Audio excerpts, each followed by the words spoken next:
Once, there was a glory.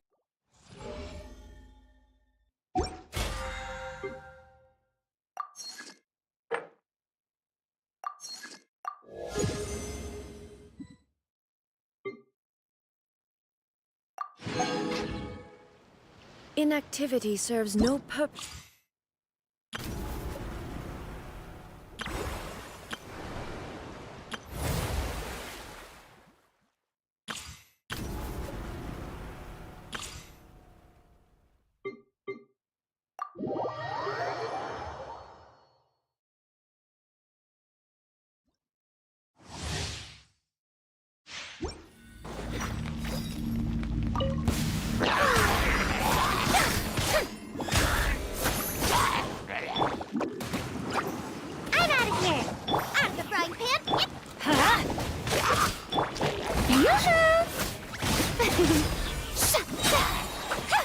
Time to shine!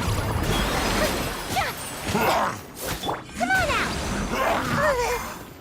Eat this! I'm going in!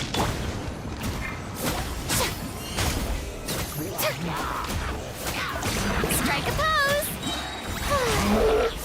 Let the world come alive! Ninjutsu! Away I go! Everybody stand!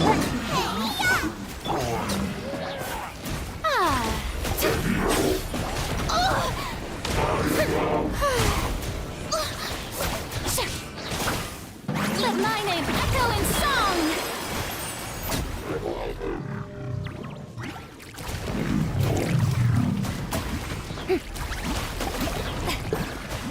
Come on out! Can't catch me! You're toast!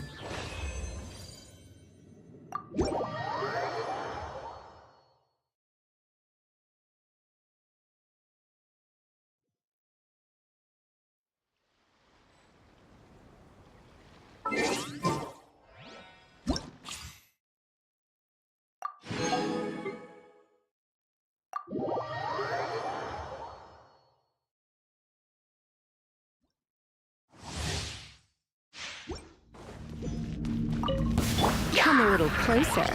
You've been a naughty boy. Ring cutter!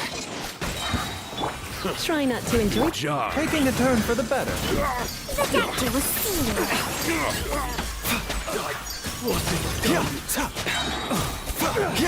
You're open. Mind the side effects. Come a little closer. Let me weave you a verse. Know my sword. Let's spark things up a little. Seems like an emergency. A bitter pill to swallow.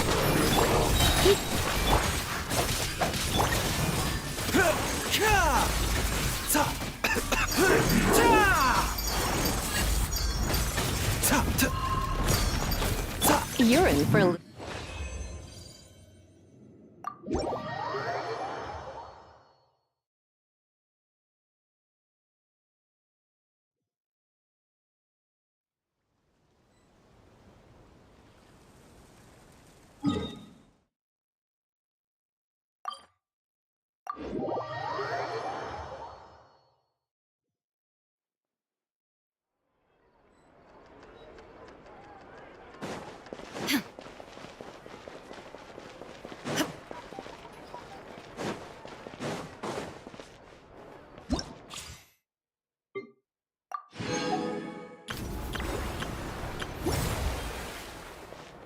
Add Astro.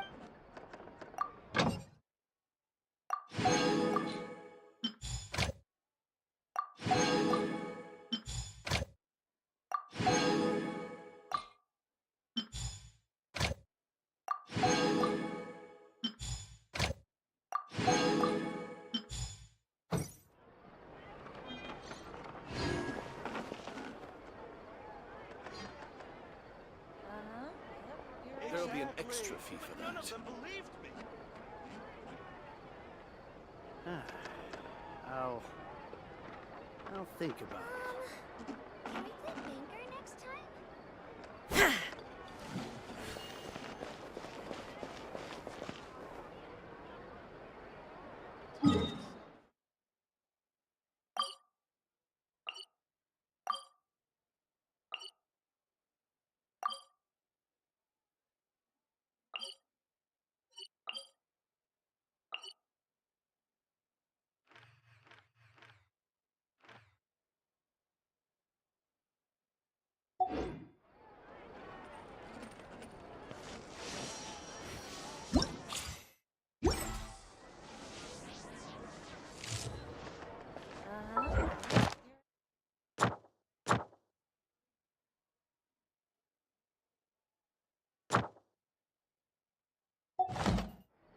There'll be an extra fee.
There is no escape! Into the wind! Flash! To the very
get down to Shine business. down!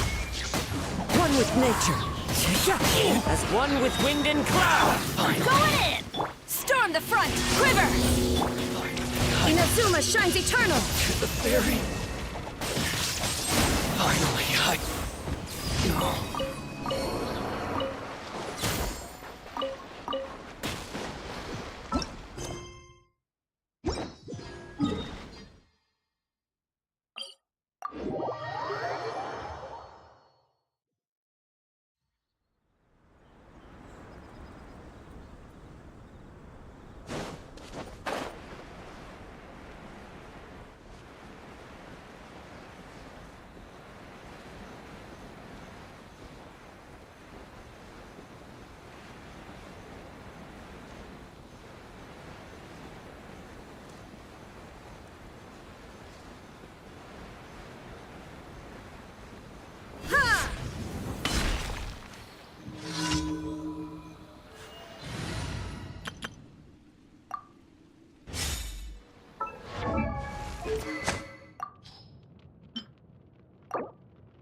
stabilize.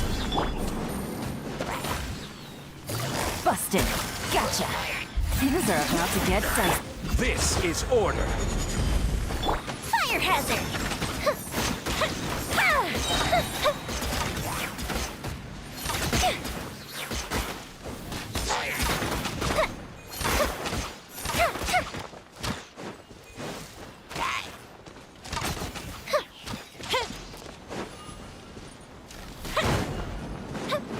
Up and away!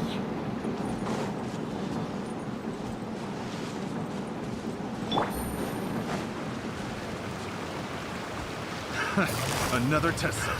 Another test. Busted. Gotcha. Here comes the catch. Feel the sweat! Pick the wrong test subject. Pick other test. The wrong test subject. The wrong test subject.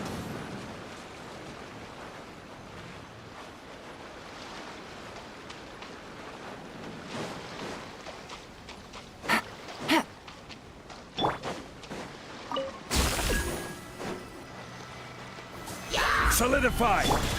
Busted. Gotcha. Game's up. Game's over. Teamwork is dreamwork! I will have order. Time for a light show!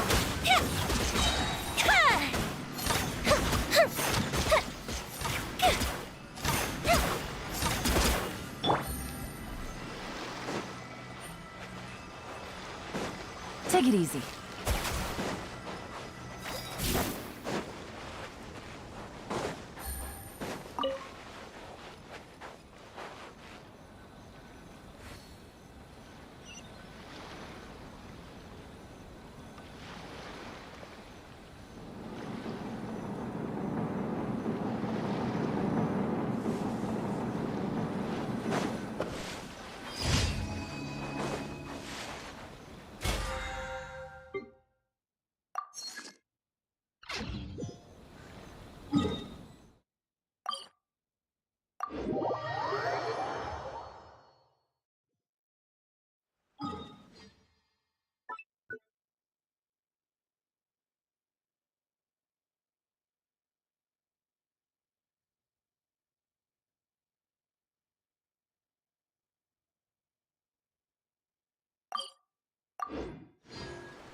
Ad Astra.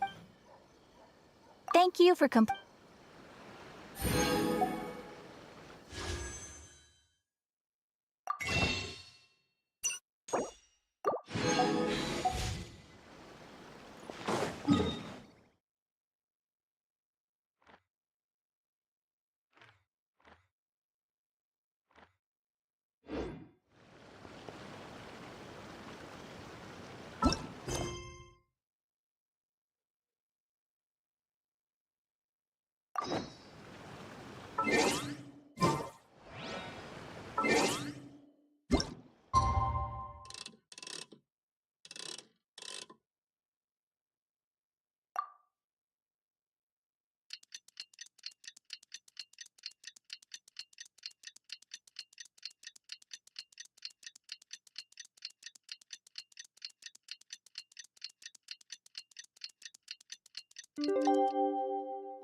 Navigating the world is a whole lot easier with a few different identities.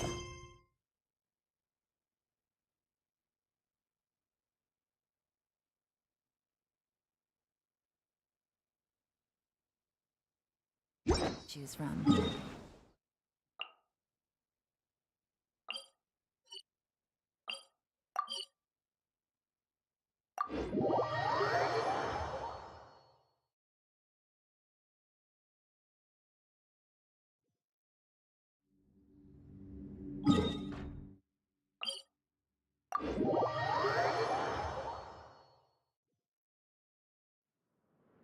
Take it easy.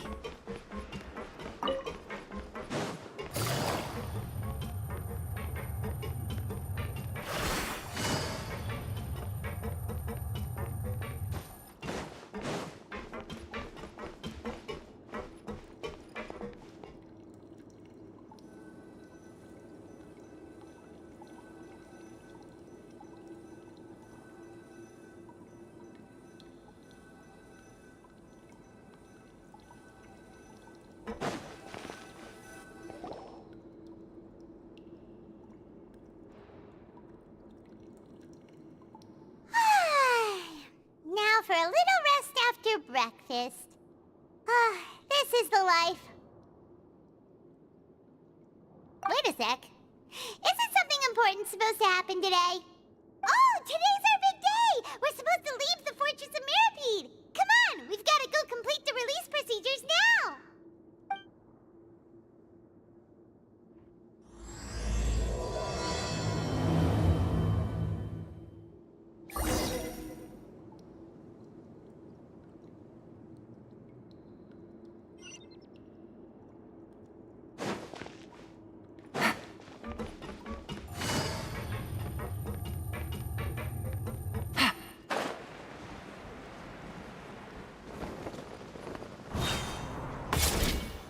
Take it easy.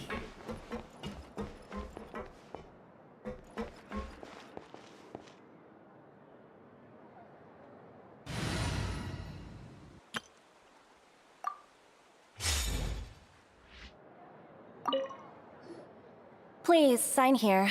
This document will be effective immediately upon signing, and you two may exit the Fortress of Mirapede via the regular channels. It's been so long since we've been to the surface. Let's hurry up and... Huh? What's happening?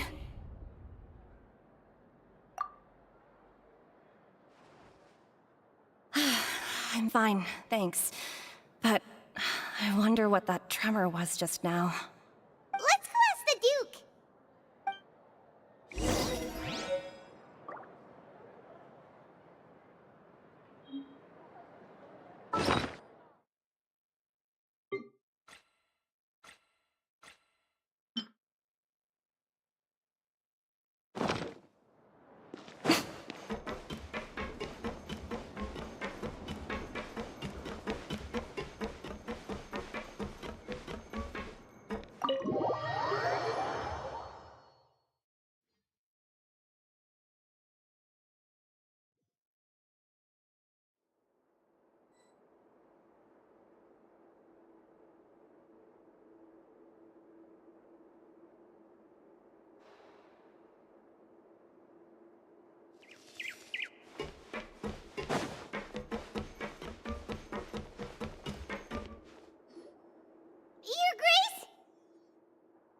Ah, good to see you two. Is there something you wish to see me about? Yeah, what was with that earthquake just now? Ah, that. The tremor didn't originate from the seafloor. In fact, it seems it came from the surface. Over the years of serving as the warden here, I have developed a sense for distinguishing between what occurs on the surface and what occurs underwater. Besides, the seal that Monsieur Neuvillette set in place won't fail so easily. the fortress is okay? If you recall our last incident, if there really were a problem, there would be crowds of inmates in a panic right now. Huh, you've got a point. Okay, seems we need to get back up to the surface and ask about what happened. By the way, do you know what day it is today? I believe today is this month's pipe cleaning day. Wait, seriously? Aha, yes. Have you completed your release papers? Yep. It's you two. Are you leaving now? That's right! Today is our last day in prison! But now that Paimon says that, it doesn't feel like we were confined here. It's actually been pretty nice! Oh yeah, Paimon feels fond of this place now! Then be sure to come back and visit. I'll miss you. If you've signed the release papers, then you're free to go. The guards will escort you out. You're not going to see us off? I knew you'd ask. All right, sure. Let's go. Well, you actually agreed. No worries, you must be busy. Paimon was just joking. Ah, so you do have a polite side, I see. After being down here for so long, I imagine you must feel like you're lacking companionship. Shall I come along too?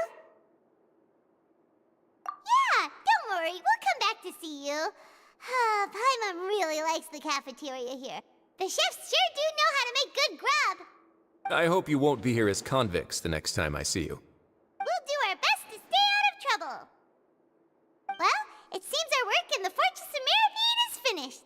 That's the end of another chapter in our journey. And since Nervlev was the one who asked us to come here, we should probably go report to him now. Next up, the Palais Mermonia. You're going to see Monsieur Nervillette? Please pass on our kind regards. I'm sure just your regards will do, no? I believe it would be the polite thing to do. You're right. I've heard the Palais has been terribly busy these days. Tell him that I hope he hasn't been overwhelmed by the recent string of troubles.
The Palais Mermonia sure is buzzing with activity today. Halt! Huh? Oh, it's you two. Apologies. Monsieur Nervillette did say you'd be welcome at any time. Excuse me, would you mind helping me take a look at this report? I'll be right there. Sorry, I've got my hands full here. You can see yourselves in. Everyone's so busy. Seems a lot has been happening.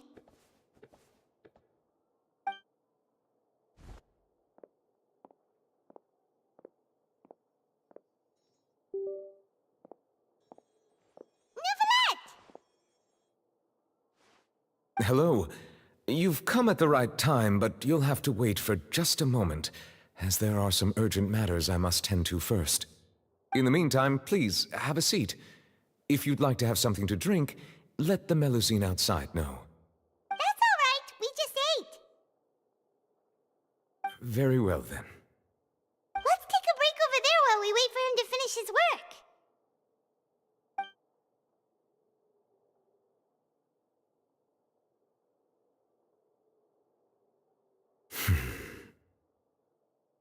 All right.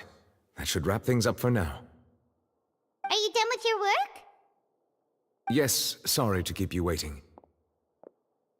Today should be the day you were released from the Fortress of Meripede, and it appears that you've managed to complete all the release paperwork. That's right, and we came here to see you right away!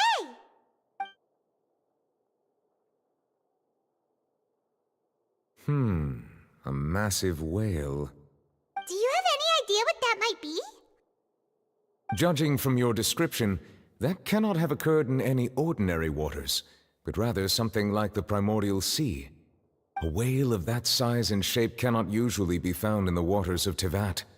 Therefore, we can only assume that Child is presently immersed in primordial seawater. Immersed in primordial seawater? But how? And is he okay?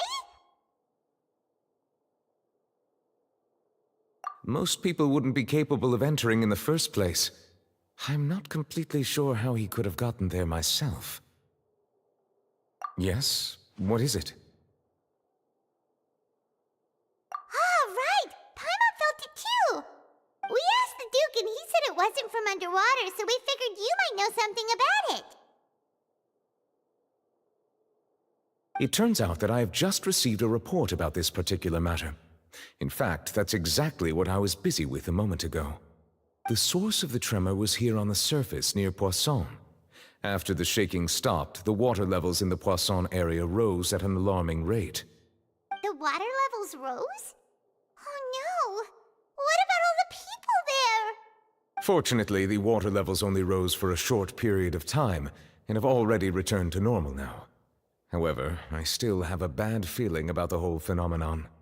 If the change in water levels is connected with the leaking primordial seawater, then the situation in Poisson may be much worse than it appears. Navia should be in Poisson, right? We need to go check on her! I would also like to go there as soon as possible, but I'm afraid I can't leave just yet. We must immediately formulate disaster prevention plans for the surrounding coastal areas to avoid potential catastrophes. I'll have to ask you two to go to Poisson first. I'll meet you there to check on the situation once I finish things here.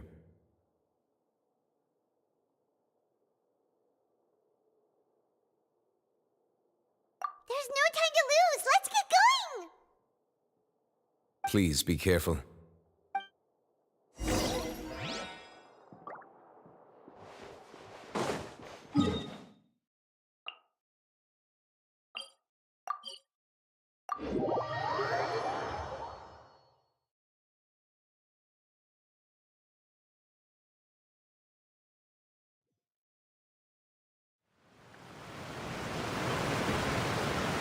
Oh no! What happened here?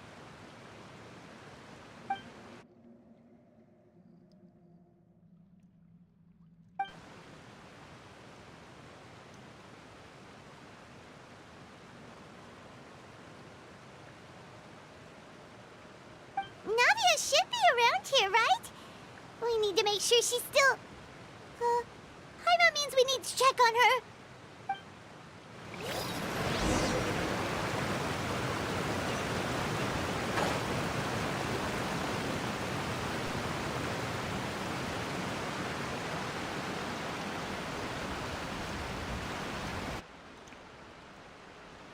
We haven't seen a single soul all the way here. Oh, this is getting scary. What will I ever do now? Look! There's someone on the roof over there! Just stay put! We're coming up! Watch your balance! All right, just hurry!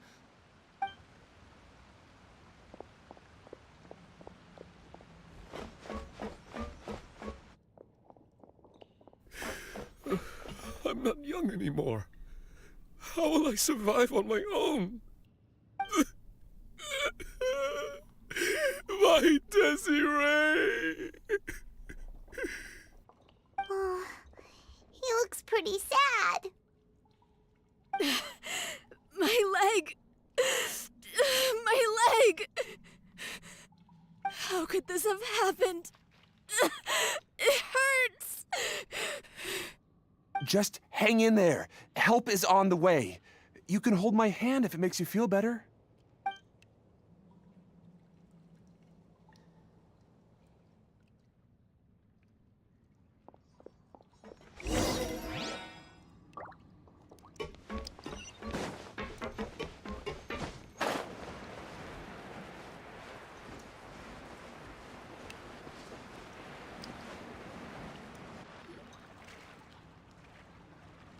Oh, it's Navia. She's over there.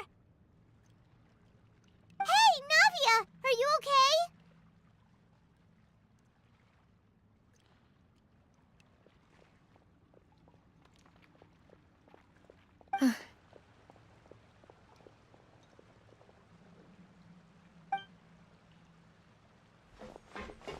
You're here. We heard there was a situation in Poisson, so we came as quickly as we could. Yes. As you can see, the water level suddenly rose. It caused quite the disturbance, in fact.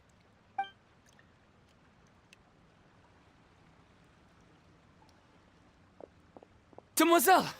There was a wounded resident next to a building southeast of here. We've already transported him to safety, but we've run out of medical supplies. He's wounded? How badly? He fell, so it's probably a broken leg. He's pretty shaken up. When the water level rose, he desperately climbed up to the roof. Once the water receded and he saw the ground, he became terrified and eventually... He jumped down then. Find the leader of Squad 1 and tell him to take the wounded resident to see a doctor. He should know where to go. Understood.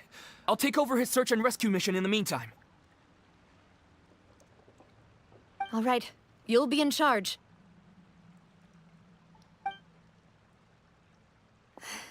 I'm sorry. Where were we?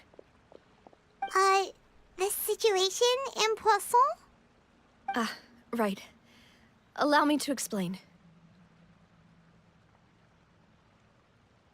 A little earlier, we suddenly heard a loud noise. At first, everyone thought that something might have exploded in the waterways.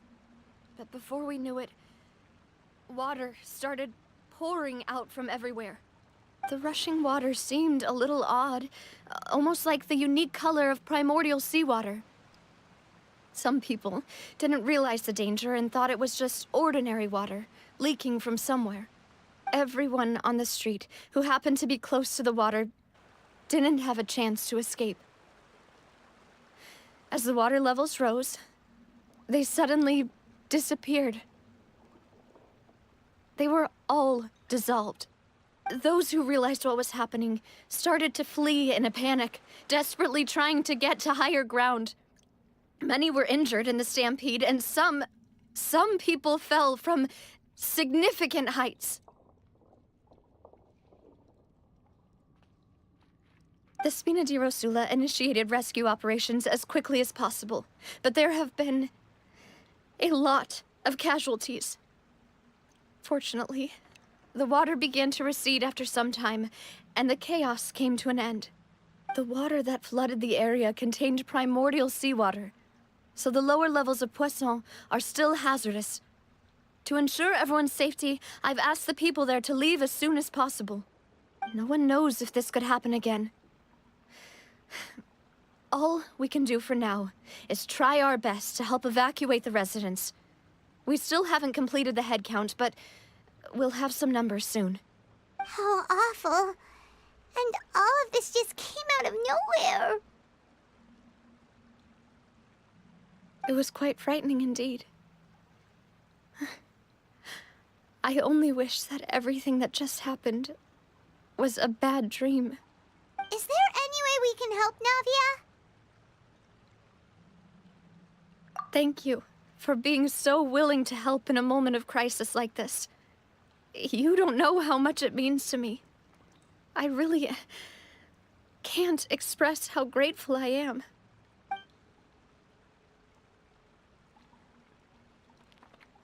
Don't say that, Navia. That's what friends are for.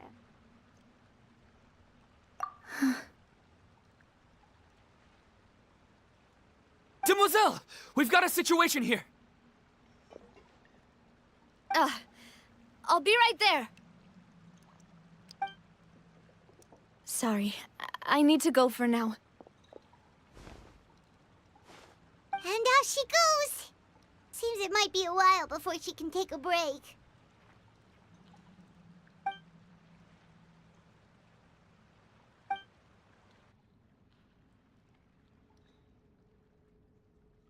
Okay, the wounded are being tended to, and we finished a preliminary head count. More support has just arrived, so I suppose I finally have a moment to focus on my own matters. Of course, we should remain ready for anything, and continue doing our best to rescue others. I'll be sure to have everyone at the Spina di Rosula ready to render assistance. Traveler, Paimon, would you two accompany me to my father's grave for a moment? Huh? Right now? Thank you.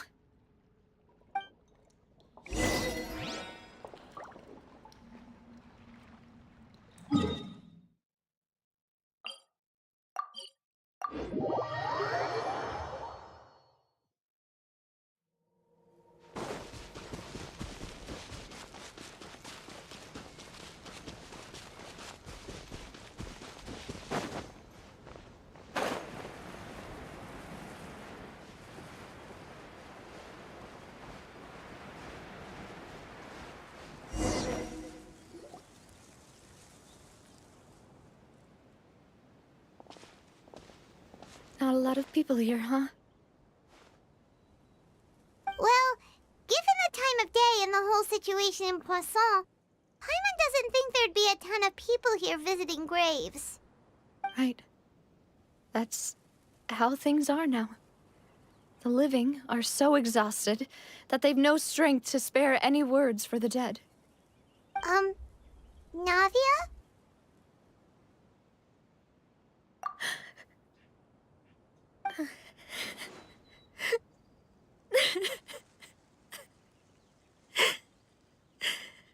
Navia, what's wrong?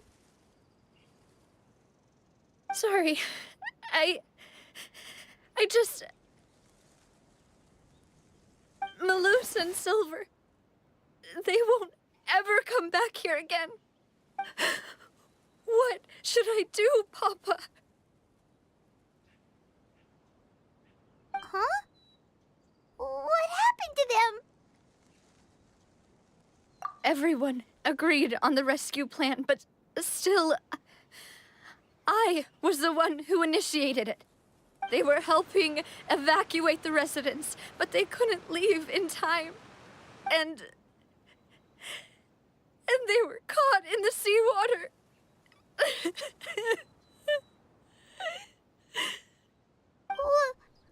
What should we do? I've known them for so long. And I know they weren't afraid. But I could at least hold a funeral for my father. And I know where he rests. But as for Malus and Silver, they're just... gone. I just can't...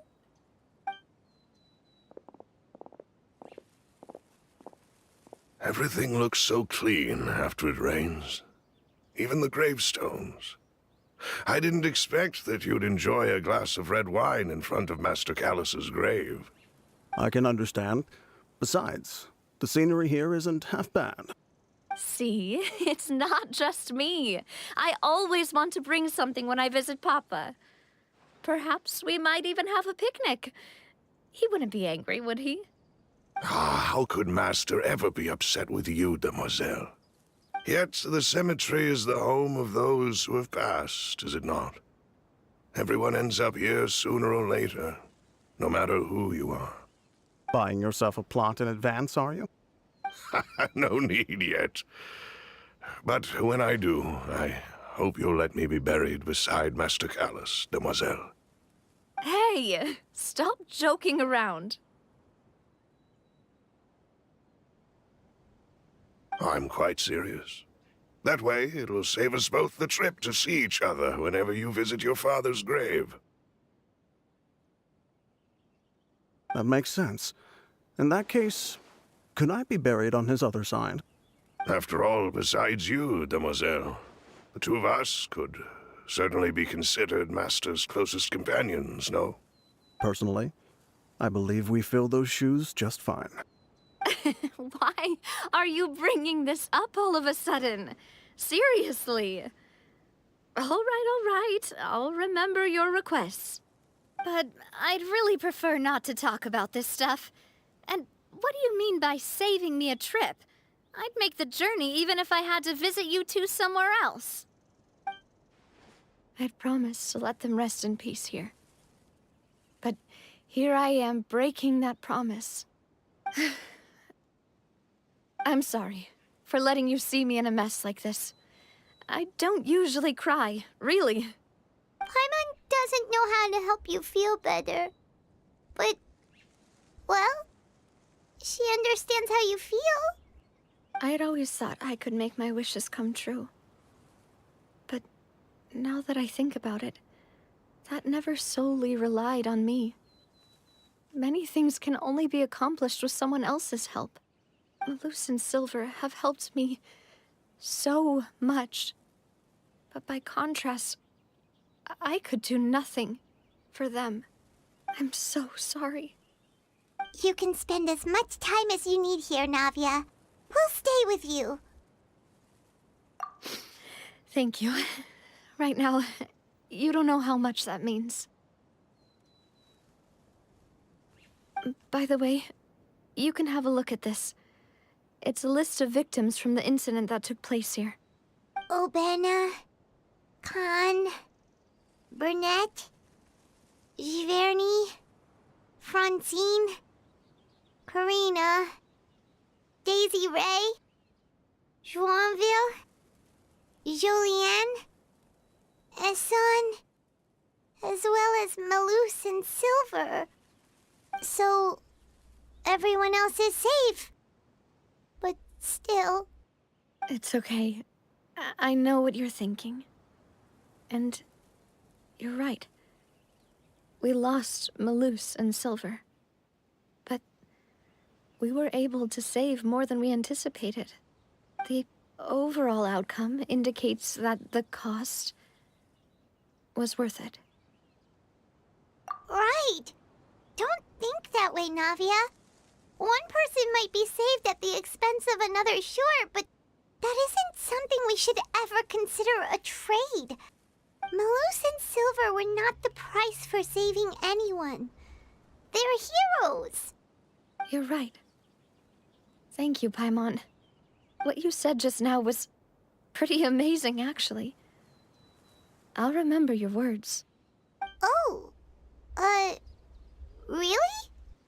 Seems you've become more eloquent in the time since we last met.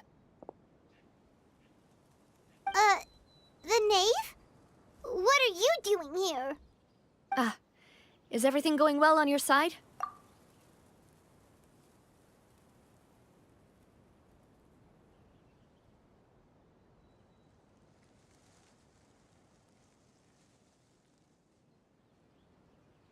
Yes, my people are carrying out the mission according to your request.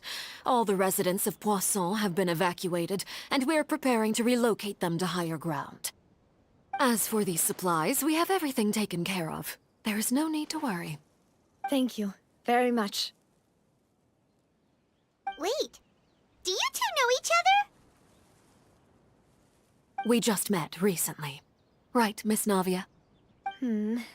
Usually, I would call this a coincidental encounter, but that doesn't quite fit this time. Besides, it never even crossed my mind that a Fatui Harbinger would come looking for me. Thanks to the Knave, Spina di Rosula received generous support from the Fatui, which allowed us to complete the rescue and evacuation work so quickly. Mutual aid is essential to fostering positive developments. We were already in the area, in any case, so it was nothing. That said, I must say that you're a lot sharper than you let on. I'm sure you understand what I mean. I apologize for all the ways in which I tested you previously. We've never worked with a Fatui before, and it's extremely important for us to know who we're working with. My subordinates have reported that Fatui soldiers have been observing water levels and taking head counts in various locations. I hear that they've also prepared a large amount of emergency supplies. I'm quite surprised. This is nothing to brag about, nor do I intend to. It is simply the way of powerful organizations to act forcefully, whether they are doing good or ill. You've witnessed that firsthand, in any case. As I've told this traveler before, I know of the prophecy, and I intend to prevent the impending disaster. Lending your organization a hand was a natural first step in accomplishing that. As such, do not be troubled by this token of our sincerity. Perhaps one day, you'll also be able to help me in the same way. Without your help, there would have been many more casualties. I won't forget your kindness. Furthermore, I sincerely regret what happened to Malus and Silver. I only wish that my people could have arrived a little earlier to prevent this from happening. Don't say that. You and your subordinates did everything you could.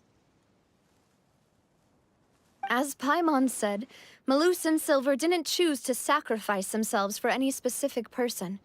And they weren't the price paid for other salvation. They chose to become heroes themselves. I've never liked hearing people put it that way. It's like trying to relieve pain by saying some noble-sounding words. But right now, there's nothing more suitable. They really did become heroes. You're right. I'm sorry for your loss, Miss Navia. Water is life to Fontaine's people, and it also spells disaster. It's no wonder that people always say that prophecies represent fate. Fortunately, I've never been one for such opinions. So, you're one who will try to change fate, then? Of course. That is why I'm going to Hotel Bouffe de Thé. I still have some things to take care of, and the children need my attention. By the way, Traveler, Paimon, one more thing. Alright, then we'll just... Huh? This isn't right. Paimon thought you would ask us to walk with you for a moment so you could tell us something in private. That is a clever and useful conversation technique, which I do like to use when necessary. But there's no need today. It would not hurt to have Miss Navia listening in. Traveler, I'm sure you remember that I said we could work together when we had the chance. You and I both know that there may be issues with the Primordial Sea. Previously, it was the Fortress of Meripede's sluice gate, and this time it was the water levels in Poisson. These are both signals. Indeed. Allow me to share the latest intel I've received from the House of the Hearth's intelligence network with you. During some recent investigations, a child claimed to have discovered some ruins near Poisson. The ruins date back to ancient times, and seem to be worth investigating in many ways. Judging by the dating of the ruins, they may be related to the prophecy and the coming crisis. The situation is becoming more urgent, so any pertinent information will prove extremely precious. My people initially came to prepare for ruin exploration. Unexpectedly, this disaster struck, and at present, we're all busy prioritizing the rescue effort. So that's why the Fatui were already in Poisson. I wanted to take the children along, but unfortunately, Linny, Lynette, and Fremine have all been dispatched to higher ground to assist affected residents. Linny told me that outside of the house, the person they trust most is you. Which is why I want to give you this task. The House of the Hearth's members see each other as family. But Linny, Lynette, and Fremine said that they also see you as such, even though you are not from the house. I'm sure you already understand how earnest they consider their friendship with you to be. Oh, that somehow makes Paimon feel kinda happy. The intel I just shared about the ruins could fetch a high price. But since the children consider you family, it's only natural that I freely share it with you. Got it! So all we gotta do is go to some ruins, right? Pfft, we can handle that. Excuse me, but may I tag along? You wish to join, Miss Navia? But are you sure you're up to exploring some ruins? You need to rest. Well, I'm sad, yes. But I can't just go back and plop myself into a chair by the roadside and do nothing. There's no point in being depressed while we still have a disaster on our hands. As my father's successor, I must live up to the hopes he had in me. Besides, I'm also doing this for myself. I need something, a distraction, to keep my mind off Malus and Silver.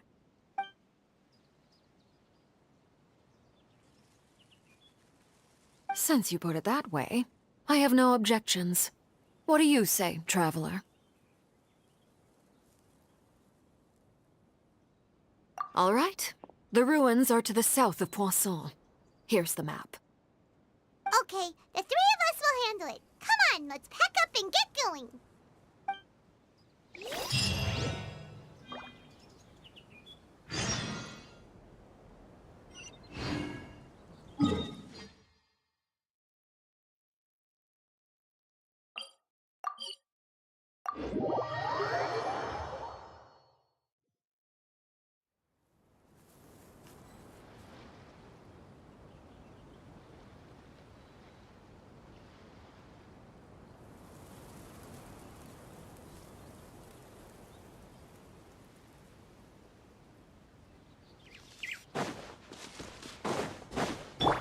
There is no escape!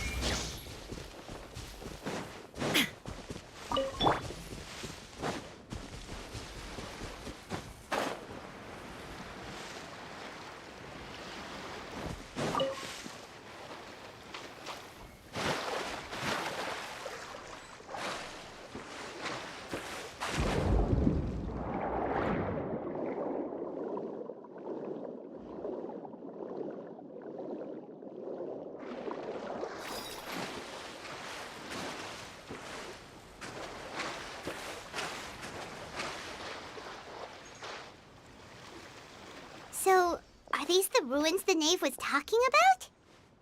Whoa, talk about old. They seem to be pretty ancient, all right. Let's go in and have a look. Just be careful.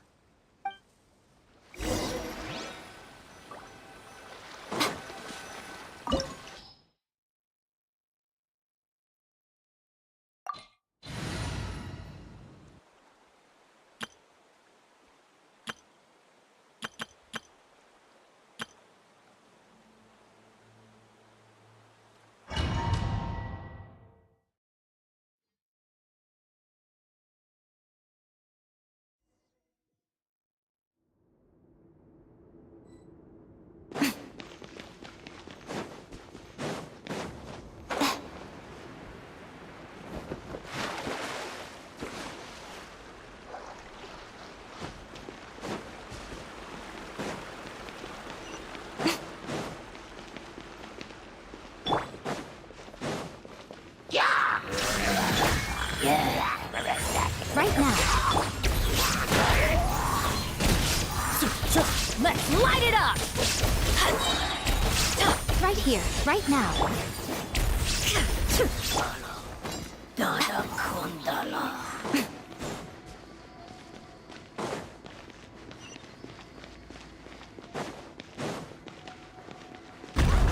Floor here isn't safe.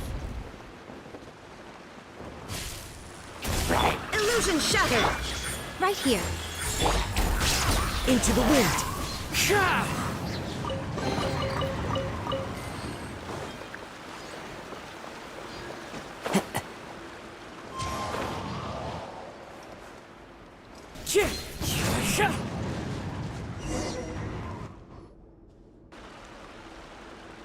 This place has also been contaminated by primordial seawater.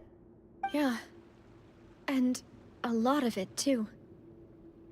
A Fontanian would most likely dissolve the moment they fell in. Right! You can't go down if there's primordial seawater. It's too dangerous, and it won't be any help for you to just stay here. Don't get by my wrong. We're not saying you're useless. It's just that... No, you're right. I can't do anything in this situation. I'll leave this to you.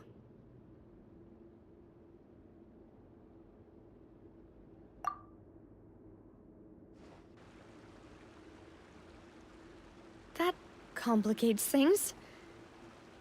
Maybe the only way left is forward. In that case, do you want to wait for us here? The water levels here are unstable, and there's a chance the water will rise. So staying here wouldn't be safe either. I'll go together with you. Perhaps we'll find the exit just up ahead. All right. Come with us for now then, but please be careful.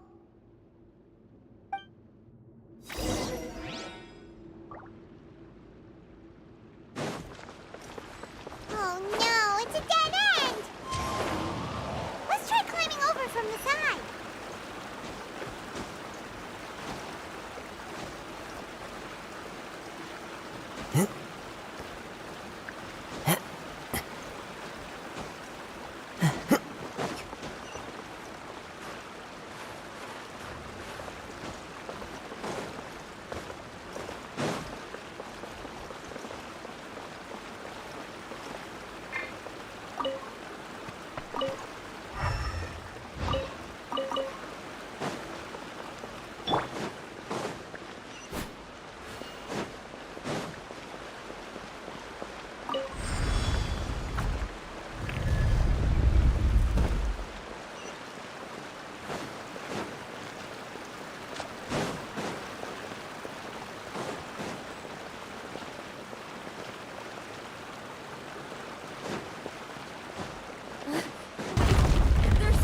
With this bridge?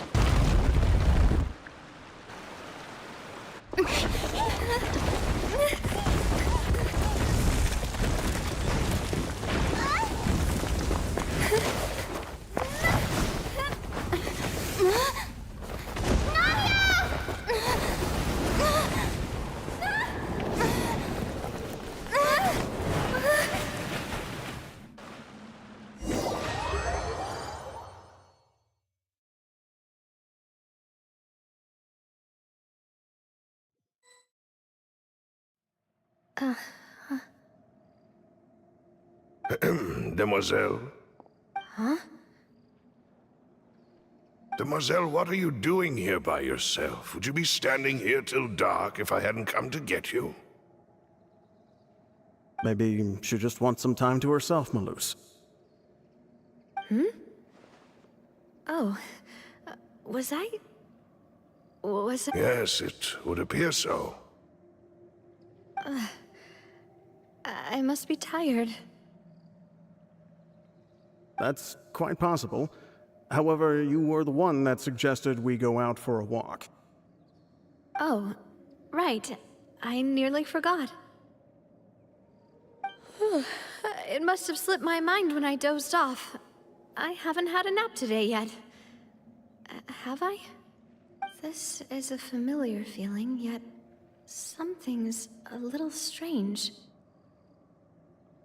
Is something the matter, Demoiselle? Oh, no. No, I'm fine. I was just trying to recall why we came out for a walk. Do you remember Mr. Giverny? He'd requested our help before with foreign merchants who had a debt dispute with him, and we'd resolved the matter not long ago. We were headed to see how things were going with him at the moment. Ah, right. Yes. I remember now. Oh, Miss Navia. Ah, Mr. Malus. And Mr. Silver, too. It's good to see all of you. How have you been? I've been great. Thanks to your help, those bothersome merchants finally realized that I wasn't the one they were looking for. Why, I wasn't even the guarantor for that person. They were knocking at my door day and night. Even my neighbor, Obina, was getting fed up with them. Sometimes force is required to calm someone down and get them to listen to what you have to say. That's right. Oh, by the way, Burnett, what was it that you wanted to give to Miss Navia again? Oh, yes. One moment, I have it right here. Miss Navia, these are some flower seeds that I prepared. Please take them. They're a very good variety, and they'll become very big and beautiful once they bloom. I don't know what we would have done without your help, so this is a little token of our appreciation. I hope you won't refuse. Ah, did you cultivate them yourself? Thank you so much. I'll certainly take them. Maloose, we do still have some empty flower pots at home, right? Why, we can have as many pots as you'd like, demoiselle. Perfect. In that case, we'll swap out some of the decorative plants for some of Mrs. Burnett's flowers. Very well. Wait. Something seems to be off here. Excuse me, madam. If I'm not mistaken, your name is Burnett, correct? That's right. Is something wrong? No, it's nothing. This is the first time we've ever met, but your name seemed familiar to me. I must have heard it when I was discussing things with your husband previously. I've heard this name before. Sometime recently, I'm sure of it. And why are there so few people around here? Where did everyone... We must mind the time, demoiselle. We still have important things to attend to today. Huh? We do? Like what? Well, now, did you forget? Miss Navia, here you are. I've been looking for you. Please, come to the Opera House. Your trial is about to begin. My trial? Wait, why would I need to go to the Opera House? Yes, she's right, demoiselle. It's just about time now, so we should get going. Oh? All right then.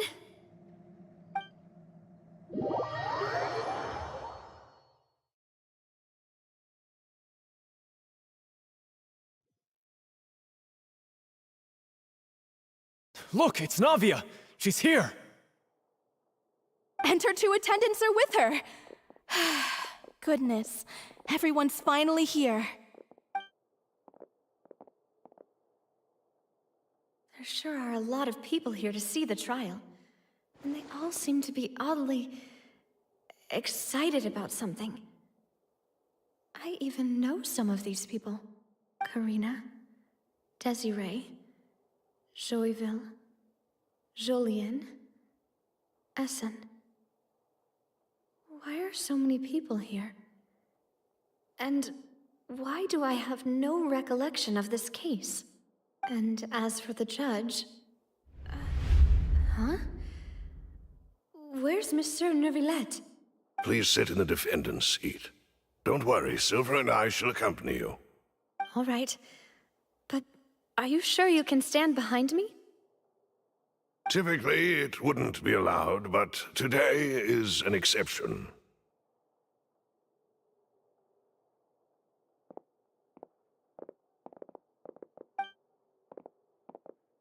Hey, what kind of place do they think this is? Come on, do they have any idea what they're doing? Seriously. Enough with the whispering! Could someone please tell me where Monsieur Neuvillette is? And why I'm standing trial? My dear Miss Navia, have you not yet realized what you've done? In that case, allow me to explain. As all here know, you are Master Callus's successor, the head of the Spina di Rosula, someone held in high regard by every soul in Poisson. After you took over the Spina, you treated all of us just like the late Master Callus had. If anyone in need reached out to you for help, you responded. Not only you, but your butler, your subordinates, nearly everyone in the Spina di Rosula fought for the well-being of those in Poisson. Wait a moment. Aren't you just proving that I'm a good person? Yes, correct. Absolutely right. And that is why you stand accused. You have helped so many people get through so many difficulties. You are one with us. We are inseparable. We are one big family, all of us who are from Poisson, inextricably linked. And with you being so important, we couldn't possibly do without you. Therefore, this fair and honorable court shall declare you guilty, and you shall stay here. You will be together with us forever. Huh? What are you saying? Everything you have said is correct.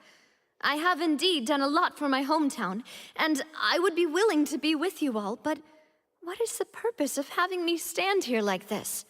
What is there to discuss?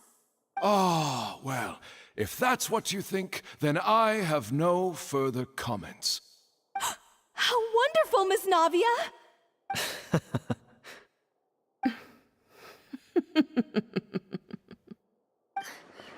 I know all these people. Why are they laughing? I seem to remember now. Yes, I get it. This trial is... Wait just a moment. This isn't right! Malus? What was that, Mr. Malus? Our conclusion is very clear and unanimous. Let the court judge her now. She's guilty! Stay here, Navia! You're one of us! Demoiselle, don't admit guilt. This trial means to keep you here forever. I wish to exercise my right to defend Our Lady. Mr. Joinville, you only know of Navia's goodness, but nothing of her utterly independent mind. She was born a free and independent spirit. She has never been tied down by anything. Indeed, even the death of Master Callus couldn't stop her. Her actions cannot serve as proof that she identifies herself as part of any group. She merely acted as an individual, extending her hand to help others. Please do not mistake her actions as being otherwise. Really? As an individual, you say? Don't forget, we are all Fontanians here. This is the nation of justice, the nation of Hydro. Even if Miss Navia only voluntarily rendered her assistance, that doesn't change the fact that her beautiful soul must return to everyone. Water accepts all, blends with all. It will surely accept her kindness. Everything is measured here in the nation of Hydro, and in the end, everyone shall meld together. Thus, when a unanimous opinion emerges, that opinion represents justice. Now I speak for everyone. Our opinion is consistent. Navia should stay. We and Navia are one. And you would call this justice? Preposterous. You are merely jealous that Demoiselle still has a chance to exist as an individual. Have you forgotten how much you all once longed to become individuals, to become independent? Do you mean to defy our justice? If your justice is flawed, then why should we acknowledge it? As you said, we can also have our own justice. Silver and I shall defend Demoiselle. And that is how we will enforce justice. Ugh, my head... it hurts. Demoiselle! Silver, it hurts. My head is spinning. All I can see is stars swirling in front of me. I remember now. Everything that seemed odd from the very beginning.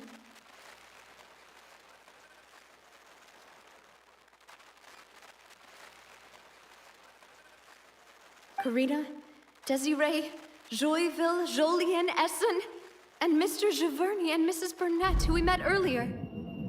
Even Malus and Silver. I don't want to admit it, but they're all dead. Don't be afraid, and don't admit guilt. We will protect you to the very end. Absurd! Who are you to say that she cannot be judged? We are the majority, and in the nation of trials, the majority is absolute justice. We are the will of all. Don't let them escape! We shall keep Navia here with us! Mr. Malus and Mr. Silver, must you be so stubborn? How could the two of you possibly hope to stand against the collective? Do not resist. This judgment is fair and just. Navia belongs to us. After all that happened, she should not be left alone in Poisson. What are you saying? No more excuses! He says we're jealous. Jealous? How could she possibly be an independent individual? What's with these people? Who's jealous of her? She belongs to us! Miss Navia, she... Silence! That's...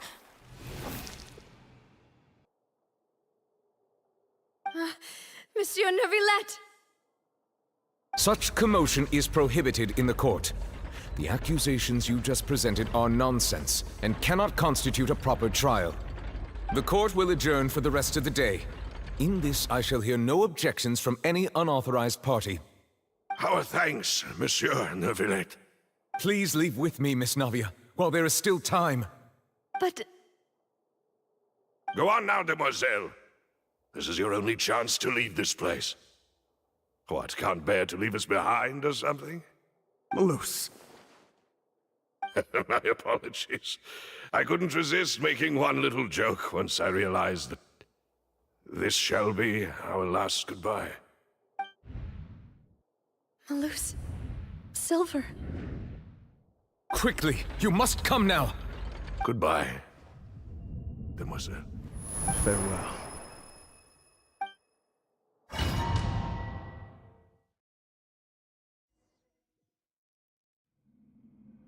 No, wait!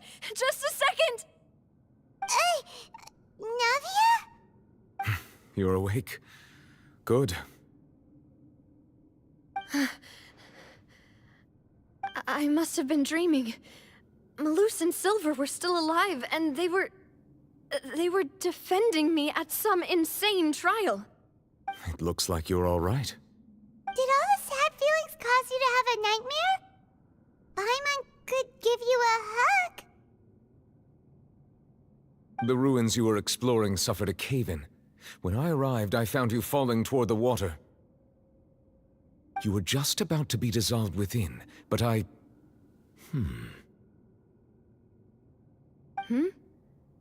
What is it? I think I saw 2 Oceanids protecting you. It was only for a moment, perhaps even a fraction of a second, but they gave me the chance to retrieve you. Were it not for their intervention, I would not have been able to rescue you before your consciousness dissipated. Wait, did you say Oceanids? You mean like what happened with Vache? Perhaps those 2 Oceanids were the people you saw in your dream. I always told them that they didn't have to protect me. To think that they'd keep doing so even after death.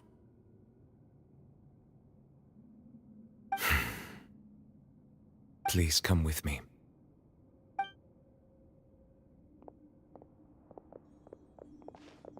Neuvillette, are you okay? Oh, I am quite all right. Perhaps there's something we could chat about? Why do you look so stiff all of a sudden? Oh, Paimon knows. You're the type who feels awkward when there's nothing to talk about, right? I merely thought that we should give Navia some time to herself. Huh? Why didn't you just say so then? Don't you think it's even more awkward to call us over like this and then have nothing to talk about? I suppose so. Ah, Sigewinne. I hope all is well with her these days. Her work in the Fortress of Meropide has not been too much for her, has it? No way, don't worry. She's doing fine down there. She's an amazing head nurse. I see. Well, that is good. I have always worried that Sigewinne would need a lot of time to understand the world of humanity, just as I have. Oh, and the Duke also says hi. Even though Sigewinne made him do that. He hopes that you haven't been overwhelmed by all that's happened lately. Thank you. I have indeed been busy lately, and I also hope that everything is going well in the Fortress of Meropide. He still doesn't know what to talk about. Let's chat about something else then. Oh, Neverlet. You're probably quite the swimmer, huh? Hmm? Yes, of course. This isn't going anywhere. Let's try something else. How did you find these ruins? Did the knave tell you? Yes, in fact. I had arranged to meet you in Poisson, but when I arrived, I discovered that the Fatui were helping the residents evacuate. They had even transported a large quantity of supplies to the area. Amid my astonishment, I ran into the knave, and we had a chat. She informed me that she had asked you to investigate the ancient ruins here. Yeah, we originally planned to meet up with you, but we thought you might still be busy with all those official documents. We didn't think exploring the ruins would take very long, and who would have thought you'd wrap things up so quickly?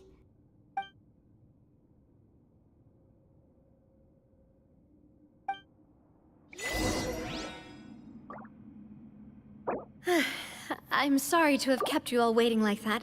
I'm feeling much better now. I guess we should get going again. Will you come with us, Monsieur Neuvillette?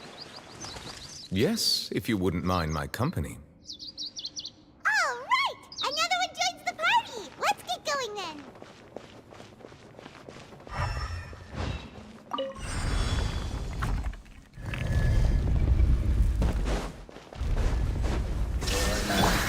Emerge, right here.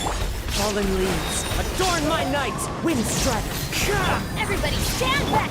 Nothing lasts forever. Nada kondala.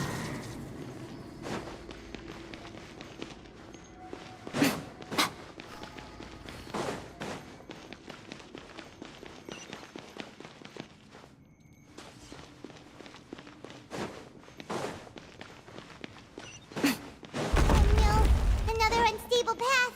Watch your step.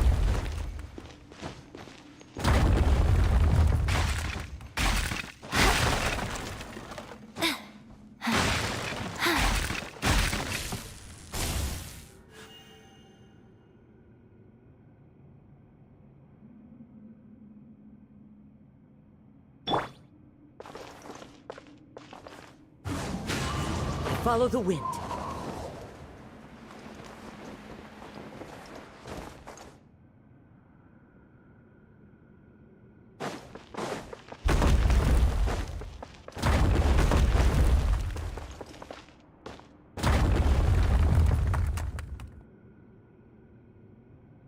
The wind knows me.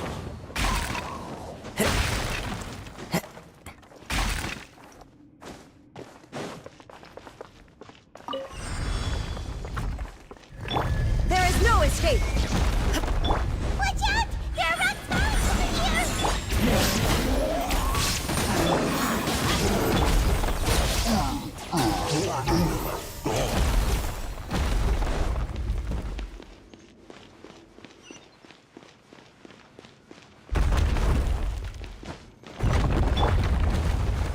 Into the wind.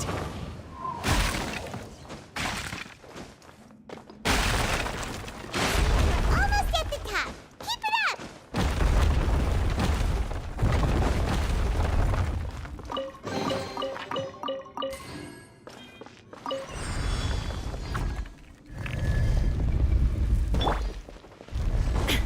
Yeah.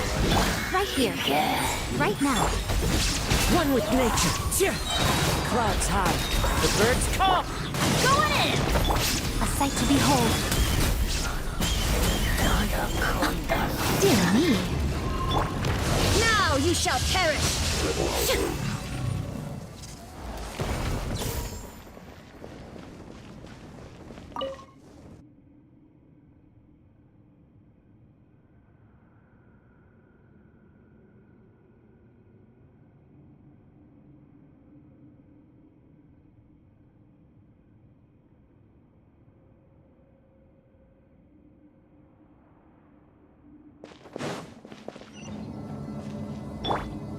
The wind knows me. Huh? What's that over there?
looks like we've reached the end.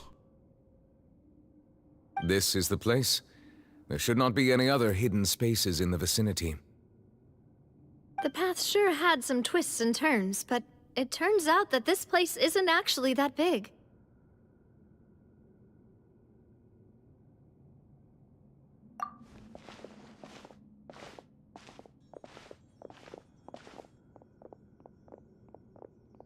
Stone slates? It seems like they were put here as an offering. Could we take them down and have a look? Perhaps we should just leave them be for now.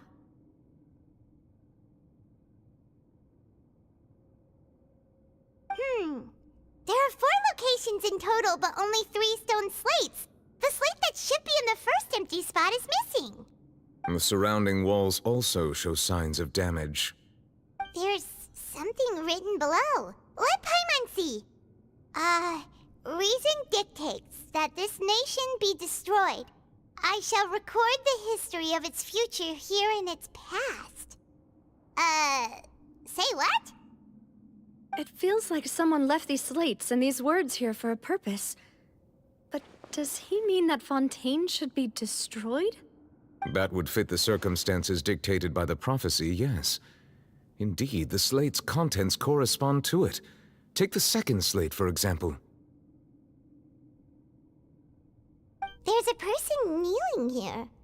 She seems so dedicated. And there's a whole bunch of other people behind her doing the same. She's facing this... what is this? Some kind of island in the sky? And is that Lady Farina in the third image? Did the Hydro Archon fall into the water? And is that a ring of people around her? Paimon doesn't quite get it. Are they all in the water? The fourth image. I know this one. This exactly matches the content of the prophecy. The people will all be dissolved into the waters, and only the Hydro Archon will remain, weeping on her throne.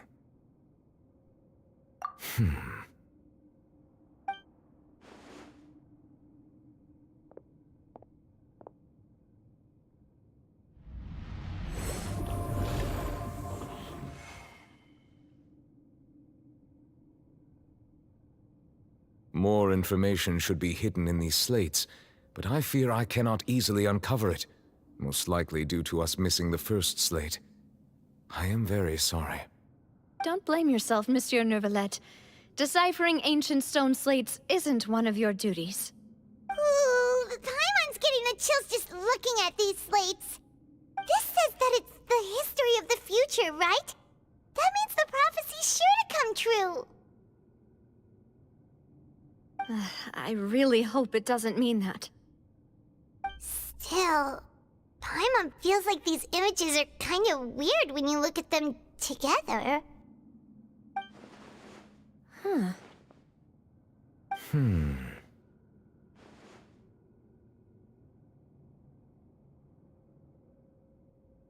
That's right! If the images are in chronological order, shouldn't the fourth, the waters drowning Fontaine, come before the third, where the Hydro Archon herself falls into the water? And yet the order is reversed here.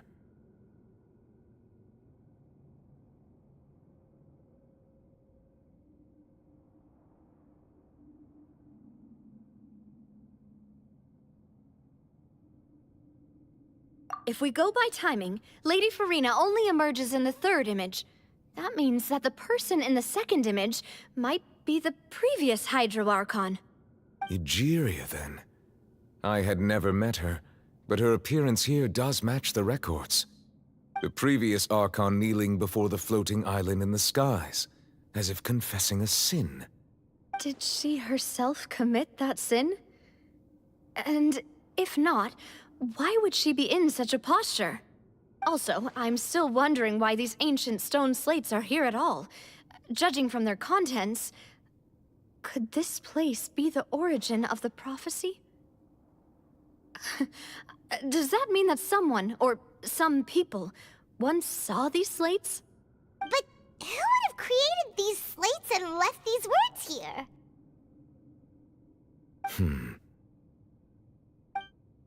It seems that any further clues will have to come from Farina. In that case, there's no time to lose. There's nothing else to be gained here, so let's head back first. Yeah, we better get somewhere safe for now.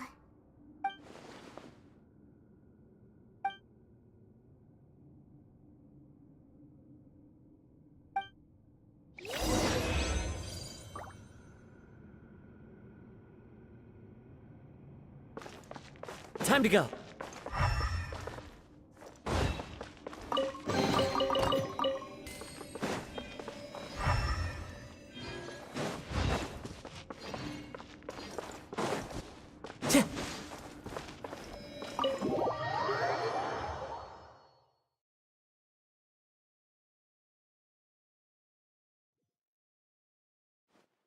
Let's split up here.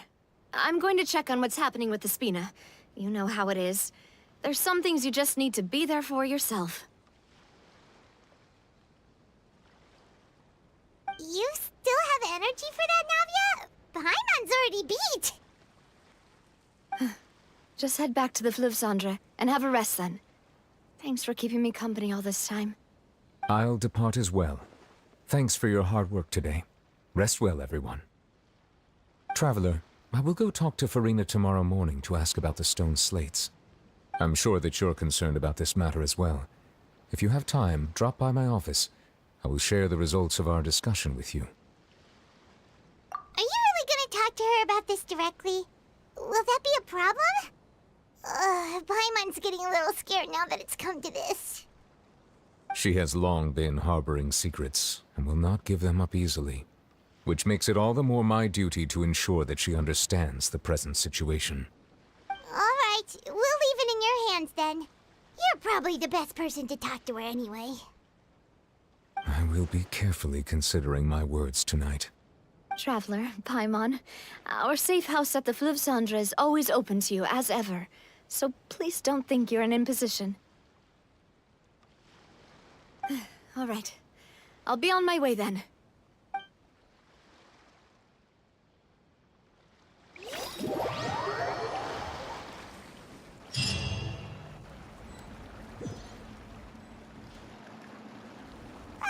We're finally back!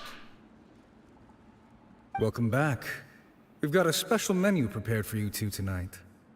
Yay! And there's good food too! Navi, no, the boss is the best.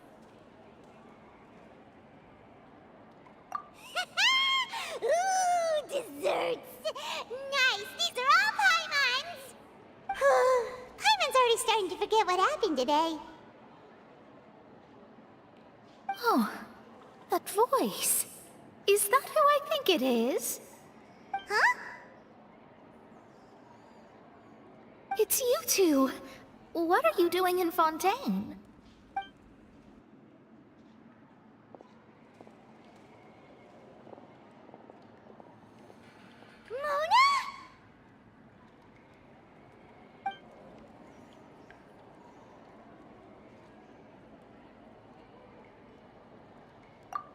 Seriously, nobody just uses a scry glass whenever they've got time to just see who they'll meet on the road.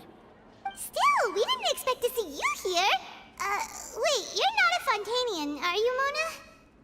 Well, I have some business to attend to here, so I booked a hotel in the city. I was just out for a stroll when I bumped into you. Quite unexpectedly, if I might add. Why did you think I was from Fontaine, though? Is that because Magistus doesn't sound much like a Mondstatter surname? Yeah, let's go with that. Well, I used to have my own surname, which was, well, some other thing. Either way, the old hag told me when she took me as her disciple that the first step to being a great astrologist's pupil was to change that name. There was nothing for it, really. She really is amazing at astrology, so I changed my name to what it is now according to her wishes.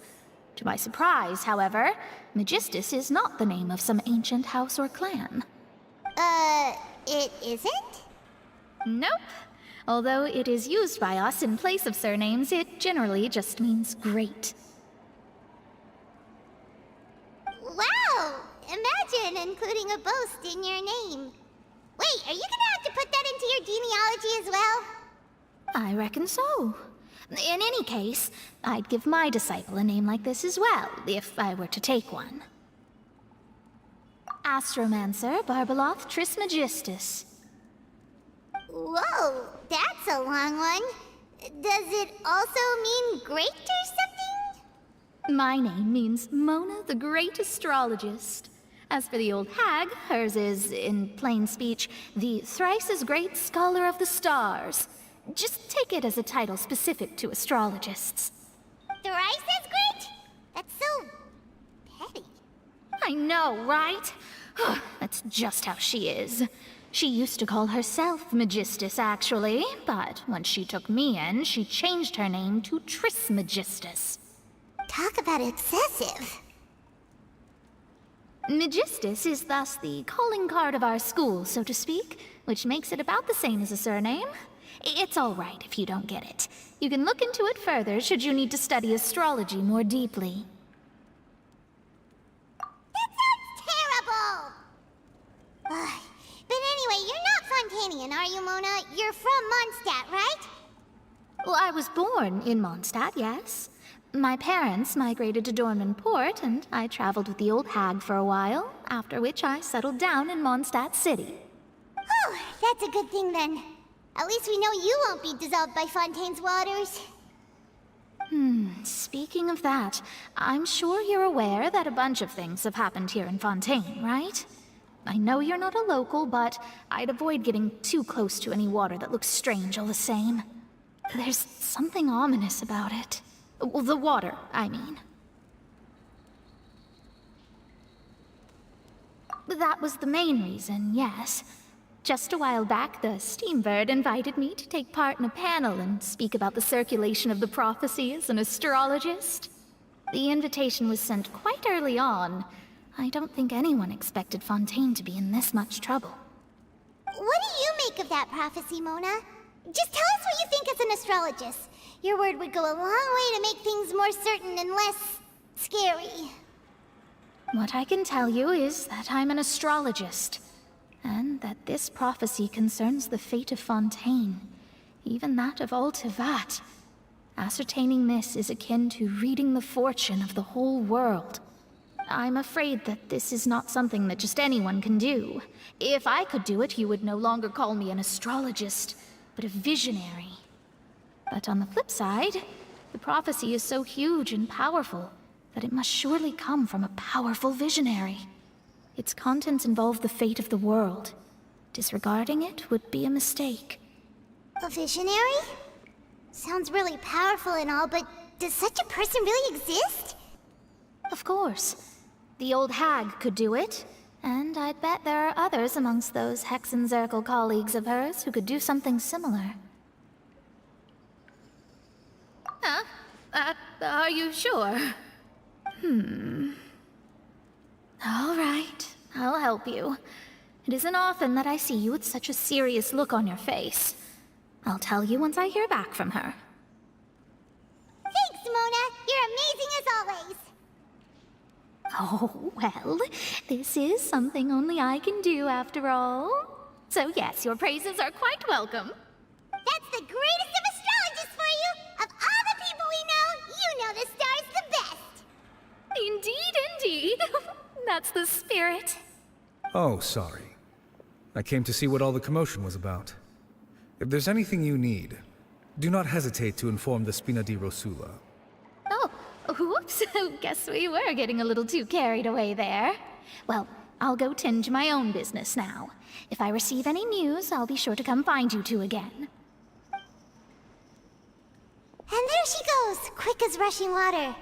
And here we are with the Spina guy giving us suspicious looks. If Paimon hadn't spoken for you, it'd be you getting all the weird looks! The things Paimon does for you! That's more like it.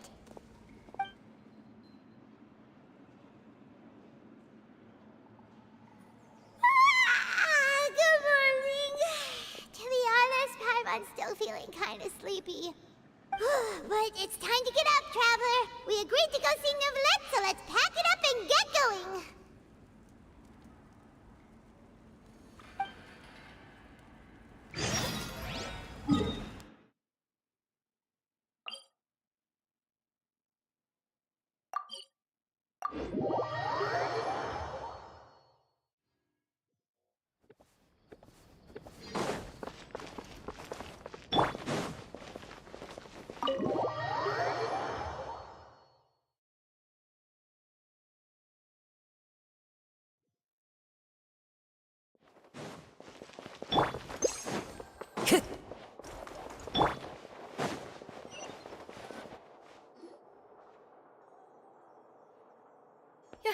You're here! Finally! Is something wrong? Monsieur Neurvalette and Lady Farina, they seem to have gotten into a dispute. Please go see for yourself.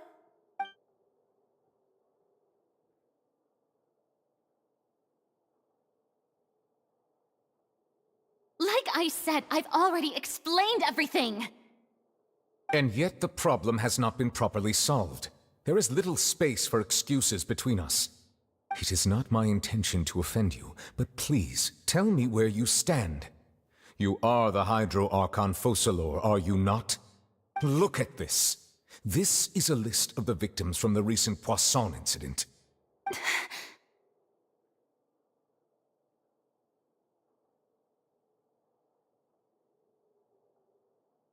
You mean... they're all... We did not arrive in time to avert this disaster, and I will not have it happen again. I will say this once more. You must tell me everything you know. Yesterday, I found 3 stone slates in some ancient ruins near Poisson. Do you know anything about those? Seriously? You're questioning me like this is a court case now. I don't know anything about that. But you found them in some ancient ruins, you say?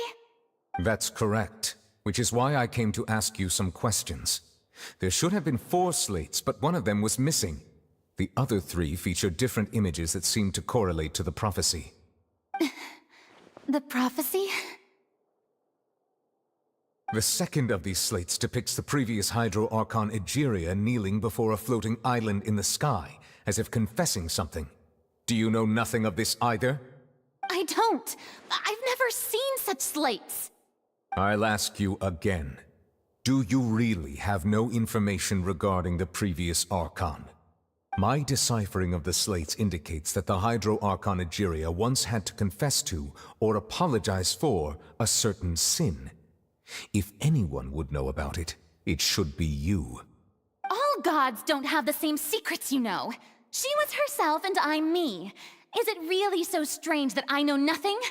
I understand your concerns, but I'm sorry. I just don't have anything to tell you. Forgive me for saying this now, Lady Farina, but I have long known of your various secret investigations into certain matters. There are several indications that you have been investigating the prophecy on the sly. This is not strange in itself, considering that you are the Hydro Archon. But it is strange that you should also claim to not know any of Egeria's secrets, as well as do nothing following your inquiries. You have never been as superficial as you have presented yourself to be, nor are you a fool. And yet, your behavior is very inconsistent.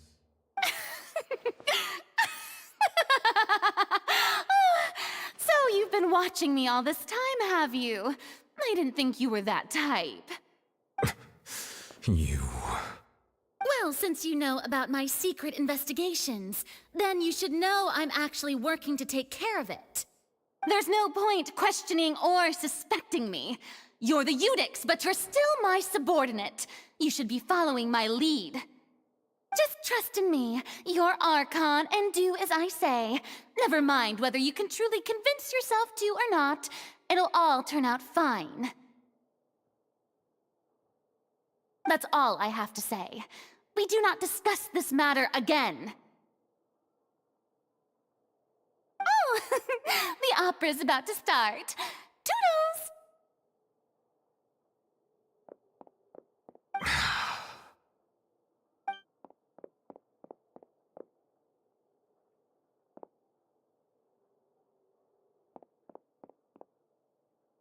Did Farina not notice us standing by the door? Wonder what's up with her. She was smiling. Huh. She didn't seem in the mood to care if we were listening in or not. I assume you've been outside for a while now? Oh! You noticed! Seems Farina didn't even realize we were here. She was in a great panic, though I cannot discern the reason. Our discussion reached impasses time and again, a state of affairs that we cannot allow to continue. Still, I do not understand. Dialogue is the basis for understanding, so why did she keep refusing to engage?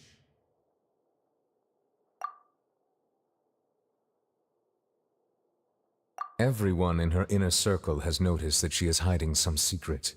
The issue is her attitude. I fear that she will not reveal anything unless absolutely forced to.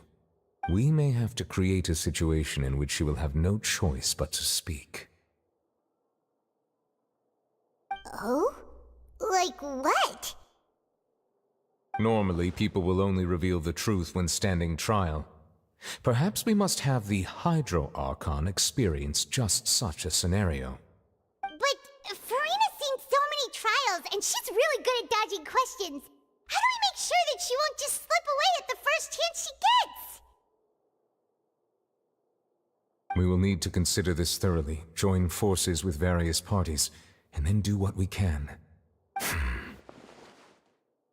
If at all possible, I would prefer to recuse myself from this affair, but we must prevent the prophecy from coming to pass. This may be cruel to her, but all Fontaine is in crisis. The information a god possesses is too precious, and so we must take a chance on this. But who will lend us their aid to do such a thing?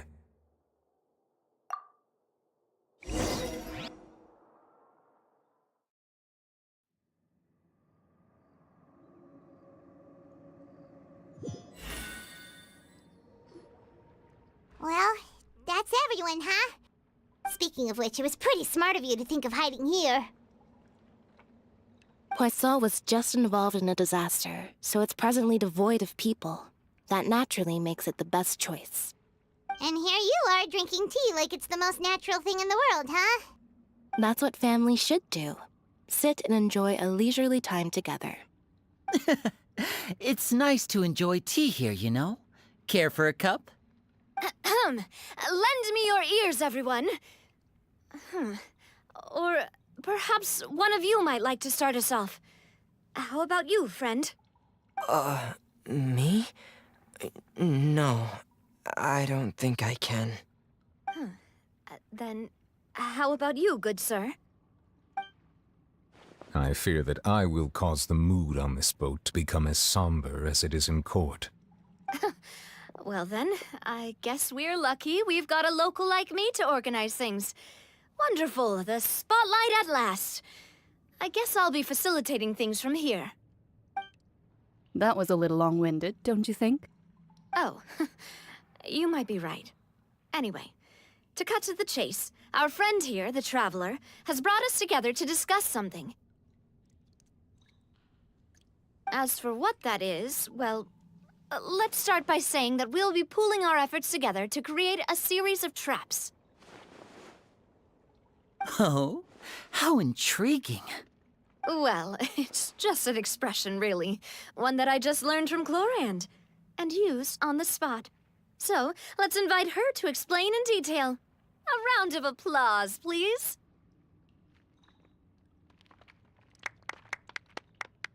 Huh? Didn't you say that you would be facilitating this? Oh, come now. Your work doesn't involve much public speaking, right? This is a good chance to practice. You might even pick up some fancy oratory tricks to impress your boss with in the future. I see. And what does my boss say? He is glad that you consider him your boss. Do go on.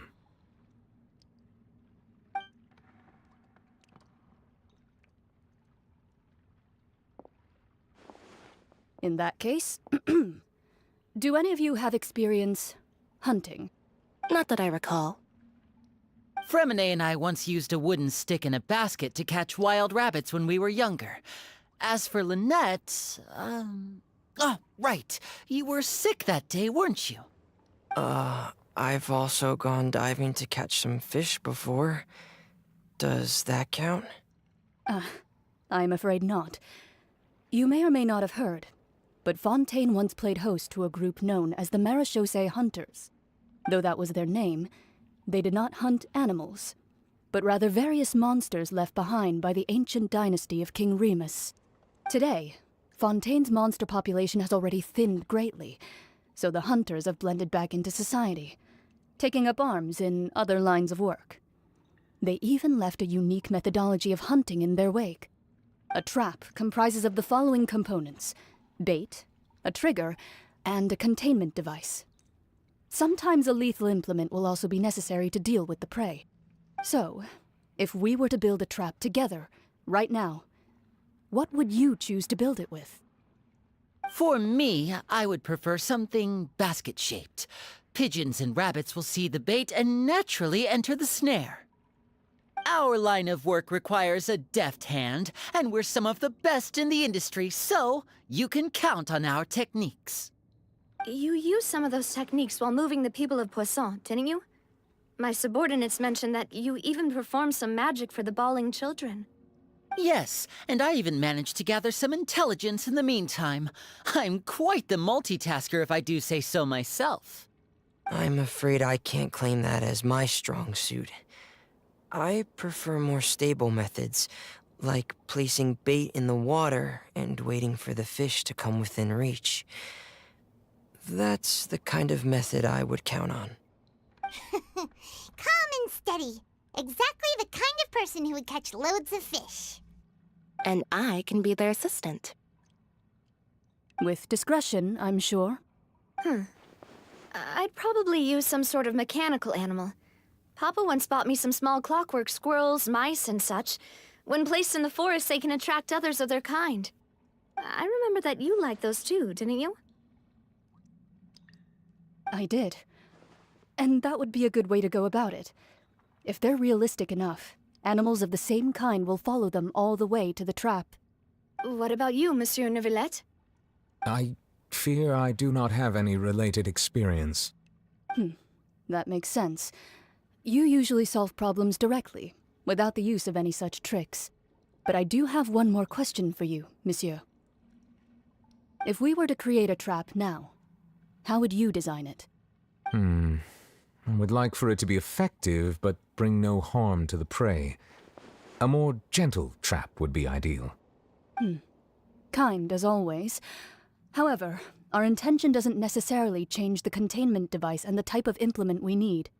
If we wanted to kill the prey in one strike, we would need a powerful implement. However, that also goes for prey that must be captured and safely contained. Wait, why's that?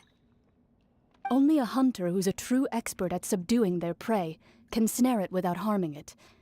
The line that divides life and death is often exceedingly thin. So are we going hunting together? We hadn't thought of seeing ourselves as hunters. It kinda works, but maybe it's still not the best metaphor. If our means of capturing and dealing with our prey is to put them on trial, then the hunting metaphor is actually quite accurate. But we shall require much more courage than any hunter to judge a god, a being whose seat is an exalted throne. Oh, so that's what's going on. Sounds very interesting.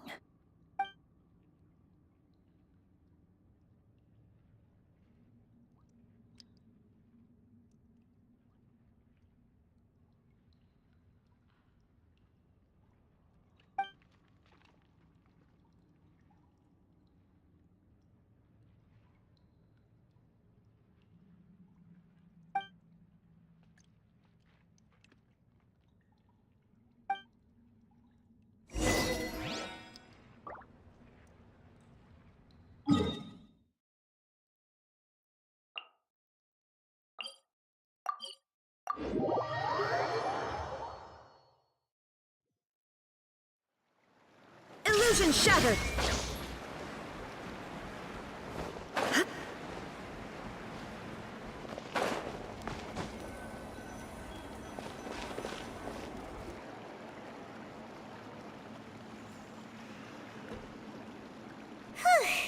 It's been a tough few days, hasn't it? So much has been happening. Hyman didn't think the meetings would go on for so long, but everyone seemed pretty fired up, huh? Paimon thought they'd be at least a little frightened. Well, Fremine was, now that Paimon thinks about it, but everyone else just looked a little surprised. Well... It's hard to say. Paimon doesn't have any experience with this sort of thing. But with you around, Paimon sure will do great. After all, you're the most reliable person in the world, aren't you? Did you just pour some tea? Paimon didn't notice you doing that at all. Then what's that? Paimon's never seen that cup before. Don't be frightened. I'm just joining you two for tea. I merely refrained from saying anything till now. Who's that voice? But there's no one here. Ah, have you forgotten me already? Wait, you are familiar. You're the voice we heard from the sky in Sumeru. The voice from the sky, hmm? I fear that description is wrong. Though, not completely wrong. You're feeling lost now, just as you were feeling previously. Consider me a passerby, just accepting a commission from my friend's disciple on a whim.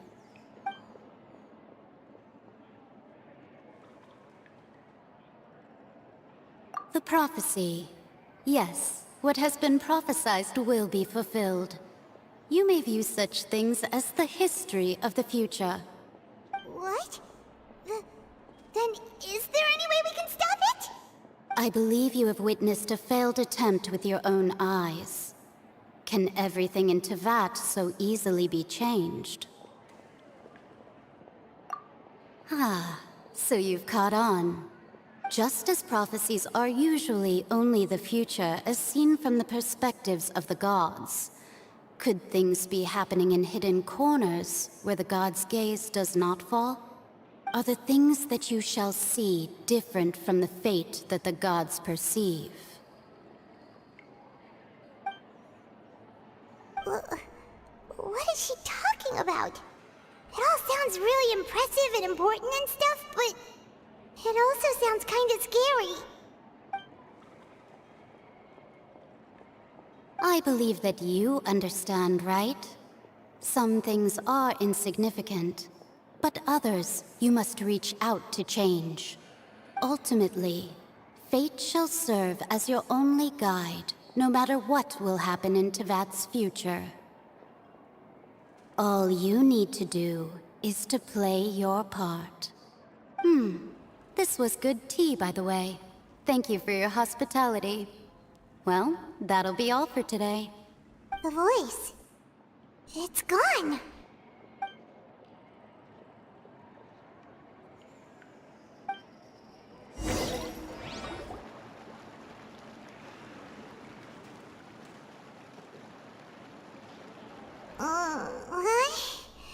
I want to hear someone talking. All right, coming. Hey, it's you who's getting lazy, okay? Well, I see I've walked in on some lively banter. Luna! Fine, just fine. I went to take part in that Steambird panel. It turned out to be more interesting than I expected. Not all Fontanians are pessimistic about this. One journalist mentioned that sitting around and waiting for the end to come would be wrong, and that they should make their own rescue preparations. I agreed, so we had a brief chat with her. Did she have pink hair by any chance? Why, yes! It was Charlotte. You remember her, right? That daredevil journalist? I'm in full support of her view. Prophecies are very important, but how can people allow their lives to be commandeered by just a few words? That's right! Paimon's glad to hear something sensible for once. Ah, yes. About what we had discussed before. I did try, but I'm afraid I couldn't reach the old hag. I'll try again tonight, but I wouldn't get your hopes up. Huh?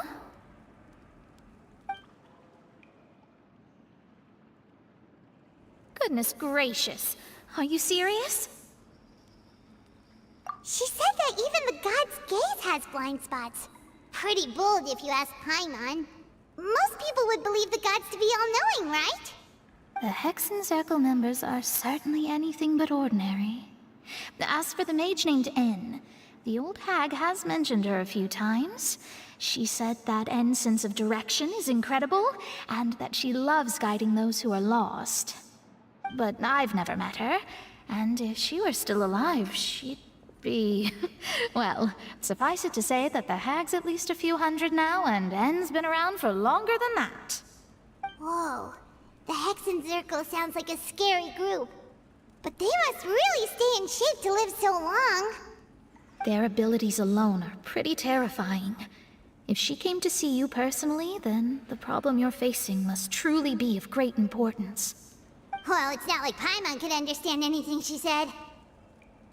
Yes, she was quite cryptic, but I suspect she means that there is still a way to turn things around. She didn't say when or what that would be, though, so... perhaps it is something that you cannot know right now.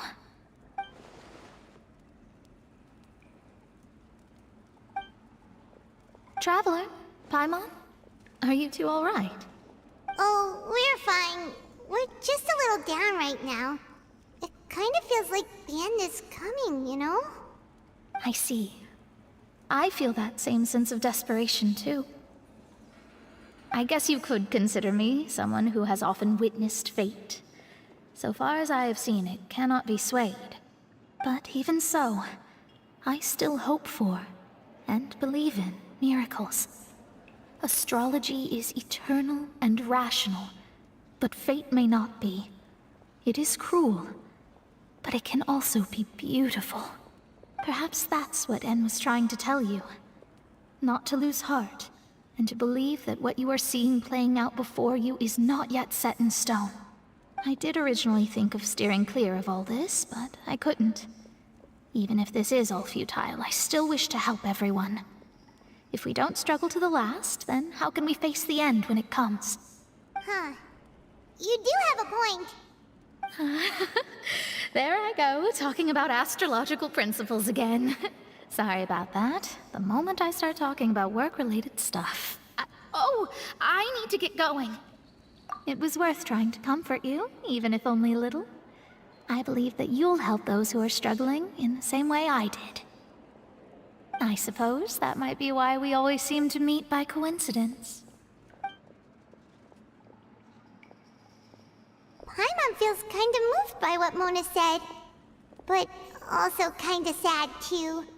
Hey, Traveler. Paimon suddenly feels like going outside for a walk. Let's go. Let's walk around the city, shall we? There's a few spots we always like to walk by.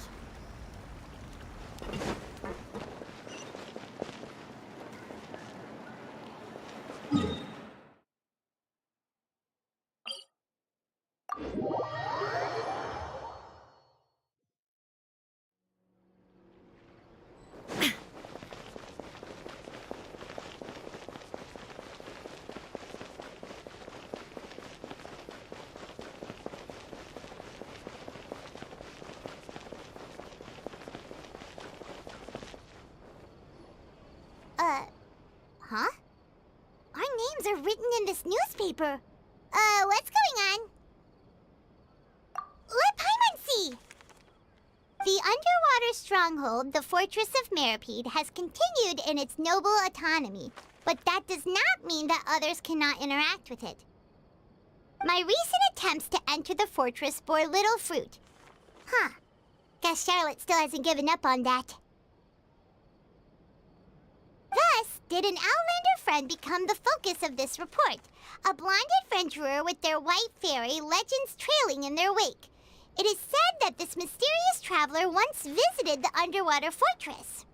So while the fortress's interior remains a mystery behind closed doors, do not fear, for the tales of the traveler contain surprises in spades. Journalist Charlotte's biggest scoop yet, the Traveler's Trail, World Walker. Huh. Charlotte took so many awesome photos of us and we never even noticed her. She hasn't been able to get a hold of anything at the fortress, so since we're easier to find, she's using us as the subject matter instead? Ugh, seriously? Well, fine. Those headlines and photos do look cool, so Paimon will forgive her this time.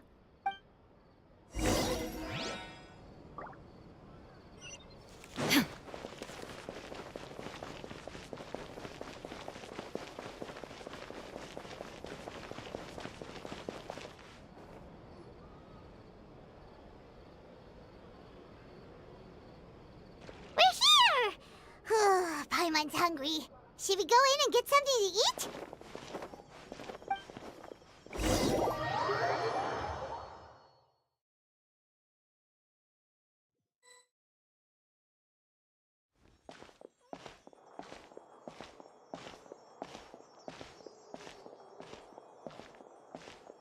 Hey, quick! Look! That's the limited edition, only 16 slices a day cake!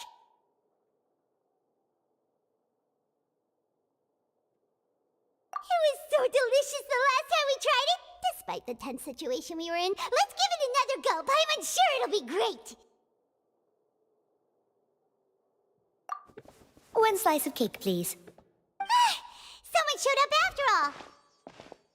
Oh, wait, you're the one from the Palais Mermonia. Oh, are you here to buy cake too? It seems Monsieur Nervalette was right. You really can eat. Wait, did he really say something like that? That's right. Even he has his own preferences when it comes to food. As for me, I love the cake and coffee here. Do you come here often? Usually every day. Every day? It's part of my daily schedule, apart from work. I shall have my cake and coffee.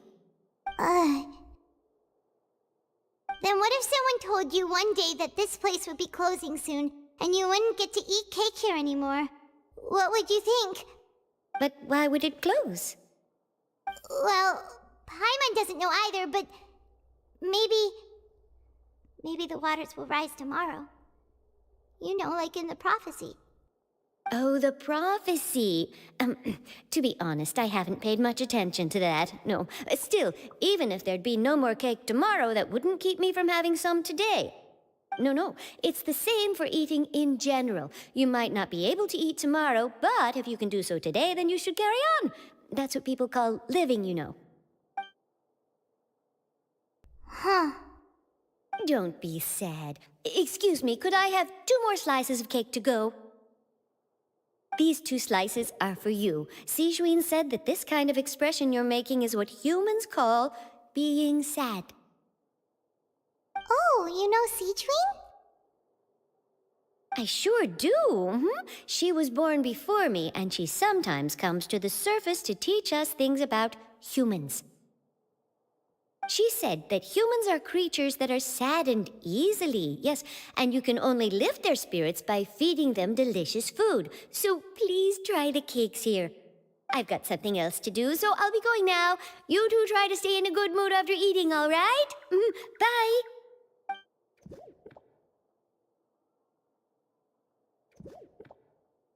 And there she goes. All right, let's dig in. I'm unsure this cake will be delicious.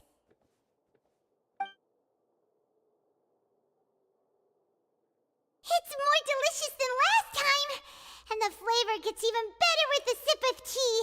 It sure would be nice if we could come again tomorrow. Sure would be nice if we could always eat delicious food here.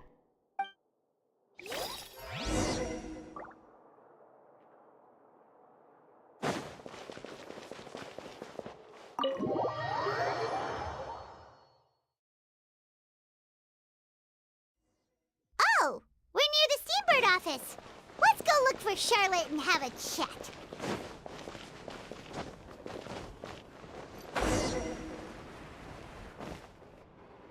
Wow! If it isn't the Traveler and Paimon! Oh, have you seen the article I wrote about you? Ha! You've got some nerve! You just used us to make some quick mora! Oh, you needn't worry about that. I heard that you were in Poisson some time back, so I sent you a letter to discuss just that. It appears you didn't receive it, though. It's all right, though. I've set aside the amount intended for you. I've even set the table with some food. Really? Oh, you're the best! You're almost a little too easy to win over, Paimon.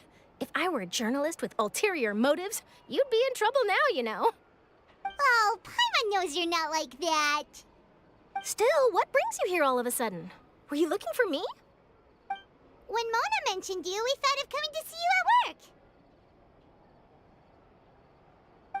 I see. It seems you've already bumped into Mona here in Fontaine. So she mentioned me? What did she say? She said that you're a real daredevil of a journalist. Nice. In which case, can this daredevil journalist dare to request an exclusive interview with the legendary traveler and Paimon? Huh? So your article in the paper today doesn't count?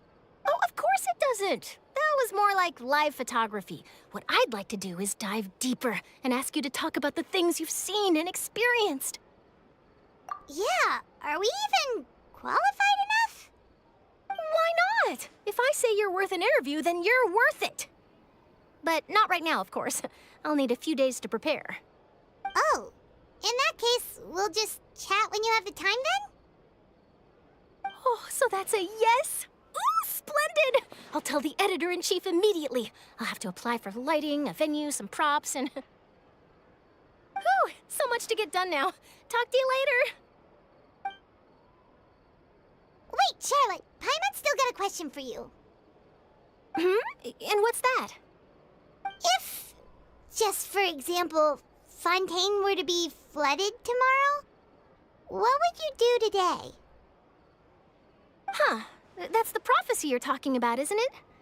I mean, I do hear about it often, but I've never once thought that the day could be tomorrow. If you're seriously asking, then I might try and think of a way to leave Fontaine. Oh, but I'm still a journalist, first and foremost. That means I have a duty to be reporting from the scene. And secondly, I wouldn't forsake my homeland that easily.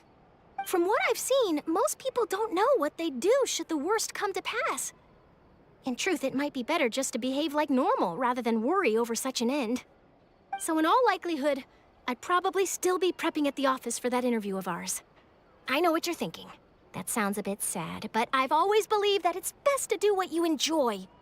Just think about it. If this nation really were to be suddenly destroyed tomorrow, but I still successfully finish an exclusive interview with a truly unique person, and then do you know what I'd do? Well, I'd write that story, send it for printing, and use messenger pigeons to get copies out to the various nations as soon as possible. I'm not a dreamer, nor am I a workaholic, but I do love my job, and I'd be proud of leaving such an article behind. I guess you could say that I was born to be a journalist. But anyway, that's my answer. And on that note, I'll get back to my preparations. That's so nice. All of a sudden, Paimon actually kinda envies her. Anyway, let's go and take a look at the sea, shall we?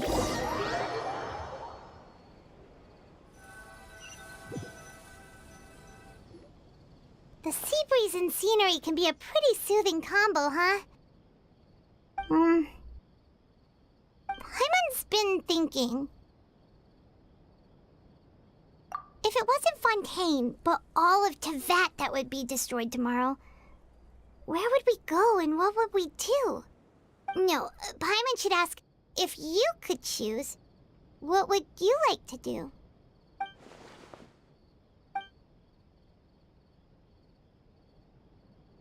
We've always been moving to the next destination, so we haven't spent much time thinking about these kinds of things. We didn't have to either, with us always being on the road and whatnot. You mean, still traveling? Huh. Wait, isn't that what we've always been doing?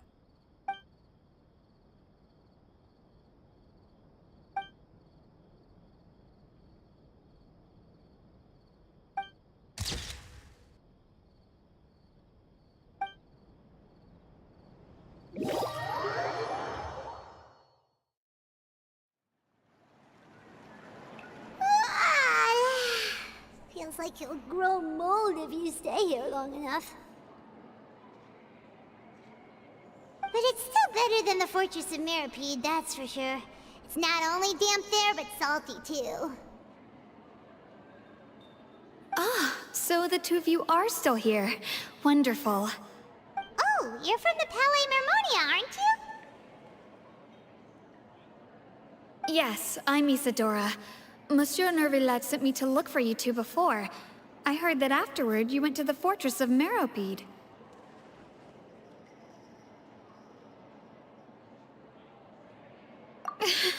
Not at all. I'm well aware that you're friends of his. Actually, I'm here to pass along a message from him.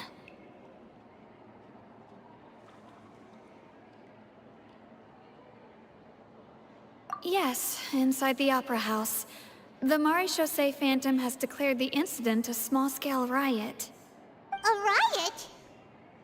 Well, that said, I don't personally think it was that serious.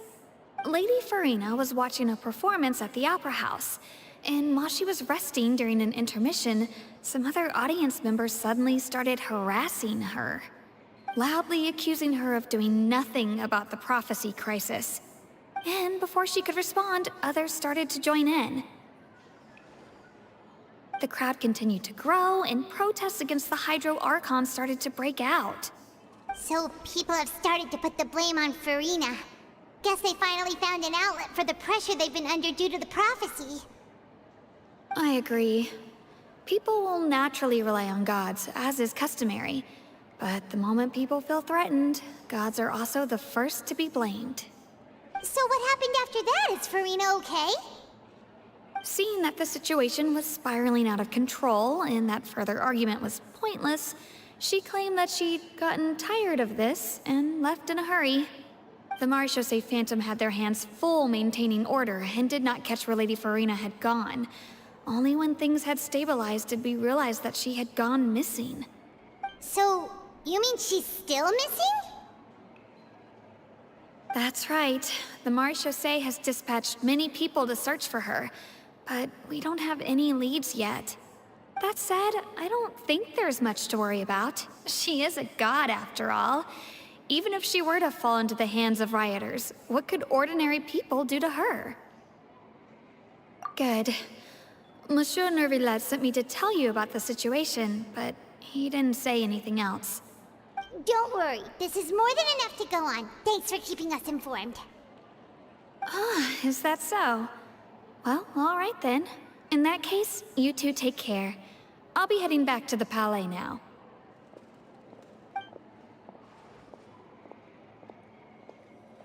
Well, sounds like we should hurry over to Poisson then. If we know Farina, she won't try to fix things in this situation. Instead, she'll look for a place to wait out the heat. And, as we also know, she may be loud and dramatic, but she doesn't have a heart of stone. When Nervillet was talking to her in the Palais Mermonia, and she heard about Poisson, she couldn't hide her sadness and remorse. It would be hard for her to ignore being accused by the public today. Paimon thinks Farina's probably taken the opportunity to slip away to Poisson and try to relieve the sense of guilt that she's feeling. Huh! Well, what do you think? Paimon knows the answer, of course, but Paimon can do the analysis to back it up, too. Cool, huh? In that case, there's not a moment to lose. Poisson, here we come!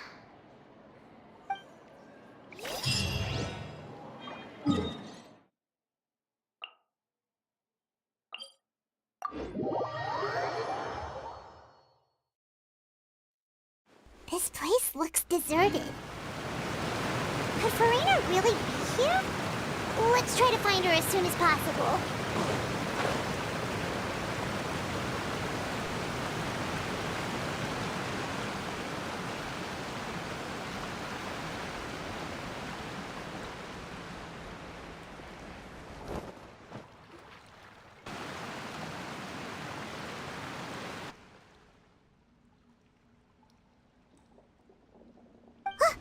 That's Farina, right over there. She really is here all on her own.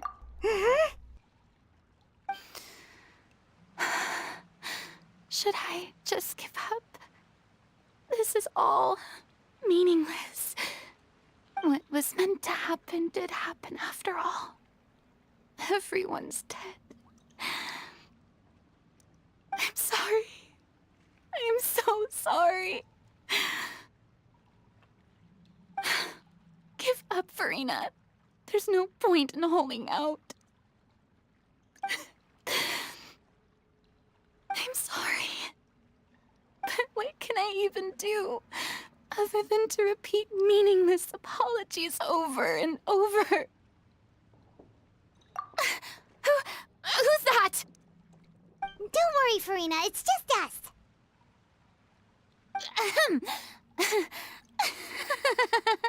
So it is you, blonde traveler from another land.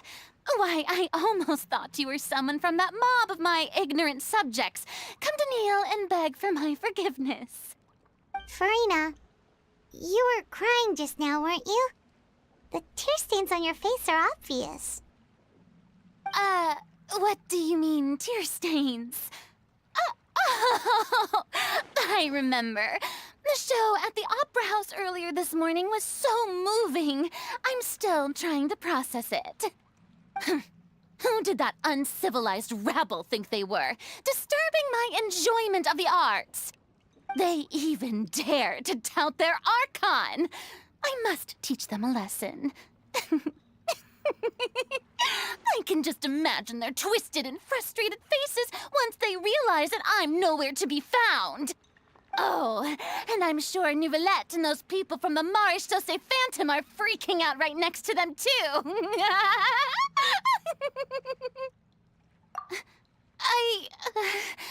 Of course not. Hey, there she is! The Hydro Archon's over there! Quick, after her! Farina, those people seem to be after you. They are... They're just some rabid fans who want to cut the line because they haven't been able to meet me in person, aren't they? That's against the rules. I can't let them get their way. Farina just ran off! Quick, we have to catch up with her!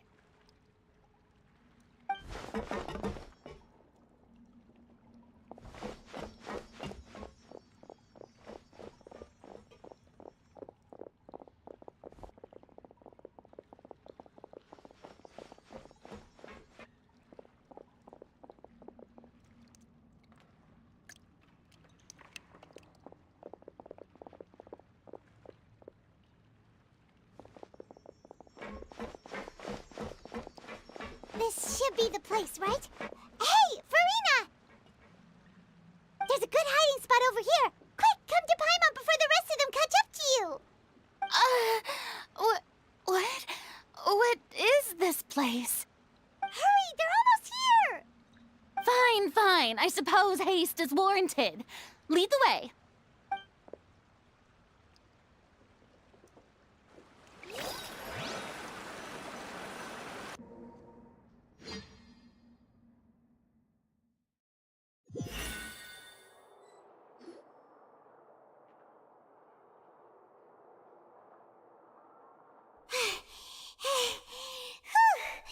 Paimon's exhausted.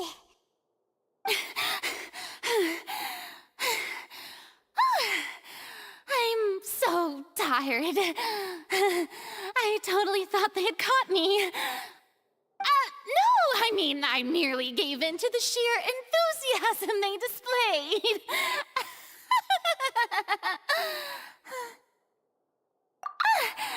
You're right. Yep, that's a good girl.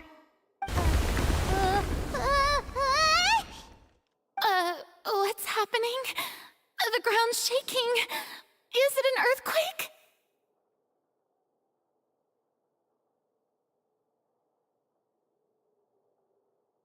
Yeah, a quake of this kind preceded the flooding in Poisson, didn't it? It can't be. It's happening again. Well, there's no need to worry too much about that. Novelette's made some emergency plans, so the evacuation should go a lot smoother this time. Yeah, I hope you're right. But the people of Poisson, they've already...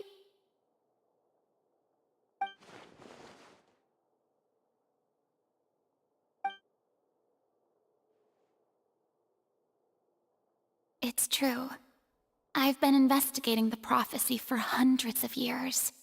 I once had informants all over Tevat, searching for clues and feeding information back to me. I've tried all kinds of ways, too, to hold back the sea. Anything to keep the coastline from advancing. But all my efforts proved to be futile in the end. Really, the truth has been clear to me for a very long time. We cannot make an enemy of the divine. No matter what we do, the will of the heavenly principles will have its way, and the prophecy shall be fulfilled. Give up. I do love the sound of that phrase. It would mean finally coming to terms with fate, but also for me to finally be free. Indeed, I've thought about giving up so many times, especially after we almost lost Poisson. Fate is really unreasonable, isn't it? It has no heart and obeys no rules. The prophecy has only just started to come true, and so many people have already lost their lives. But just now, it all became clear to me. I still don't have the right to come to terms with fate on behalf of everyone else. As long as the final moment hasn't come, it's still not too late. Don't worry.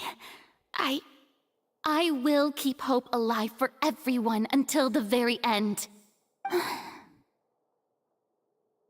Well, that's enough for now. I got the impulse to play the stricken maiden, but honestly, considering my rank and station, that wasn't a good fit at all. Don't take any of what I just said seriously. How could I possibly let Fontaine fall to the whims of trivial prophecy? Come on! Paimon could have sworn you were actually being honest just now.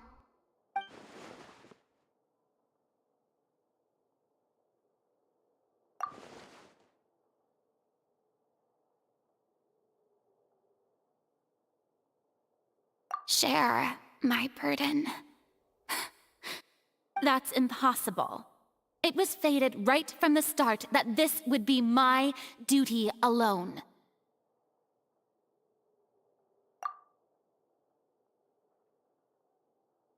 A witness.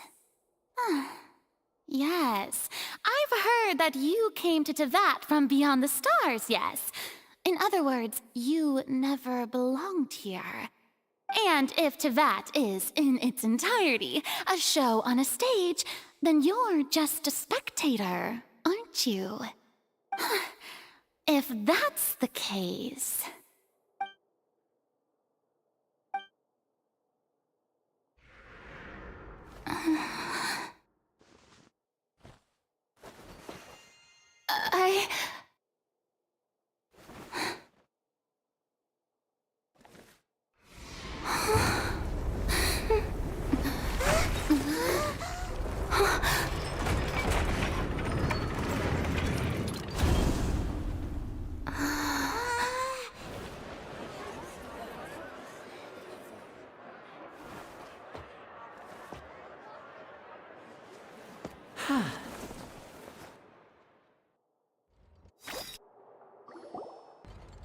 Ladies and gentlemen, this concludes my opening performance. Now, without further ado, we may proceed to the trial of our god. So this is what it is. Yes, you deserve praise for the effort you took to raise the dramatic stakes. Do not forget, however, that I am Focalor, the god of justice, the embodiment of justice itself. Does it not strike you as even the least bit absurd to bring the very concept of justice to trial? May I interpret these words as your refusal to stand trial? In that case, you will have the opportunity to defend your honor through a duel. You would draw your blade against a god? I see. It seems like you have made up your mind.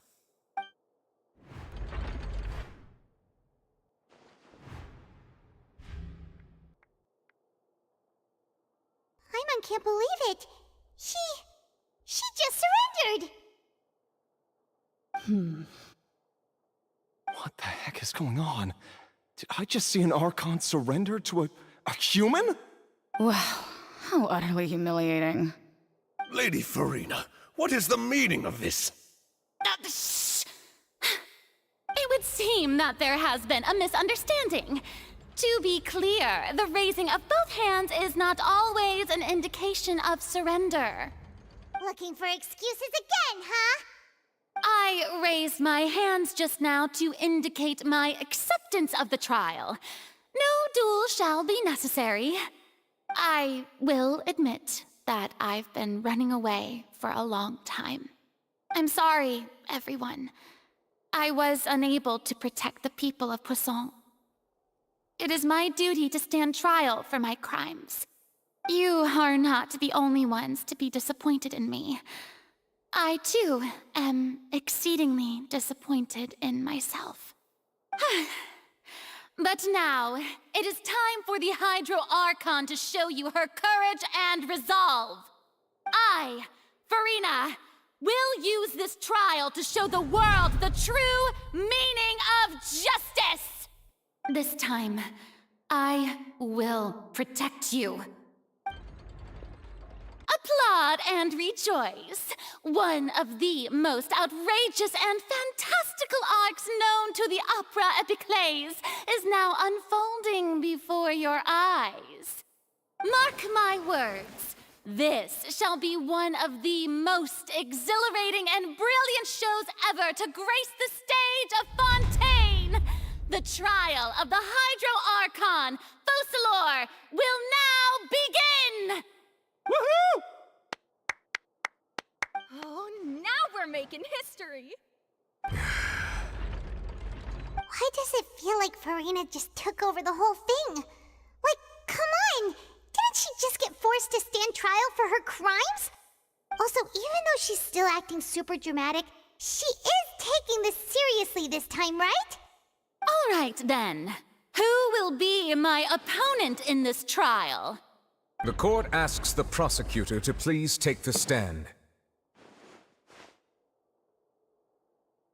Is that so? Very well.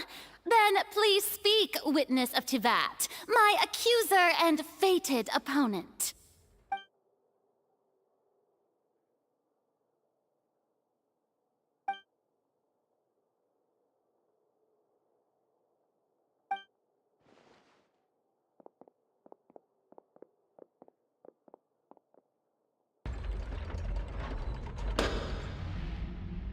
Also, please allow me to ask, as a final question before the trial begins. Just how much work did you do to force me onto this stage? Well, we did do a lot of prep after the meeting that day. I can go over the tasks assigned to the Spina di Rosula, since they were rather straightforward and easy. Navia, the president of the Spina di Rosula. Most of the people who participated in the disturbance this morning were my subordinates. They changed into plain clothes and came to the Opera House as regular audience members, waiting for the perfect opportunity to incite insurrection against you. The people's resentment against their Archon has been building as more and more of the prophecy is fulfilled. A spark was all we needed to turn smoldering anger into a flame. Moreover, according to our understanding and analysis of you, when something like that occurred, you would likely flee the scene and head to Poisson by yourself. So, we arranged for a second group to lie in wait there. So, you mean The ones who scoured the settlement for me were also from the Spina. And their goal was to force you to step into the giant magic box so you may personally participate in the greatest magic performance in all of Fontanian history. That's right. That house was a magic box, rather than someone's residence. As the super ultimate version of the setup that I used when I first performed at the Opera Epiclese, the volume of the box was increased by a whole order of magnitude, and the distance it traversed was the entire gap between Poisson and Aranias. Its cargo, of course, was an Archon instead of a human. My thanks, Farina. Without your help, we could never have pulled off such an extraordinary performance. You're welcome? Of course, this performance was only made possible with Father's support. The House of the Hearth spent a massive amount of labor in Mora to pull this off. We had to select a location, construct a giant magic box, dig a tunnel, and open up a path through the water. It was a lot of work for all of us. So, in other words, the earthquake that we felt within the giant magic box was just a normal tremor from the transportation of the whole house? That's right. It wasn't a sign of another disaster to come. Then, I can guess Nervilette and Cloran's parts. You gathered a crowd, prepared a stage, and made sure that the champion duelist would be immediately ready for a fight. Also that as soon as I appeared on the stage, the trial may commence without a hitch. Am I right? Yes, that is correct. Well, Clorand, I must commend you for your courage. Only the most outstanding champion duelist in all of Fontaine would accept a duel with an Archon without flinching. Thank you. As for you, Traveler, I suppose your role was to keep me distracted with conversation once you found me in Poisson. You'd make sure that I didn't notice anything amiss before revealing yourself as my prosecutor once we'd arrived onto the stage. Oh?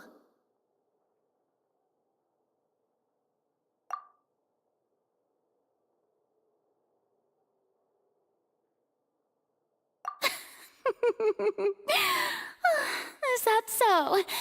Then I suppose I must have missed my final chance. It's fine. It matters not. What's done is done. The stage is already set, so there's no reason to disappoint the audience. Let's see this trial through to the very end.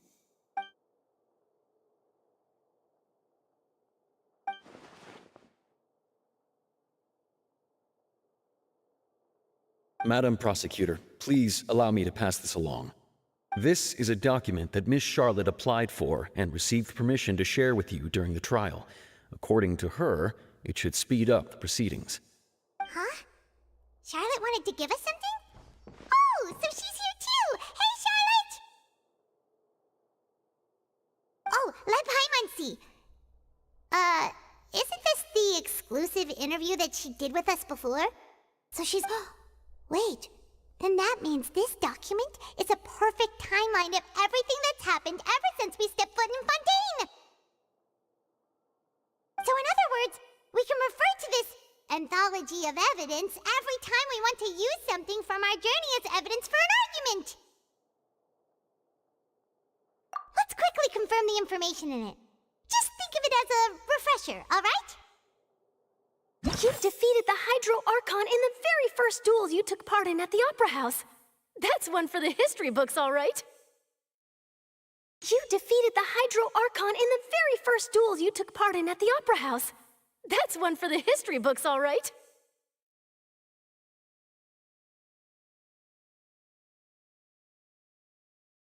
I didn't think that you'd wind up getting to the bottom of the case I'd been following all this time.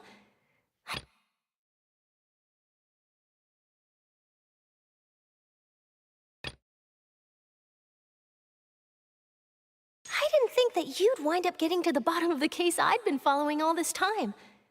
I guess you could also see this as a happy coincidence. This is the first time Monsieur Nervillette had a difference of opinion with the Oratrice. Even the Hydro Archon can't figure it out. This is the first time Monsieur Nervillette had a difference of opinion with the Oratrice. Even the Hydro Archon can't figure it out. A Fatui Harbinger. She's an extraordinary person. Her instinct must mean something.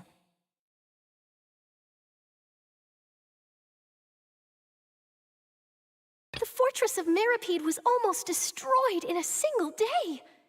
That I didn't witness that scene personally will always be a source of professional regret, I think. According to Monsieur Nervillette, both child and that whale should have been in the primordial sea at that time. According to Monsieur Nervillette, both child and that whale should have been in the primordial sea at that time. I nearly lost my awesome friend Navia. To be honest, that still gives me shivers.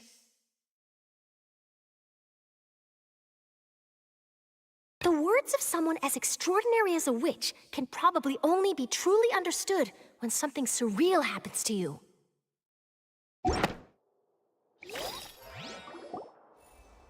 The prosecution and the defense are both in position. The trial shall now begin.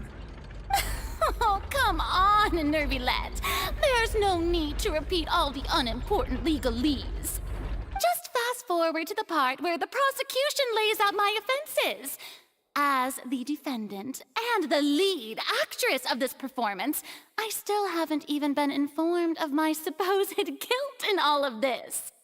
Of course, it is only natural for humans to struggle to understand the actions of a god. However, you will need more than that to convict me of a crime. That's true, but my charge here is unrelated to your conduct as an Archon. Instead, I would like to charge you as a fraud who's never been the Archon in the first place. Wait, what was that? Lady Farina's a fraud?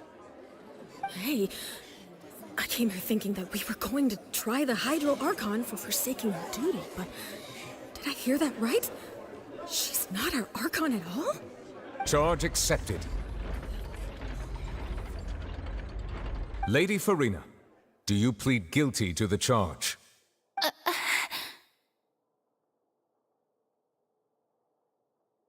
Lady Farina. I plead not guilty. How can I be guilty? There is no way that I, Focalor, otherwise known as Farina de Fontaine, a member of the Seven and the Regina of all waters, kindreds, peoples, and laws of Fontaine, could be anything other than your true Archon. Yeah, even though Lady Farina can be rather eccentric, isn't it going too far to doubt her very identity? Yeah, I've never questioned her identity either. Sure, Lady Farina can be super irresponsible, but what grounds does that prosecutor have to make such a huge claim? I have cause to believe that common sense will prevail in this case. Many of the members of the audience have known me as the Hydro Archon ever since they were born. There would be no fooling their memory. See? Even the Oratrice has decided to show me its favor. Are you sure you want to commit to a charge that will never be upheld? If you wish to drop the case, I can promise you as the god of justice that you will not have to face trial for making a false accusation. We will treat everything that's happened as a dramatic spectacle and move on with our lives. What do you say to that? An argument with near impossible odds, huh? We have to not only refute Farina's claims, but also overturn the long-held beliefs of the people. Well, I tried to give you the chance to surrender. If you must persist, then let me ask. If you believe I'm not the Archon, then what manner of being do you think I am? And if I was not the Archon, then how did I manage to live for over 500 years?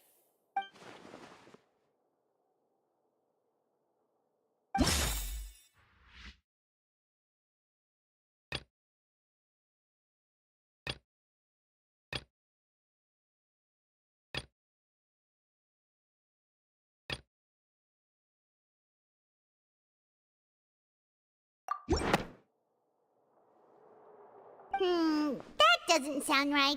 Paimon doesn't think this clue can be used as compelling evidence to build our case.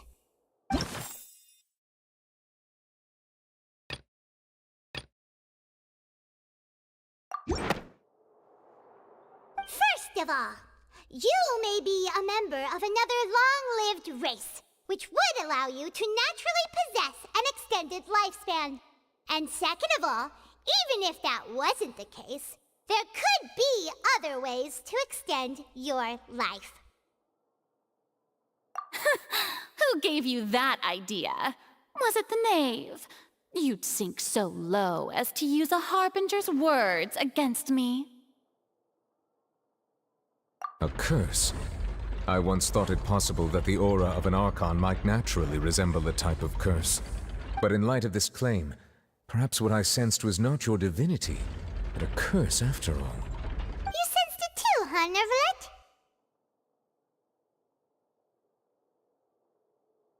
Lady Farina is actually a human? Well, it is true that it's extremely difficult to tell humans and gods apart just by looking at them. It's not impossible.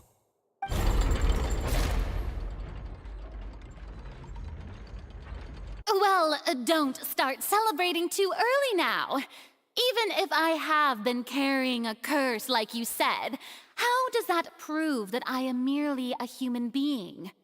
Besides, everyone knows that the main difference between a human and a god is the possession of authority. Gods can do what humans cannot. That's why they're worshipped as gods. For centuries, manifestations of my authority have served the nation of Fontaine. One need only to turn their eyes towards the Oratrice Mécanique d'Analyse Cardinal in this very opera house, or consider the indemnitium that is used in every aspect of life.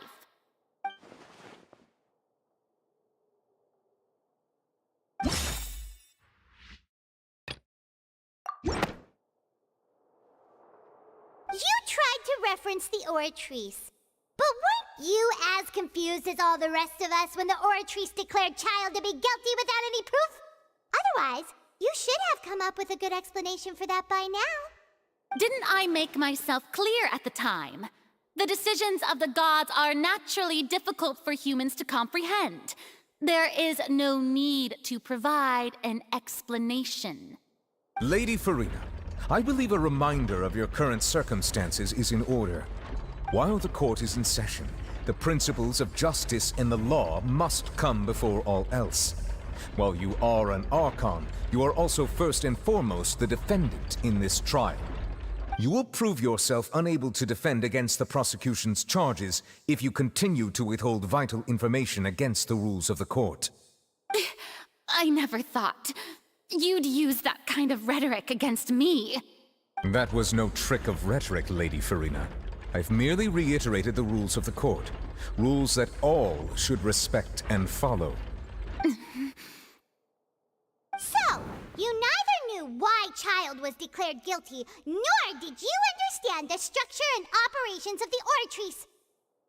Instead of having been created by you, the manifestations of authority you mentioned have been made by the real Hydro Archon, haven't they? The real Hydro Archon? Well, now you're really losing me. It is true that I did not know why the Oratrice gave out a guilty verdict that day. But the Oratrice handed out that verdict unilaterally, and it has been operating independently ever since it was first created. You can't argue that just because a divine creation is flawed, that the god behind it must also be no god at all. She's still throwing out all kinds of excuses. Seems like she's confident that we won't be able to produce proof that she has no power over the Oratrice. My power as an Archon. There are many ordinary citizens in the audience. How can I just carelessly demonstrate the formidable power of an Archon? If that poses a concern, I'm prepared to extend my protection to the audience. You don't need to go that far.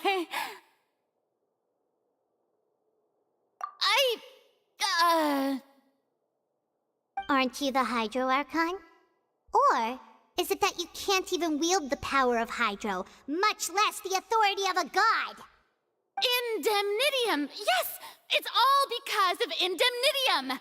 All Archons derive their power from the faith of the people, and I've converted the people's faith in justice into Indemnitium! Thus did I give up all of my divine power to provide everyone with energy for their daily lives. Have you ever seen a more magnanimous god? Isn't that a huge stretch? Yeah, no matter how generous an Archon can be, how could they give up all their power? Can a god with no power even still be called a god? It seems like nobody's buying Furina's excuse. Hey, come now, everyone. Please don't stare at me as if I was a liar. I'm still the same Furina you knew, right? The one that you loved. Shouldn't you want to believe in me? Please? You've got to believe me. If what the prosecutor said is true, she really has committed a grave offense. Did she deceive all of us? And all of our parents and grandparents too? And all of our ancestors? Ever since they were born? Enough. That's enough.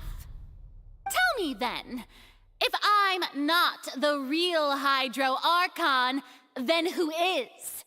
If you have no evidence of another Hydro Archon's existence, nor can you find anyone who can back up their claim to be such, then what grounds have you to say that I'm not actually the real deal? Wow, she came up with yet another argument. How can we refute her now? Seems like she really doesn't want to give up.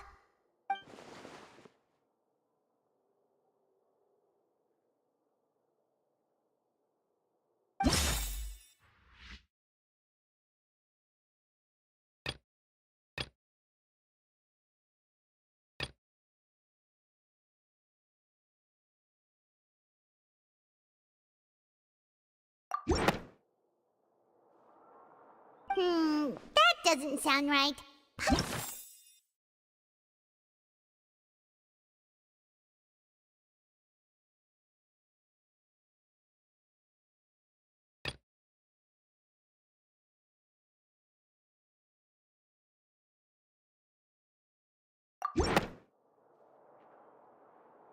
It has been established that all Fontanians can dissolve in water from the primordial sea. And that means... Since you insist on claiming to be a god and not a human, then there's a method that you can use right here and now to eliminate all suspicions of you being the latter. Miss Navia, please apply to serve as a temporary attorney for the prosecution before addressing the court. Though you act in partnership with the prosecutor, you must still adhere to proper procedure. Super sorry, Monsieur Chief Justice. I swear this really will be the last time that I'll speak out of turn. Now, I've brought some seawater from Poisson. As everyone knows, a massive flood struck the area not long ago, taking many lives, including those of some of my closest friends. So, Miss Furina, would you dare to touch some of this seawater? If we are to believe that you are indeed the real Hydro Archon, touching this seawater would have no effect on you. All it should do is strengthen your case. But if you don't dare to touch it, then we would have basically proved the reverse. Oh, and I must remind you that after the disaster at Poisson, nobody wants to see any more people dissolve. I do hope you'll act prudently and choose the simpler path of admitting guilt. Navia from the Spina di Rosula. The Spina has governed Poisson for many years. I guess her suggestion is valid. If Lady Furina is indeed just a human, she's probably Fontanian like all the rest of us. Would she really dare to try?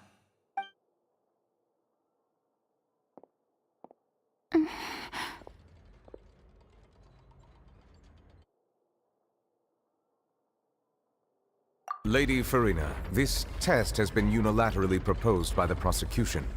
As it falls outside the realm of standard court proceedings, you possess the right to decline participation. Well, of course he had to tell her that. But refusing to participate is basically the same as a confession of guilt. She's just staring at the water without saying a single word.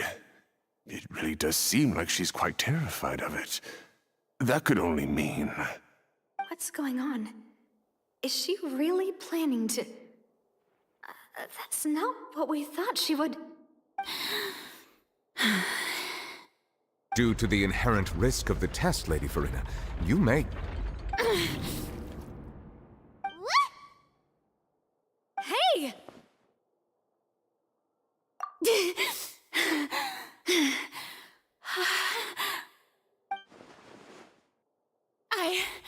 I'm fine! Look at me, everyone! My hand is still here! I haven't been dissolved! Will you believe me now? I really am your Archon! I'm nothing like a normal human who would fall apart as soon as they touch this water! Really, was this not the most obvious thing in the world? Miss Siegewien? If you're present, Miss Siegewien, please come forward and attend to the defendant. Siegewien? Don't be nervous. It'll just take a few seconds. Let me see. That should be enough. Please announce the results of your evaluation to the court, Miss Siegewien. As everyone doubtlessly saw, Miss Farina was displaying symptoms of hyperventilation and flushed skin. These indicate that she was experiencing the adverse effects of exposure to primordial seawater. The extent to which she was affected is the same as other humans when exposed to primordial seawater of a similar concentration. Thank you, Miss Siegewien. Lady Farina, you may return to the defendant's stand. Oh, wait. What did she just say? I didn't get dissolved! Shouldn't that be enough to prove my innocence? Well, considering your tendency to run from your problems, we did originally prepare a direct sample of the seawater around Poisson. However, after extensive discussion, we exchanged it for a sample that is not concentrated enough to dissolve an actual human. After all, on the off chance that something entirely unexpected might occur, we don't want anyone else to lose their life to the sea. Yeah, so out of regard for Farina's life, you secured a low-concentration sample and asked the head nurse to serve as an expert witness. It's a great thing that the direct sample wasn't actually used. Farina could have... I can't believe... You...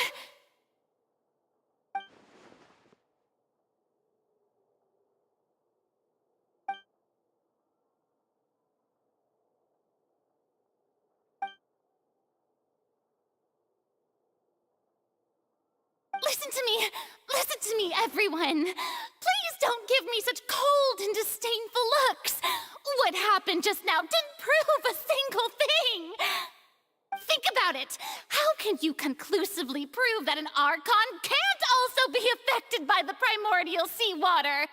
Also, if I was really just a human, why would I dare to just put my hand in that kind of water?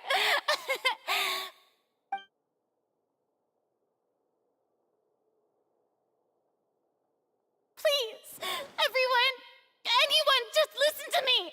I swear, I really am your Archon!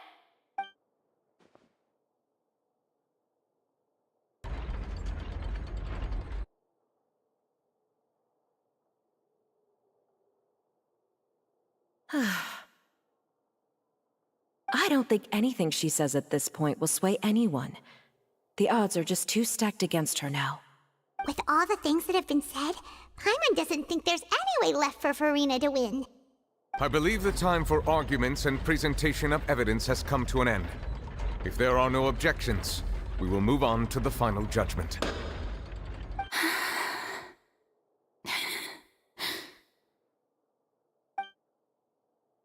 I don't think anything she says at this point will sway anyone. She's too stacked against her now.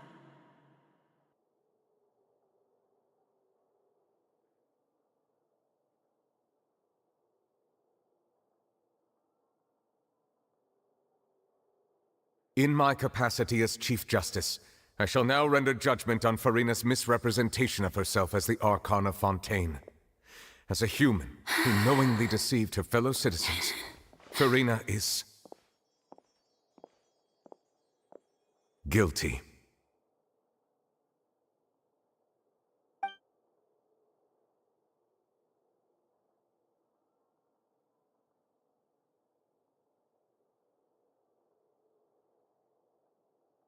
We shall now turn to the Oratrice Mécanique d'Analyse Cardinale to render the final verdict on the charges.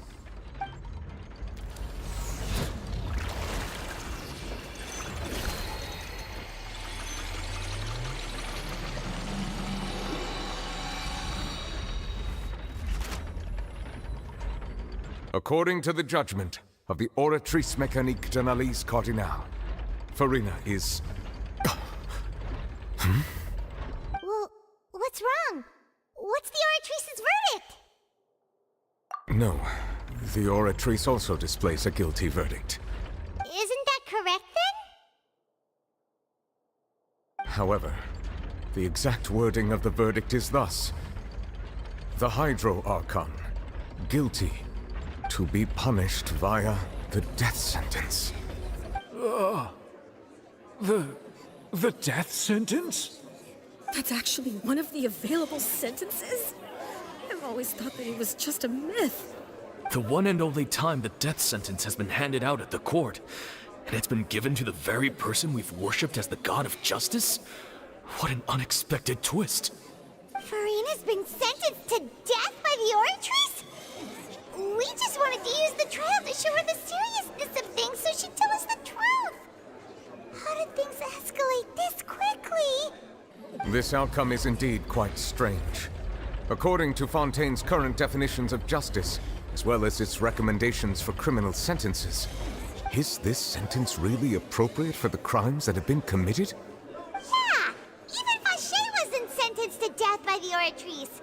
You know, the real evil mastermind behind the serial disappearances case.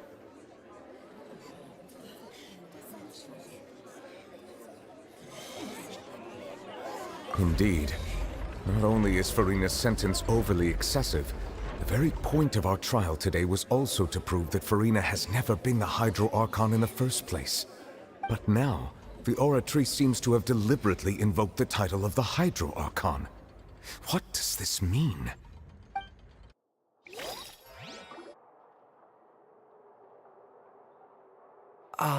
Excuse me, if I may interrupt. Is the trial still going? Fremine! You finally made it. I assume this means you've completed your mission? Mm-hmm. Any mission Father assigns to me will always be top priority.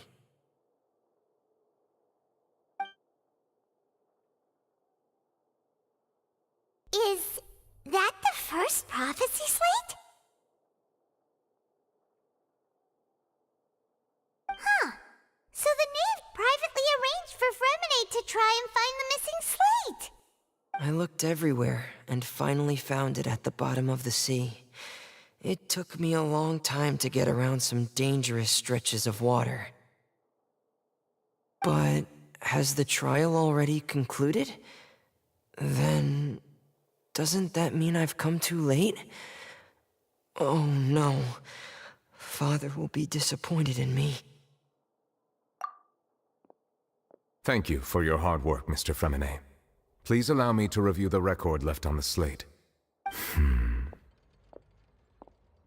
Traveler, I believe that you have already seen the other existing slates, and would like you to come here and confirm their contents.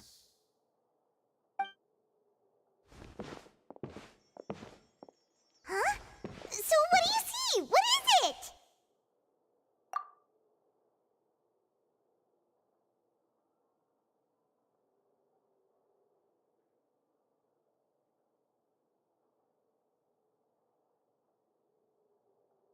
I believe I have now made sense of the Hydro Archon's crime.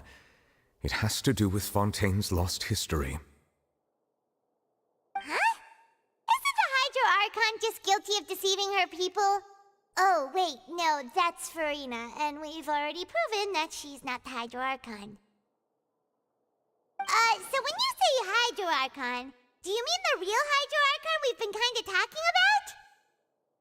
In truth, everything that you've encountered in Fontaine up until this point can be traced back to the contents of these stone slates. However, I'm uncertain as to how much sense they currently make to you. Okay, let's try to recall the contents of the other 3 stone slates. Paimon will do her best to help you remember.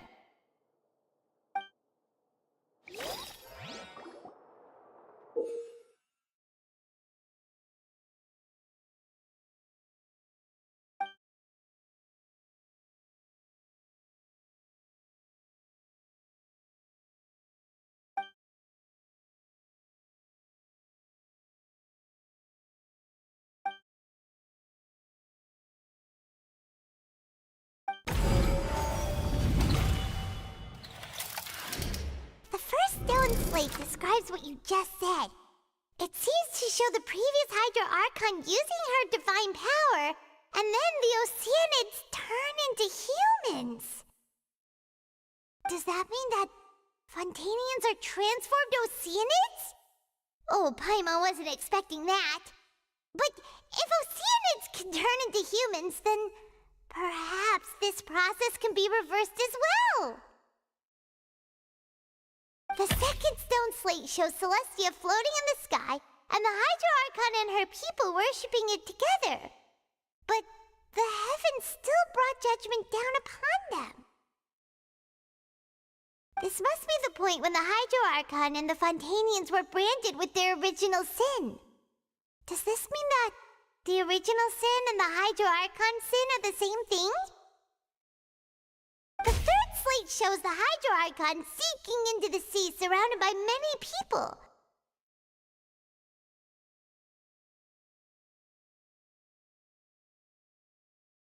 Huh. That reminds Paimon, didn't we also watch that happen to someone else? Well, the fourth slate is the prophecy the Fontanians have been talking about. People dissolving into the sea, the Hydro Archon crying on her throne, and so on. We didn't believe that such a crazy disaster could happen at first, did we? But after that incident, it was just a question of when and not if.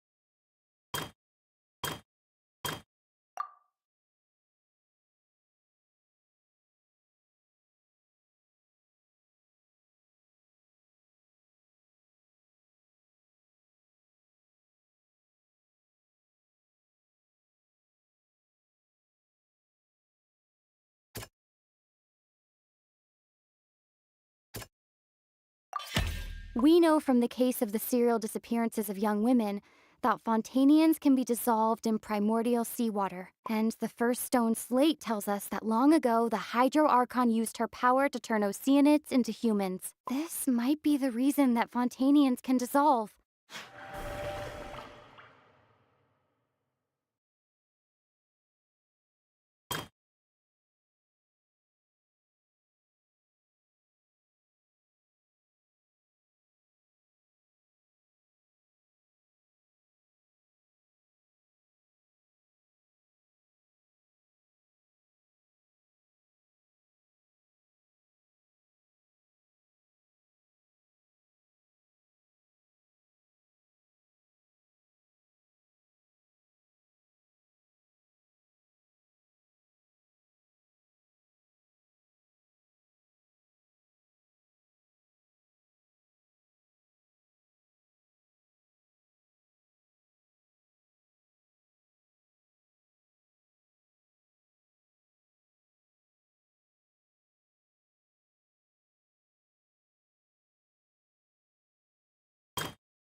That doesn't sound quite...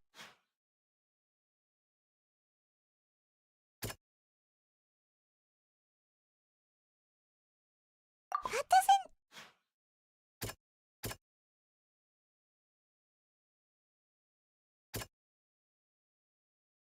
That doesn't...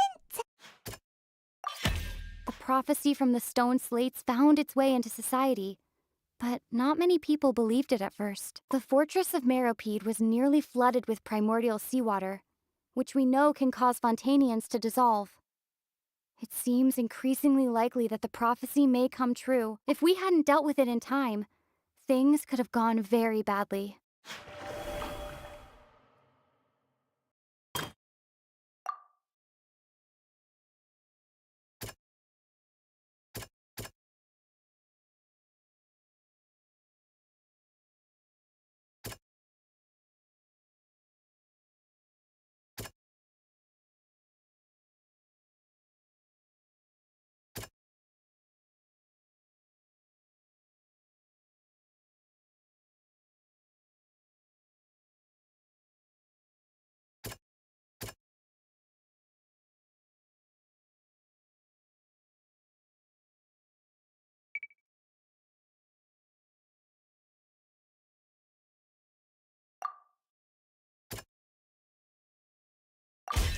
It's not as simple as falling into the sea. When Navia fell into the sea, her consciousness was subjected to judgment. The stone slates show the people gathered around the Hydro Archon in the sea. Could that be alluding to the same thing?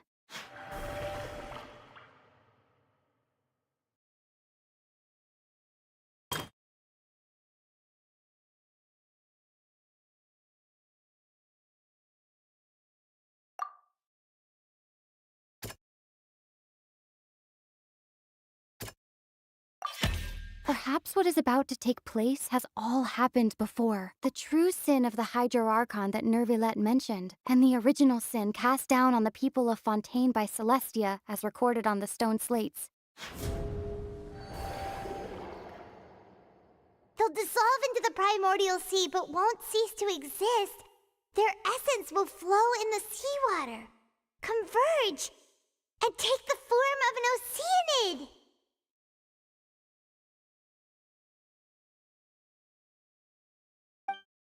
The Hydro Archon was sentenced to death in court, shocking everyone present. Perhaps this means that her sin was actually Fontaine's original sin. Navia fell into the water inside those ruins, and she nearly dissolved. She was surrounded by the people of Poisson in a court within her consciousness, and was forced to take part in a trial meant to make her stay.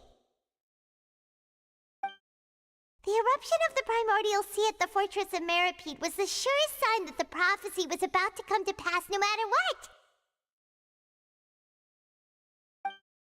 The prophecy's contents can all be verified by recent events. If we combine what we know together, loads of truths should come to light.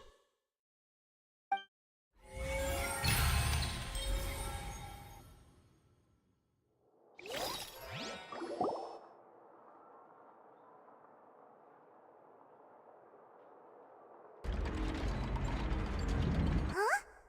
Oh, Paimon gets it now! So that's how you can make sense of it. But then it feels like we're going to have to share some truly shocking revelations. Let's hear them.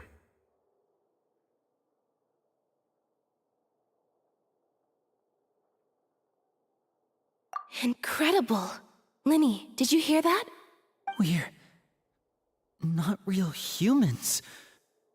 All Fontanians were originally created by the late previous Hydro Archon, with Oceanids as their basis. The evidence for that can be found in how only Fontanians could dissolve in primordial seawater, and how all the girls Vacher dissolved were also turned into Oceanids.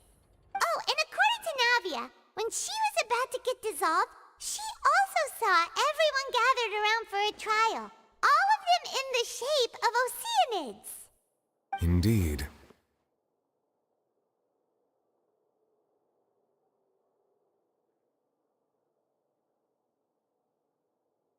Yeah, and it follows from the content of the first slate that she probably angered Celestia by creating humans without prior permission.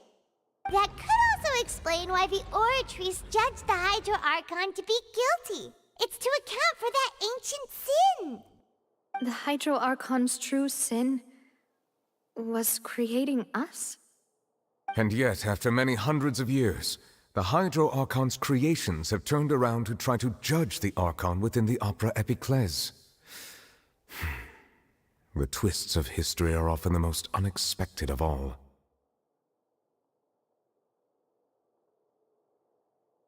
Yeah, isn't the image here just like when Navia fell into the sea? So wouldn't it be trying to show the image of the Hydro Archon also falling into the sea once the prophecy has been fulfilled in the fourth slate?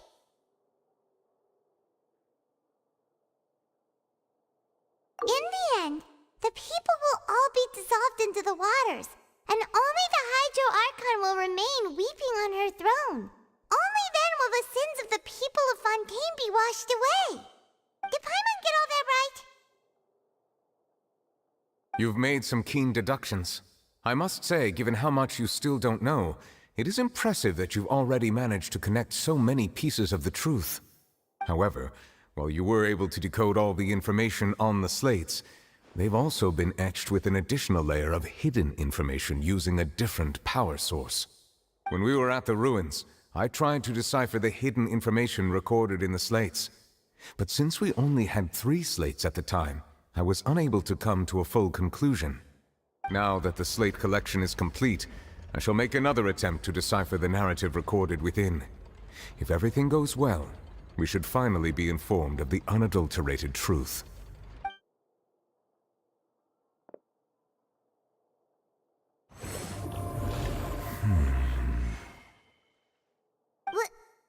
Well?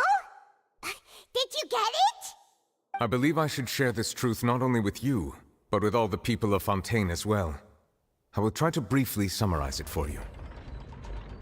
Your hypotheses regarding the origin of Fontainians and the sin of the Hydro Archon were both correct. In the Fontaine of old, the previous Hydro Archon sensed the yearning of her Oceanid familiars for life on land.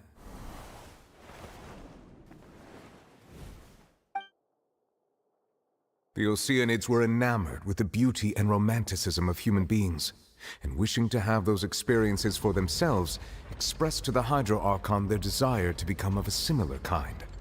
However, even though water as an element is intricately linked with the power of life, the Hydro Archon, as one of the 7, did not possess the authority to create a new form of human life. Not one to give in, she eventually found a way to create permanent humanoid bodies for her familiars by appropriating the power of this planet's primordial sea. She poured primordial seawater into the Oceanid's blood vessels, creating humanoid mimics in the process. But if Fontainians were to ever come into direct contact with water from the primordial sea, the power within their bodies would escape these artificial restraints and return to the sea. As a result, their forms would collapse, and they would be reverted to their original forms as Oceanids. Of course, the Hydro Archon never received permission from the heavenly principles to create a new human race. And thus, the Hydro Archon and all of her creations came to shoulder the original sin of appropriating the power of the primordial sea. That is the true history of how the people of Fontaine first came into being. So we were all Oceanids before we turned into human beings? That's way too much information for me. I think I'm just going to pretend that I never heard a single thing. Wait, but if that's the truth, we can't let the Hydro Archon be sentenced to death. After all, her only sin was creating us. This really might be too much information for your regular Fontainian, but it does answer a lot of our questions. Alas, your hypothesis regarding the 3rd and 4th stone slates was inaccurate. The slates' respective positions are, in fact, correct. A key point of the visual on the 3rd slate is how all the individuals depicted in the water are humans rather than Oceanids. They have not been dissolved, which implies that the water depicted in this slate is not water from the primordial sea. The nation of Fontaine is the nation of Hydro, as well as the nation of Trials and Justice. Instead of being the literal element, the water in the scene symbolizes judgment and justice. You may also recall Navia's experience. When she fell into the sea, her consciousness was surrounded by that of many others who intended to hold a trial to determine her fate. Therefore, the meaning of the third slate is that the people of Fontaine shall try the Hydro Archon at the court of justice. Yes, it refers to our present situation. I think I'm following now. So, what you're saying is, even though we decided to put on this trial to avoid fulfilling the prophecy, in truth, everything we've done has happened exactly as the prophecy foretold. So now, it seems, we're the ones making sure it comes true. What should we do? Huh. No matter what, the prophecy will be fulfilled. Is this what it feels like to be a prisoner of fate? If that's the case, does that mean the scene in the fourth slate will also be fulfilled soon? Traveler, I would like to point out another small fallacy in your deductions. About the fourth slate, you probably thought that the eruption of primordial seawater beneath the fortress of Meripede served as the surest sign that the prophecy was about to come to pass, yes? However, I believe that rather than being a sure sign, that eruption could in fact only be a small warning of something far worse to come. As for the root cause of the catastrophe, I believe you've already encountered it once before.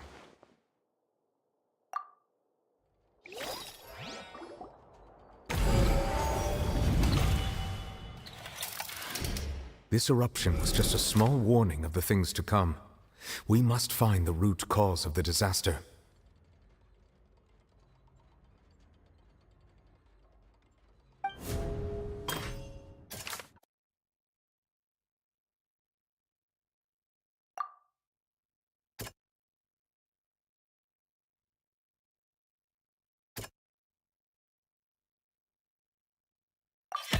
It was both dream and reality.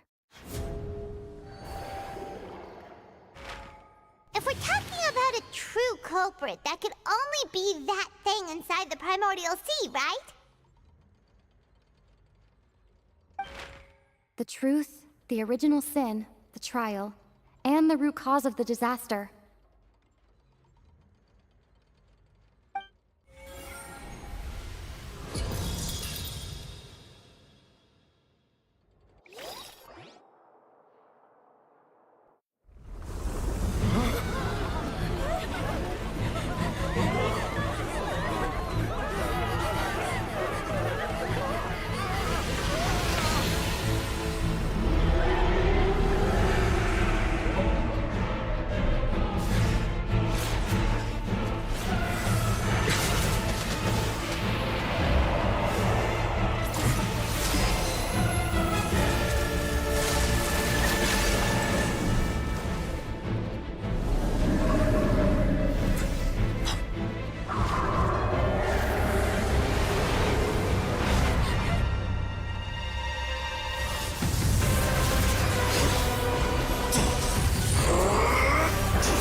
So we've met it at last. I understand very well why it has chosen to make an appearance here. That whale does not belong to Tevat. It is a monster that has traversed the stars, weeping all the while. It has been greedily consuming the energy from the planet's primordial sea, using it to grow. That is the main cause for the rising sea levels. And once it has finished consuming all of the energy contained within the sea, its next step will be... You said that when the Hydro Archon first created Fontanians out of Oceanids, she filled their blood vessels with primordial seawater. Precisely. That whale finds the blood of Fontanians nigh impossible to resist. Therefore, when it left the primordial sea, it decided to make its next stop a packed opera house full of food. Food in the form of Fontanians. We just barely managed to push it back, right? In that case, won't it come back to target the people again, once it's managed to recover its strength? That is correct. Indeed, it is more accurate to say that we should thank that Harbinger for buying us some time. Without him, the whale would have likely come onto land far sooner. From the way he looked, he must have been fighting the creature for quite a long time. That battle maniac. We've always known that he had a special connection with that whale, but we definitely didn't expect it to help us out like this. Anyway, now that we know that this whale is the actual cause of the disaster recorded in the prophecy, all we need to do to stop the prophecy would be to find a way to beat it up, right? It is too late. It had already absorbed too much of the primordial sea's energy before we could notice it. At this point, it has become practically integrated with the sea itself. Even if the entirety of Tevat were to be destroyed, it could still survive and swim off towards some other world. That's not something I will accept. We've already done everything we can, and we even found the true culprit. We've come so far. You can't just tell me that the last hurdle is some impossible foe. That's just not fair. Indeed, that's not how a grand performance should end. I'll fight it to the end, no matter what. So the prophecy will be fulfilled no matter what, huh?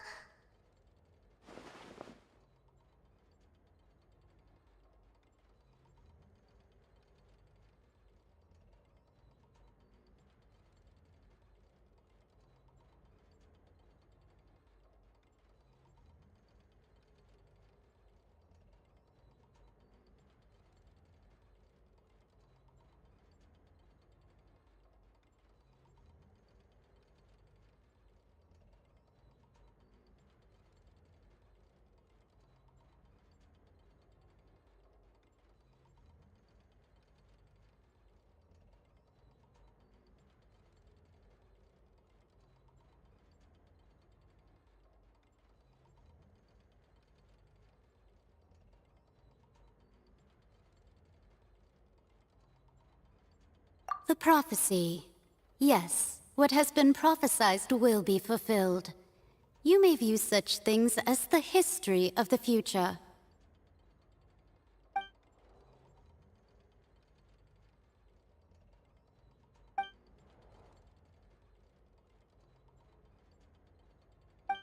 Just as prophecies are usually only the future as seen from the perspectives of the gods, could things be happening in hidden corners where the god's gaze does not fall? Ultimately, fate shall serve as your only guide, no matter what will happen in Tevat's future.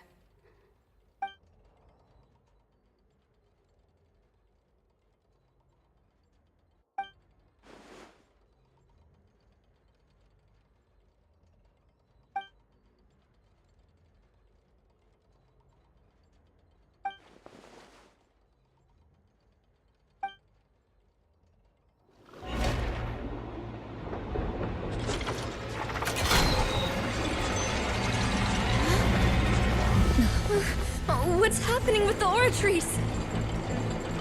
I believe it is preparing to carry out the death sentence.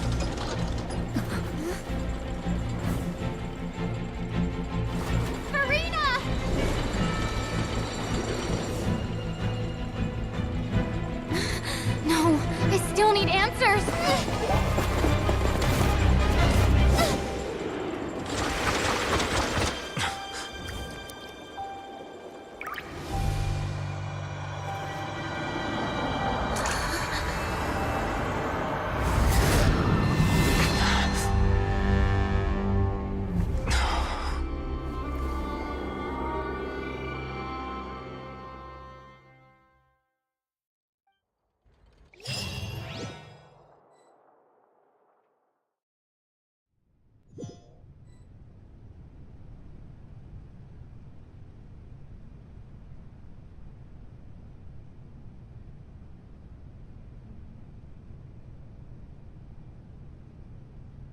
You...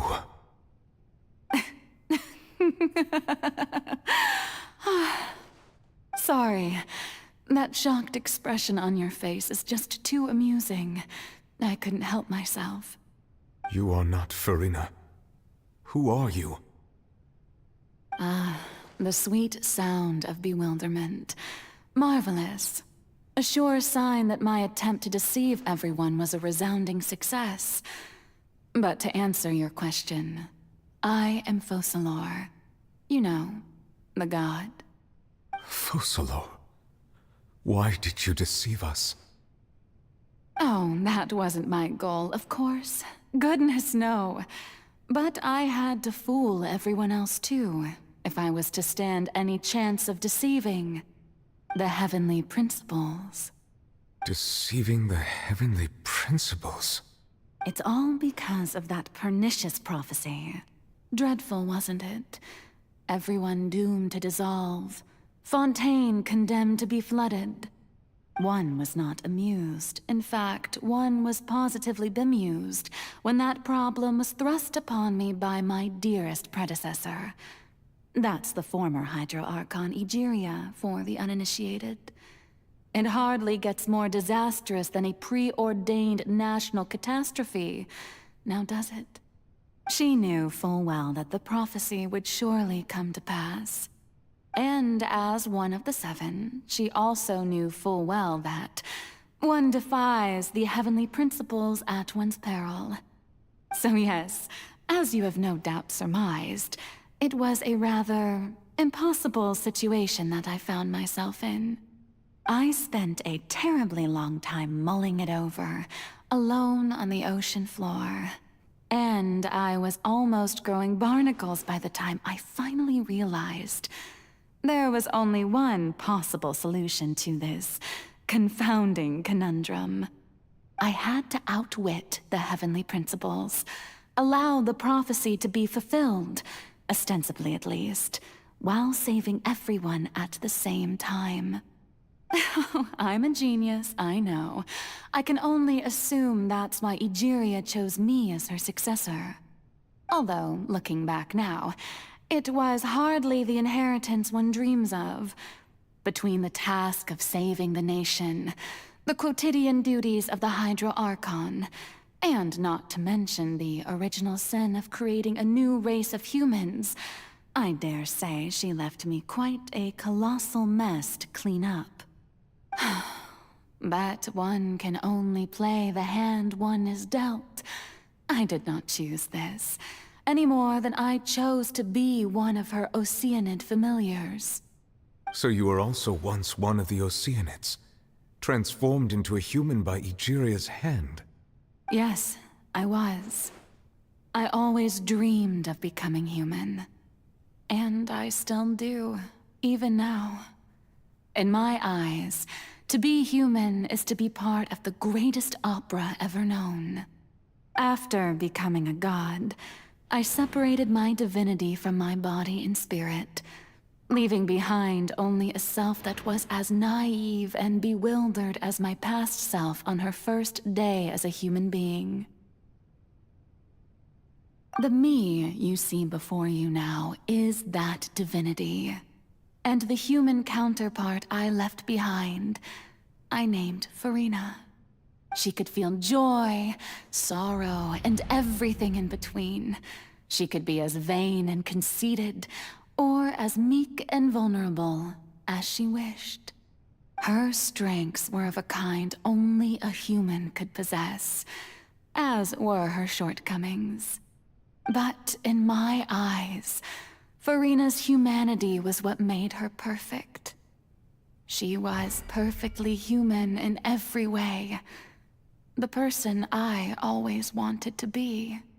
Anyway, so then I cursed her. All part of the plan, of course. The plan to deceive the heavenly principles. Do you still remember the final scene of the prophecy? The Hydra Archon, alone, weeping on her throne. In order that the prophecy might appear fulfilled, I invited Farina to be an actress, to play the part of the Hydro Archon in the prophecy. Under the curse I placed on her, so long as I, Focalor's divinity, continued to exist, she could not die. But nor was she free to live her life in the pursuit of happiness. Instead, she was forced to take the stage in the opera house, to embrace the role of leading lady, to forever play the part of the god from the prophecy, all to create a deceitful appearance of that prophecy coming to pass. I suppose now you probably understand why your court is called the Opera Epiclese. But Farina is only human, isn't she? Even though she has had a long life, her mind is no stronger than that of any other ordinary human being. I cannot begin to fathom what she has had to endure. It must have been torture for her. It has indeed. And although she is, in a sense, me in human form, I most definitely owe her an apology for it. It's been 500 years, and all along, she's been playing her part in the most unimaginably long, unbearably lonely, and agonizingly painful opera of all time.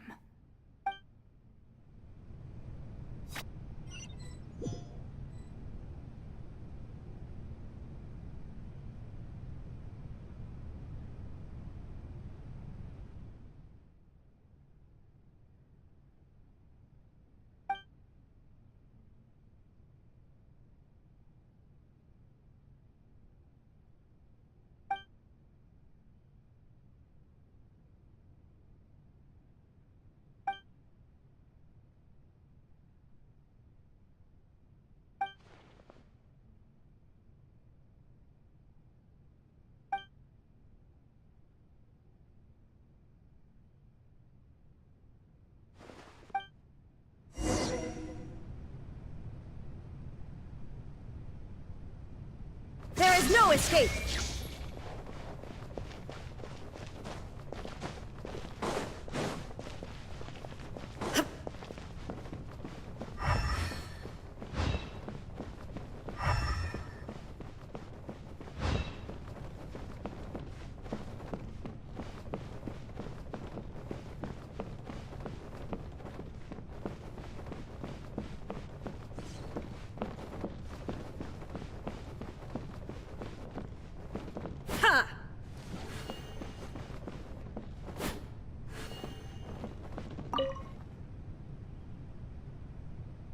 Oh? Who permitted you to come onto the stage? Now, I understand your admiration for my august self, but I must ask you to keep to the rules. All right. It is not my intent to reprimand you. There is no need to state your name. Just be off with you. Do not distract me from my performance.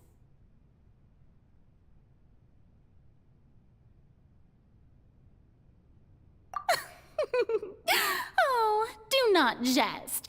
Can you not feel it? I am Focalor. The eyes of countless Fontanians are upon me. I must, at all times, display the utmost elegance and nobility.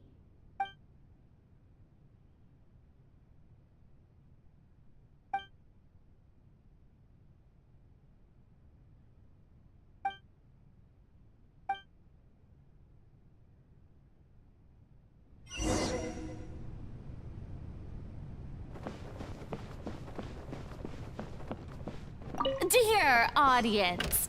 The performance is experiencing a technical difficulty, but worry not. The guards shall resolve it soon enough. Yeah. Oh, right now. Illusion shattered!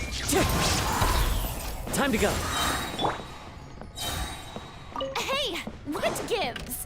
The audience is still watching me, you know. Guards? Wait, where are the guards? Guards! Everybody stand back! Nothing lasts forever.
Farina. Farina.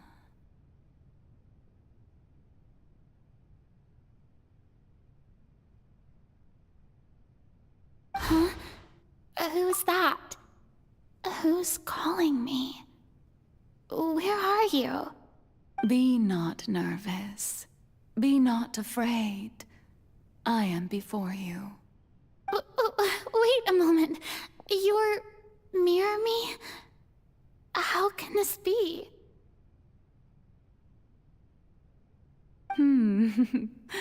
Mirror you, huh? You know what? That's not bad. Let's go with that. Mirror me. What do you wish to say? The prophecy. Have you heard of it? What prophecy? Wait. I know. I think.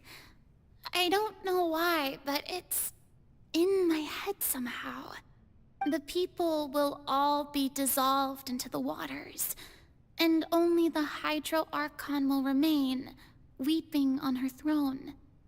Only then will the sins of the people of Fontaine be washed away.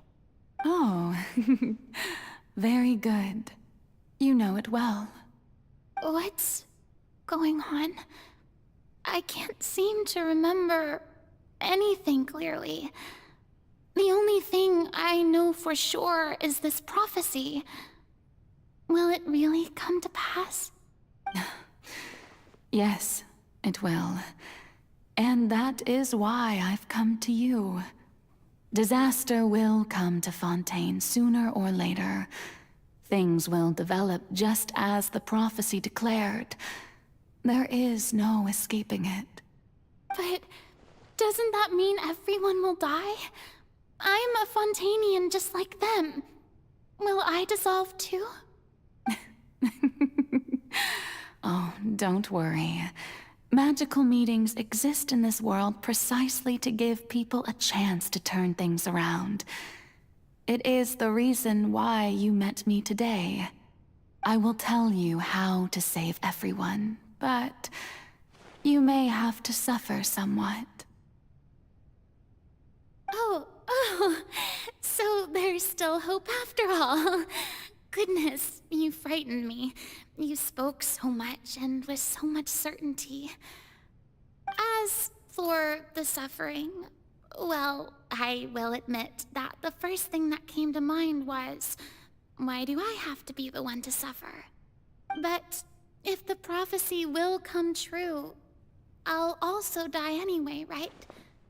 So if I've already met you as my magical meeting in this world, if there were scales, with all the people of Fontaine on one side, and my pain on the other, is it not obvious where the scales should tilt?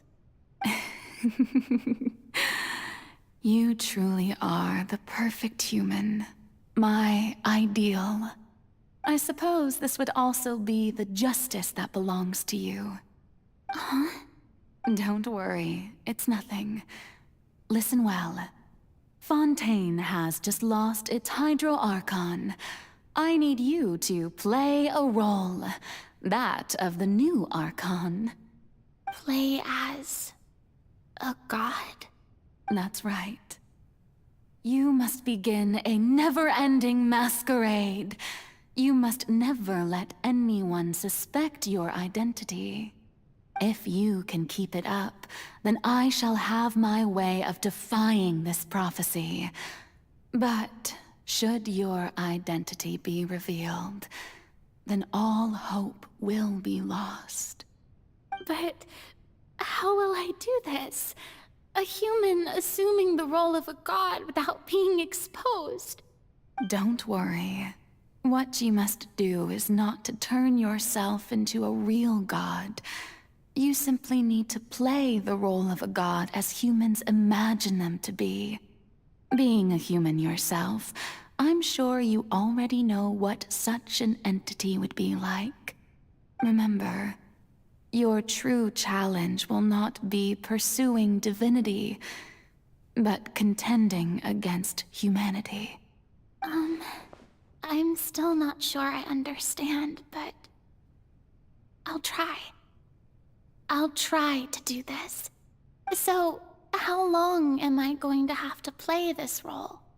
To accomplish this mission, you will have to stay on the stage for many, many years. You will endure and not grow old until your task ends. But I promise you, all will eventually end in a magnificent and dramatic trial, and everyone will be saved.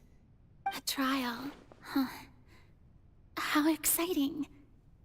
I'll be looking forward to it.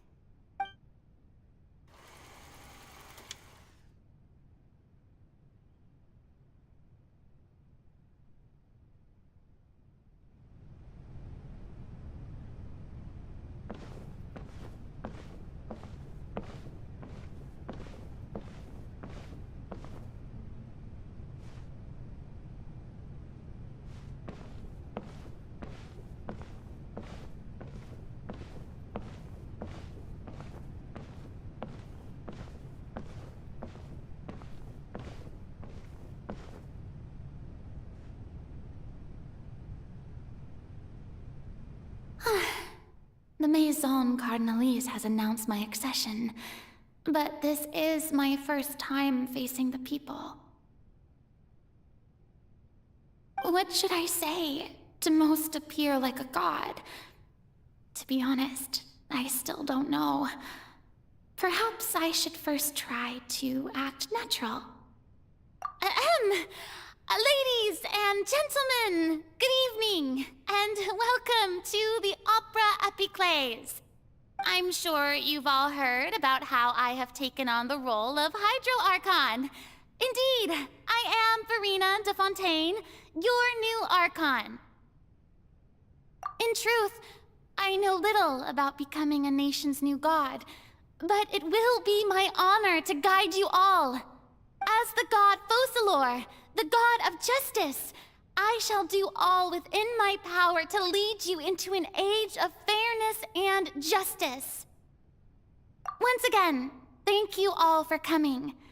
If you should have any questions or suggestions, please send them to the Maison Cardinalise. The future of Fontaine will require us to work together, after all. This should do it. I thought I might stammer, but thankfully, I was able to convey my thoughts just fine. Okay, and next.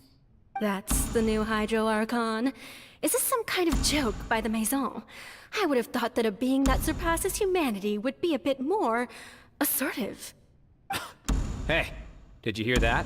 She even told us to send her suggestions there at the end. Shouldn't gods be all-powerful? She's being so modest. What's the difference between her and an ordinary person, then? If you ask me, perhaps the succession didn't actually happen. She might just be a Maison-backed puppet. Wait, what's going on? Why is everyone suspecting me of being a fake? Oh, this is bad.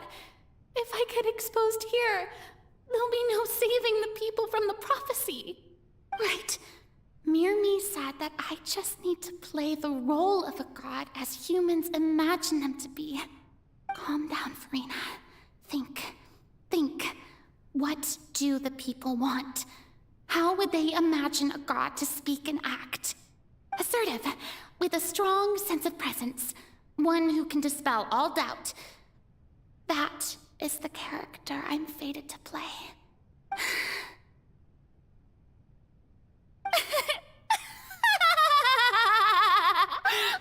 Oh, very good, my people. Only ones such as you are deserving of my rule. Now, I was wondering if some weak puppet were to one day come onto the stage and claim ownership of this opera house, would the children of Fontaine follow them? Well, it seems that you would all see right through them. Having passed my test, you are qualified to witness wondrous trials alongside my august self, here in this opera house. You may consider my previous act a door gift of sorts. I thought it was a debut that suited the atmosphere. Now then, let us be reintroduced. Ah, so that was just a performance. How could I have forgotten that we were inside an opera house? Her personality. It's quite shocking, to be honest, but I suppose it's a better look than before. Such a fascinating and bold deity. How wonderful! Our future may yet be bright after all.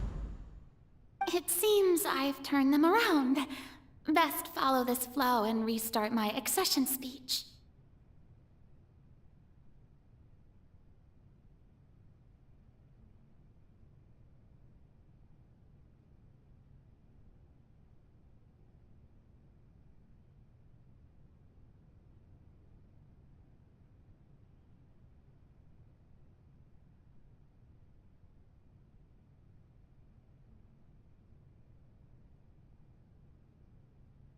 My dear people, whether you acknowledge me or not, whether you trust me or nay, I say to you, keep faith in your ardor for justice.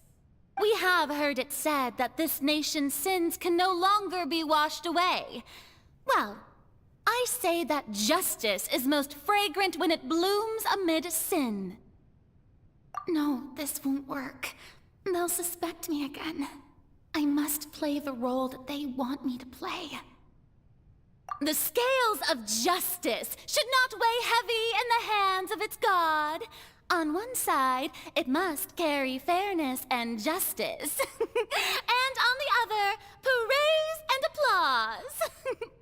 May law be the prayer on our lips. May judgment be our worship. Let us light the fires and drink to the future of Fontaine! There is no trouble in this world that justice cannot solve. All that is needed is for you, my people, to believe in it, heart and soul.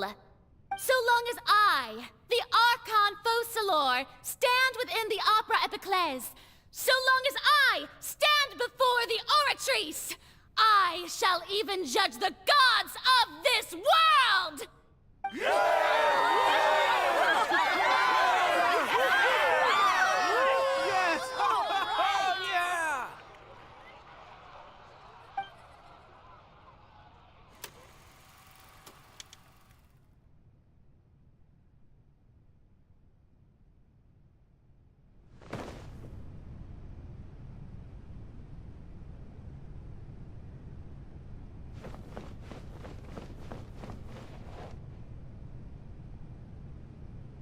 Lady Farina, here are today's case reports, as well as a summary of the follow-up for your perusal. Come now. Was I not just at the Opera House in person? Leave these kinds of things to Neuvillette. Besides, none of these trials were the one that I'm looking forward to the most.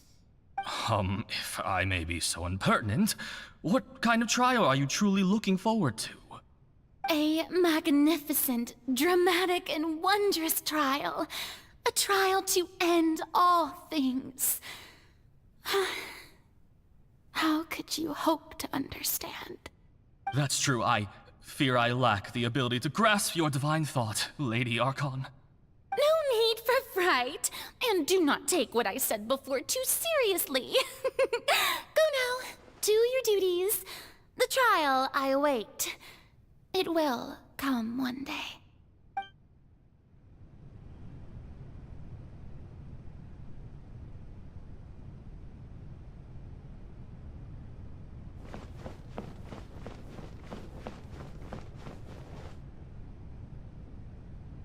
Lady Farina, I don't know what to say.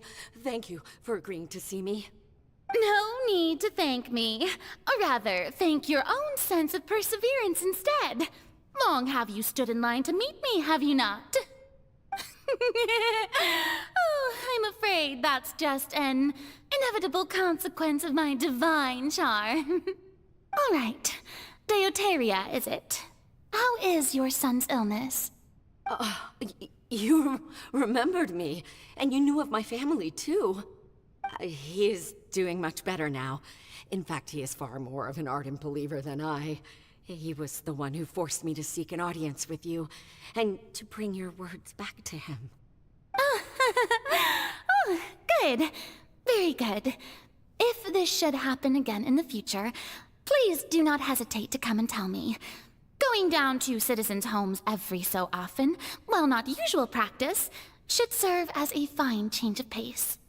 Ah, you're such a gentle and wise god. Thank you once again, on behalf of my son.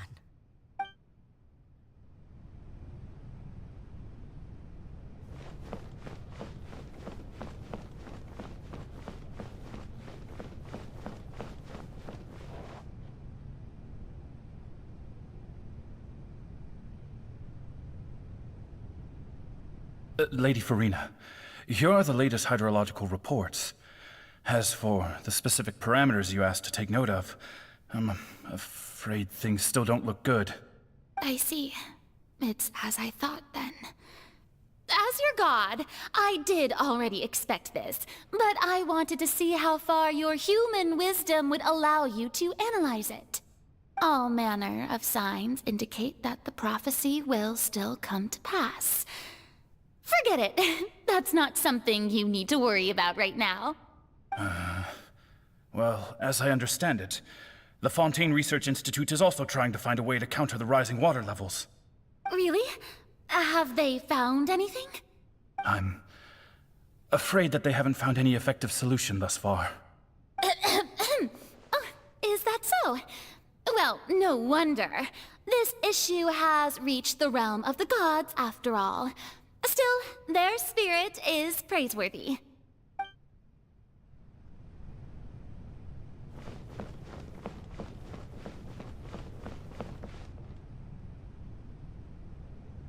The day is finally over. I haven't had a moment to breathe this whole time. But it's good to see that everything's getting on track. There are no longer any voices of suspicion. Maybe this is fine. I just need to keep going, and everyone will be saved.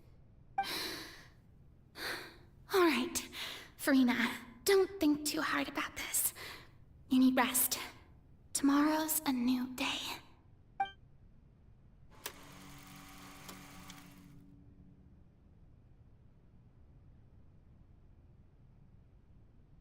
Lady Farina, here are the new trial reports for the latest cases, as well as a summary of the follow-up. There'll be no need for that. I've seen them already. There's no need to go back over scenes I've witnessed in person before. Lady Farina, I've waited so long for this chance to see you. Indeed, my dear, loyal citizen. This joyous moment is an honor for us both. Lady Farina, we're detecting significant hydrological anomalies near Poisson. Understood. Keep monitoring. Keep me informed should anything come up at the Institute.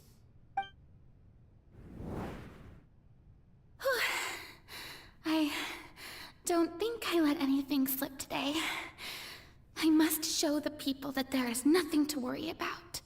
I just don't know when these days will end.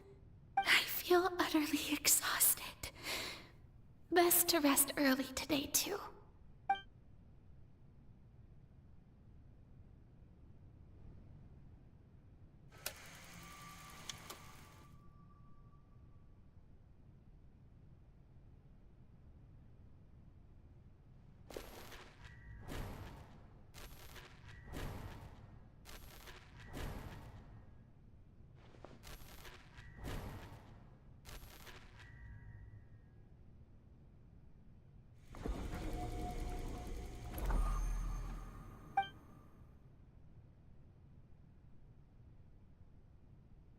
Lady Farina, it's like a dream being able to speak with you up close like this. I've heard that the first member of our family who was honored to receive an audience with you was Madame Dioteria, almost 20 generations ago. And what a fine family yours is indeed. It brings me great joy to meet such a faithful believer, a descendant of a line most ardent. Surely you exaggerate, Lady Farina. My lady? What is it, good citizen? Oh, are you crying? Uh-huh. Really now? I didn't even notice. This must be the overflow of hydro from my person. Well, can't quite help being the god whose dominion is the waters, can I? No wonder. No wonder. A manifestation of your power, then. Oh, Archon, I am honored to have witnessed it. Honored indeed.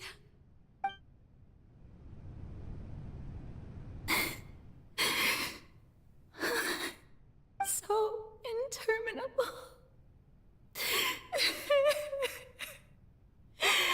So lonely. Just how much longer? Hundreds of years must have passed by now. Perhaps the show must go on for hundreds more.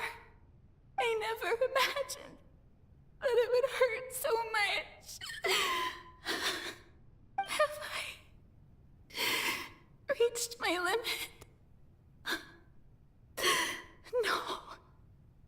Perhaps I reached it long ago. Today I didn't even notice my own tears. I want to tell someone, anyone, about this. But would that not destroy all I've done so far?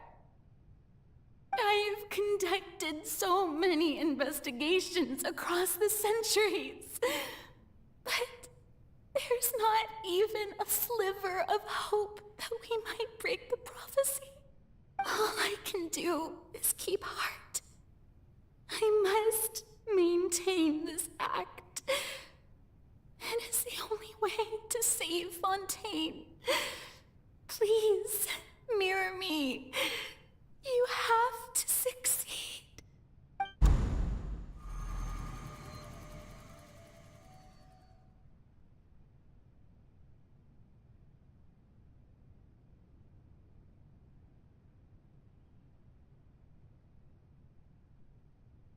Farina, you don't have to shoulder this burden alone.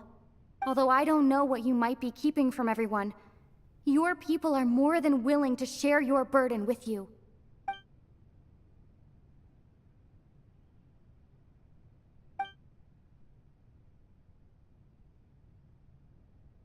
Share my burden. That's impossible. It was fated right from the start that this would be my duty alone. But even if your burden doesn't need to be shared, you can still choose to confide in someone. Just share it with me. I'm what you'd call a witness. A witness? Yes, I've heard that you came to Tevat from beyond the stars, yes. In other words, you never belonged here. And if Tevat is, in its entirety, a show on a stage, then you're just a spectator, aren't you?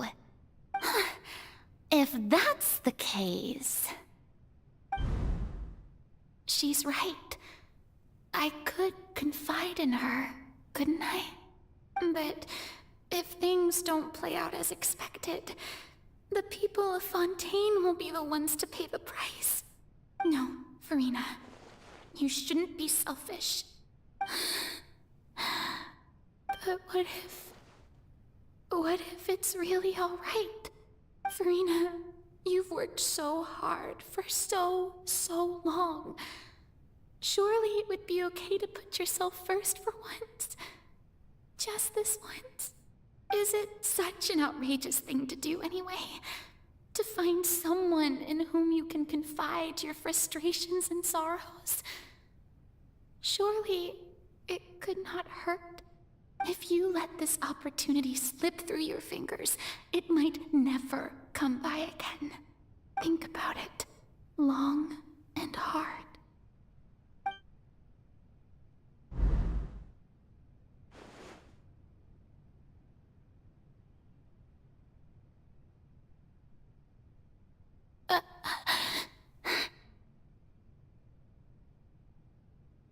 No, I have nothing to say.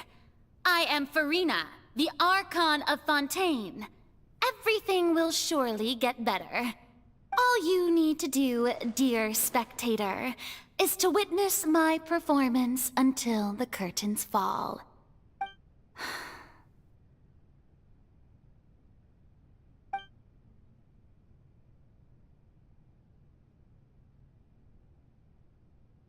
Fine.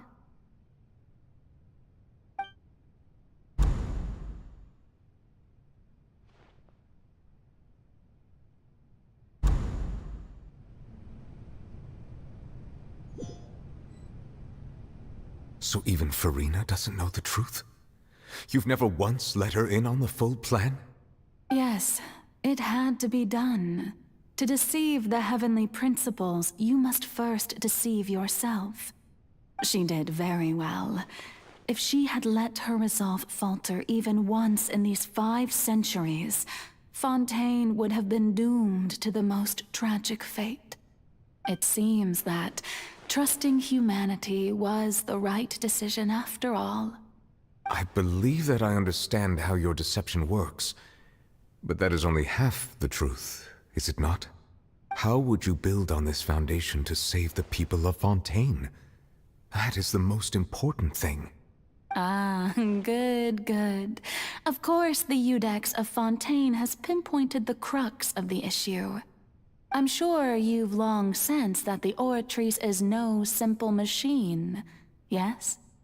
I've always suspected that it had its own consciousness. And Lenny did mention that he heard a human voice within the core chamber. It now seems that that person was you, hidden within the machine all along. Am I right?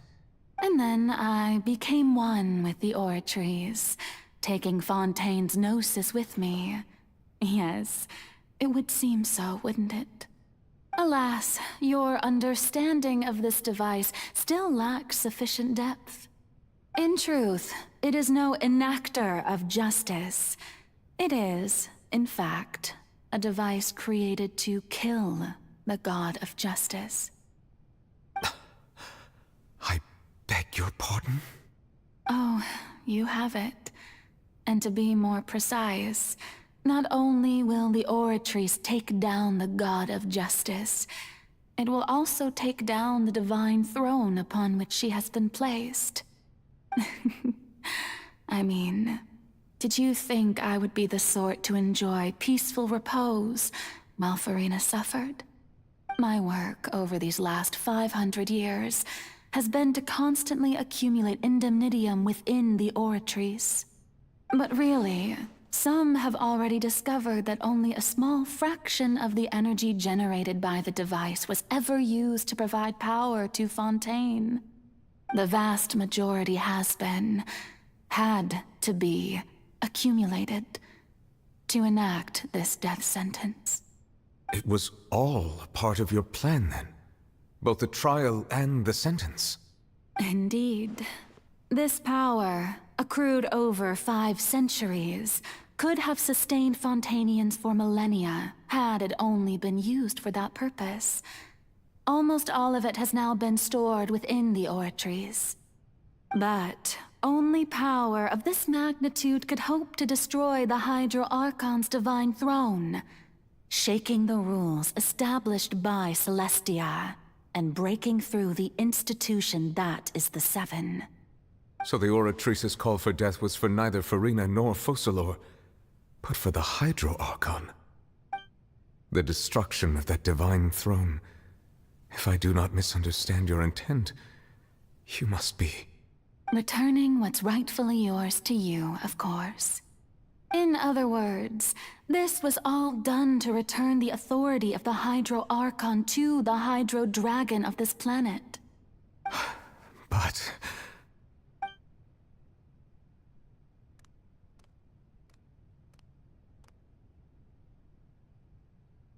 Oh, what? Getting sad again, are we? The authority of the ancient dragons shall soon be yours once more, O Hydro Dragon Sovereign. And this is the face you make. All you've done throughout the years is just so you can sacrifice yourself at the very end. I've never quite seen it that way, you know. Even now, I'm quite pleased at how well my deception worked.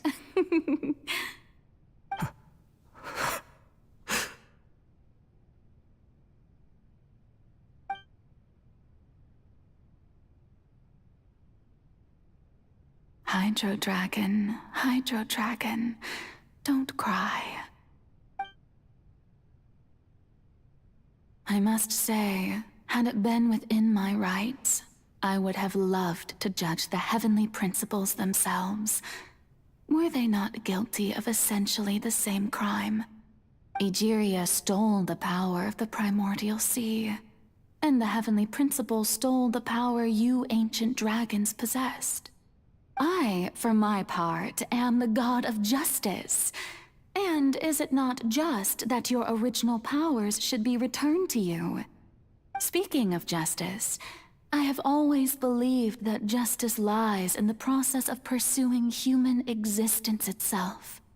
So, if the theft of the primordial sea's might was Fontaine's original sin, then, leaving matters of procedural right and wrong aside, the descent of the Fontanians as humans and their right to exist in this world would be Fontaine's original justice. In other words, existence was Egeria's justice, and to me, justice is the continuation of that existence.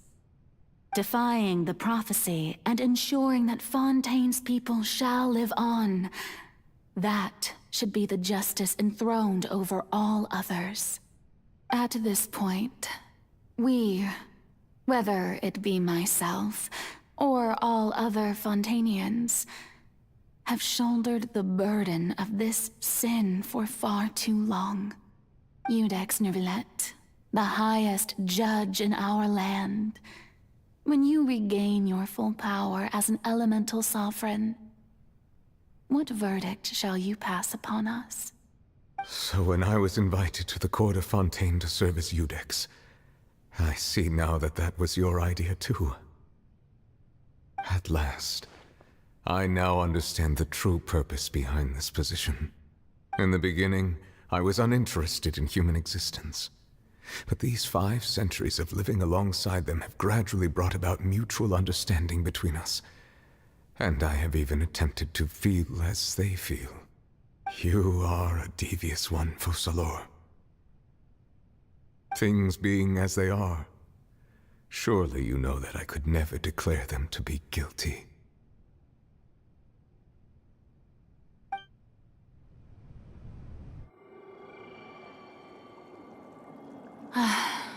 The hour of my execution is almost here. For the sinner, the curtain call has come.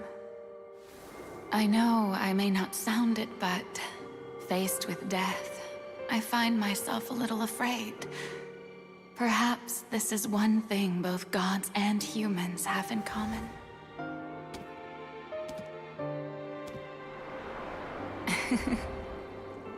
Farewell, Nervillet. I hope you've enjoyed the part you played these 500 years.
I, Iudex Nuvelet, hereby declare,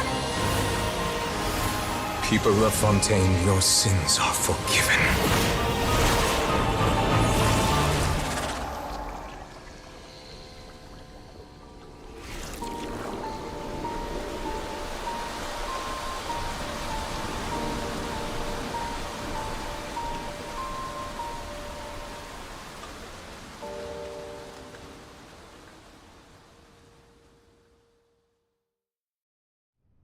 Most...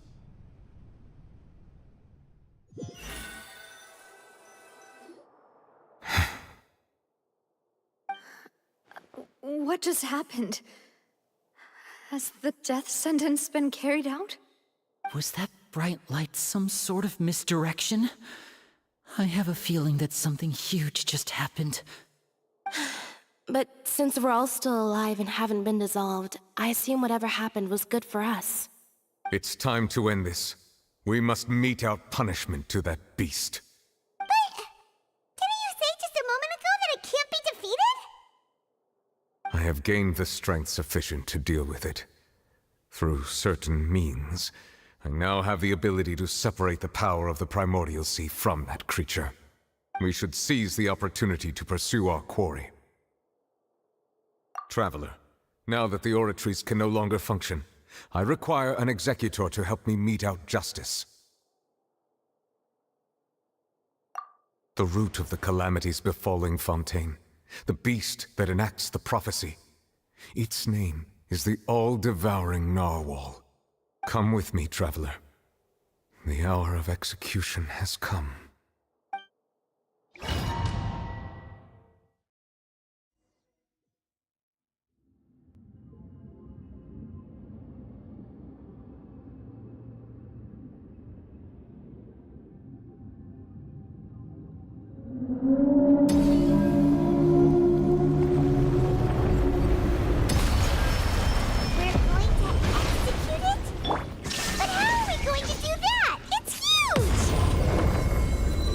Done my best to separate the power of the sea from the whale. Considering the size of the beast, I cannot reach the power source. Unless we can find a way to attack it from within. I shall share a part of the ancient dragon's power with you. We shall look for an opening together.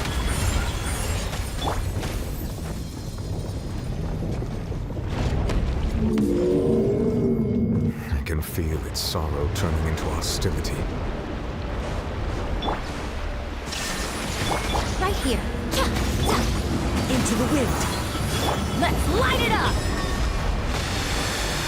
Right now. Emerge. Right now. There is no escape!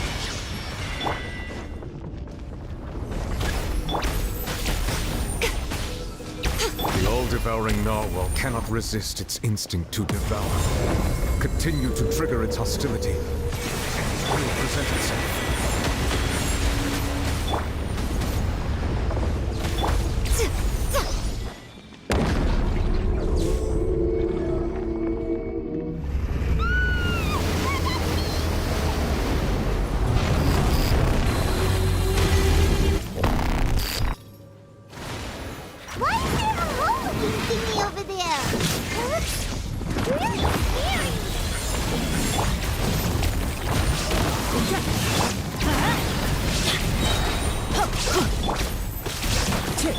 Shine down!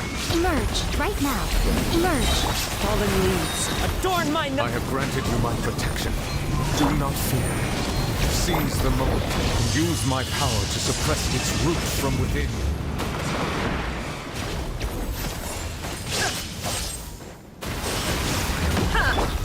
Right here. Emerge. Right now. A sight to behold. Right here. Emerge. Right here. Let's light it up! Illusion shattered!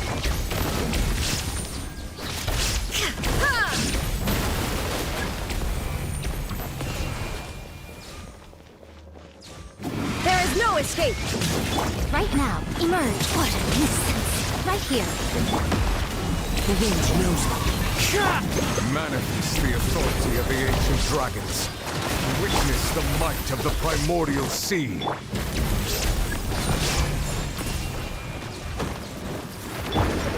into the wind.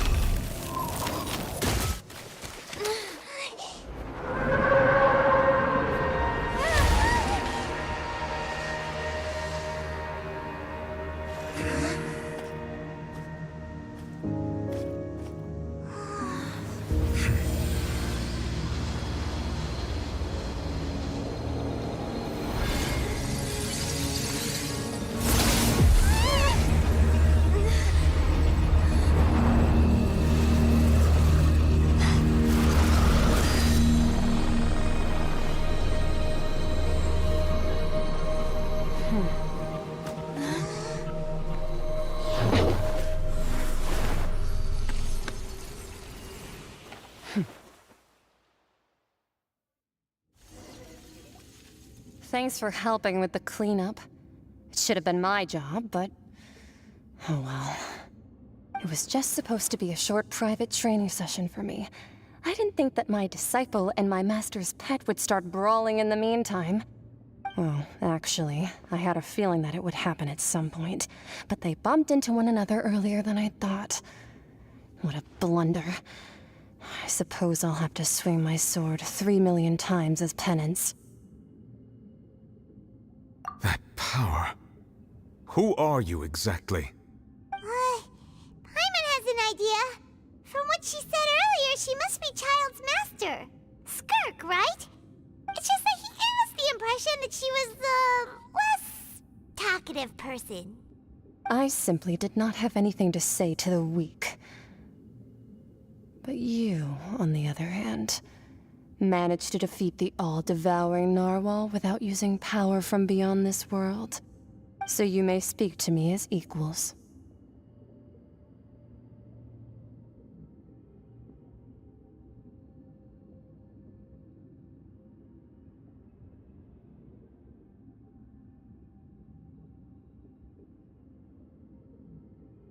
I have to agree. It's a strange use of a planet's primordial waters just to raise an all-devouring narwhal. That kind of power is wasted on it. It's not cooperative. It eats too much. And I have more important things to do with my time than pet sitting. The only thing that creature has going for it is its looks. All in all, it fails as a pet. Miss Skirk? I think you might have missed the point. The point being? Well, being that this pet almost destroyed an entire nation. So what sort of person is your master? Well, Child's master's master. Wait, is that right? Oh, right. So you don't know him. Sorry, I assumed you did. His name is Sertologi. Huh? I am unfamiliar with that name. Huh. So Master isn't sufficiently famous. How should I describe him then? Have you heard of the name The Fowl? The Fowl? Still nothing? Well, how about the Visionary? Vetterfulnir then? Or Gold Rhindaughter? Ooh, that one we've heard! Rhindaughter's part of the Hexen Circle. She's Albedo's mom, right? Oh, so you do know that name.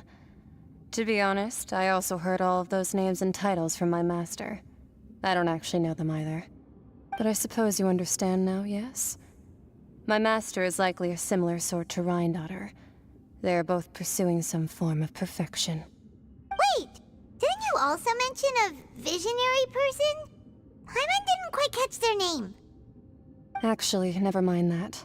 I believe it expedient to inform you that the all-devouring narwhal used up nearly all its strength fighting you.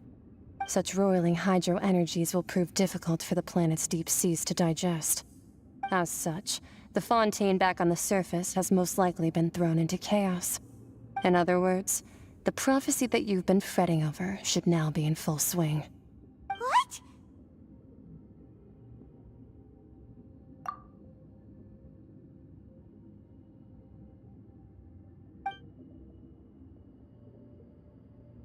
Not to worry. Focalor has already managed to deceive the heavenly principles.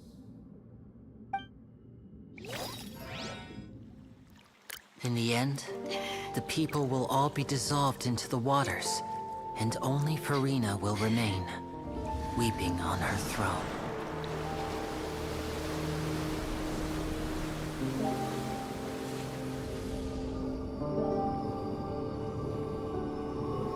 Only then will the sins of the people of Fontaine be washed away.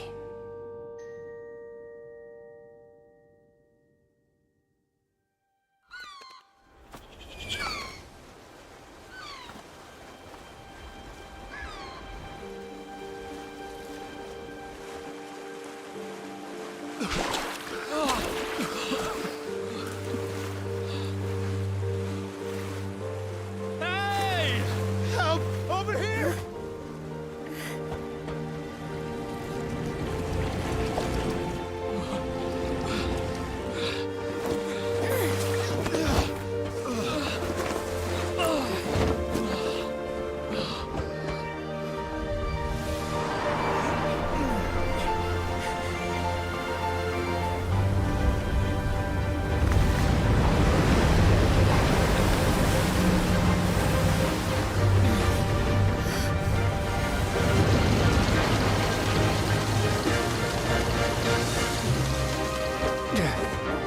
All hands, initiate emergency rescue!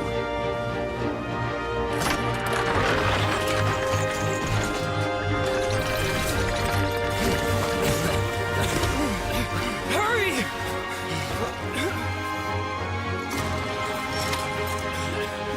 Hey, lend a hand!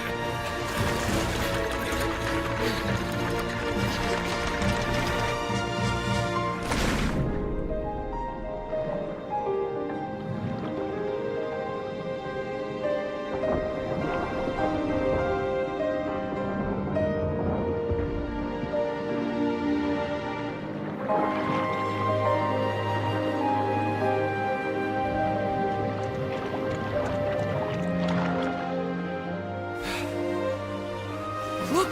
The water's receding!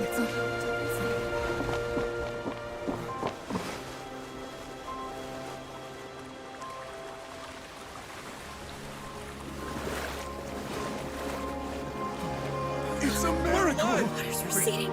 We didn't dissolve. The prophecy was wrong. The prophecy was wrong.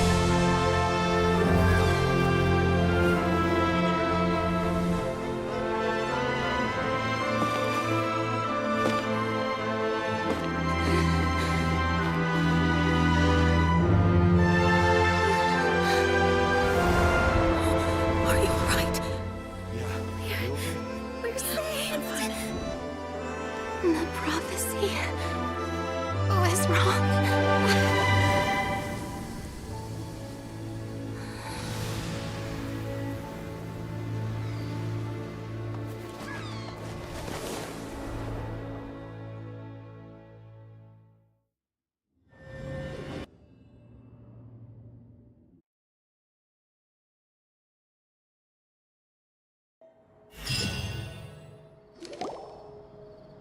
The soil renewed.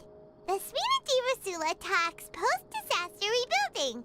I recently visited Poisson to meet with Miss Navia, spokesperson of the Spina di Rosula, and we spoke about Poisson's present and future. Old soil can still give birth to new bloom, Miss Navia stated. Hope is like seeing a small cookie when you're starving late at night. You just need a little of it. Skyship Winglet, lunar brain of the Fontaine Research Institute. The various disputes that have arisen on account of Mr. Edwin have suddenly become a shield over the Institute, with Jurier turning out to be a once-overlooked hidden gem. People always call the first researcher mad, but few know what to call the second. And should that latter person achieve a miracle, they would find it all the harder to find a word with which to classify him and his team. Wow! Paimon barely recognizes the people in the reports. Are those really Jurier and Navia? They sound like real big shots. What do you think? Pretty enthralling, huh? The Steambird's idea was pretty simple. With the disaster just having passed, we would print a free edition packed to the margins with good news to calm people down. The value for these big scoops lies in their inevitable follow-ups. We'll publish further reports and go into the stories behind those people. Edwin's assistant, Jurier, created a true flying ship, while Navia is leading people in the reconstruction of their home. I'm sure that these stories could draw even your well-traveled eye.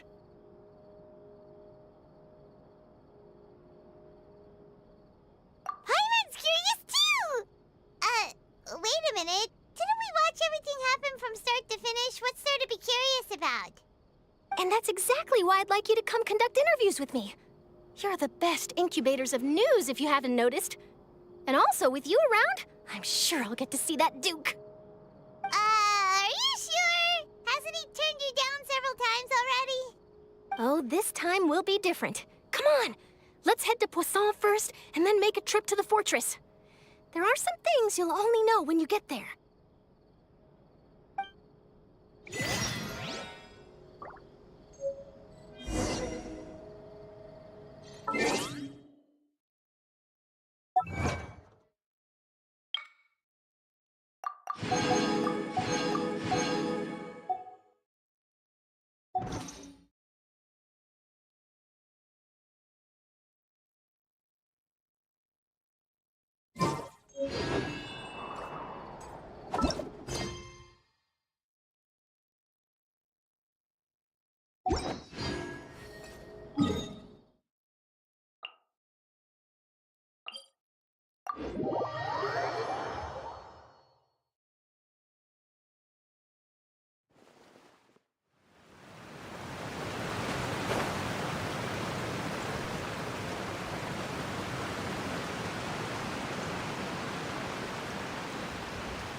Oh, it's you. What brings you all here? Hey, we're just having a look around. I'm here to update myself on how things are going here. Oh, the Fatui are here too. Let me introduce you. This is Mr. Garunt Snezhevich. He represented the Knave in sending us a large amount of supplies. Our residents are hard at work as well. Thanks to everyone, work is progressing nicely. We've lost a lot of people, but we're moving forward. That will have to be enough. Hello, Miss Charlotte. I'm a big fan of yours. I especially like that article you wrote last year about Fontaine's stray cats. But if you don't mind, could you not emphasize our role too much in your report? I get where you're coming from. I'll keep it... That would be fine. Thanks. Oh, you're back too. How are things? We finished laying down the construction materials. Huh? You're here too, Clorinde? Well, her reputation's greatly risen after that whole duel business with Miss Farina. So she's here in Poisson to wait out the heat. All right. She really came... There's too much to consider in the reconstruction of Poisson. The Spina has need of more decision-makers. And, well, I do already happen to be connected to Mr. Callis. Oh, wait just a moment. Do you mind me asking a few questions? You know, about how you felt before the duel, about what it was like facing down a god. There's lots of exciting material there, I bet. Forget it. I'm sure you can find a better theme than that, Miss Charlotte. I see you're the same as always. Couldn't you do me a favor, for Navia's sake? Well, if we're talking about doing things for my sake, you might as well just take a few more photos of me. Or of the Traveler. It's better than wasting time persuading Clorinde, at any rate. Of course I will. I'm not gonna let her off that easy.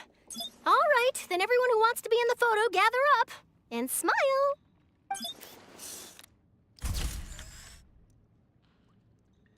How did it go? Was it a good shot? Did Paimon look cute in it? Not bad. Your addition really helped the composition of the picture. All right, hang on a moment. Let me snap a few more shots.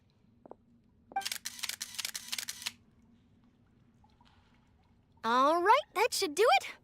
I'll be back here later anyway, so let's call it a day. You're very quick. Speed is of the essence when it comes to the news, and freshness is the key. Also, not to brag, but I'm pretty good at building connections. Who knows? I might eventually get that interview with you after all, Miss Clarand. Wow, you really do have that never say die spirit. I'm impressed. I'll hazard a guess that this is how you got that interview at the Fortress of Meripede.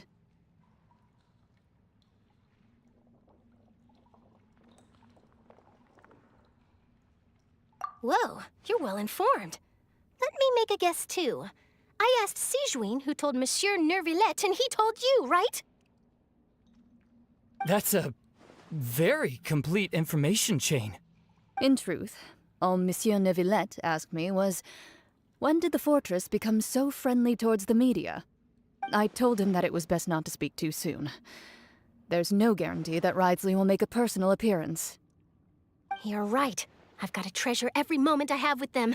In which case, I'll be making a move first. Stay safe now. And tell me if you hear anything interesting. I'll treat you to afternoon tea in exchange.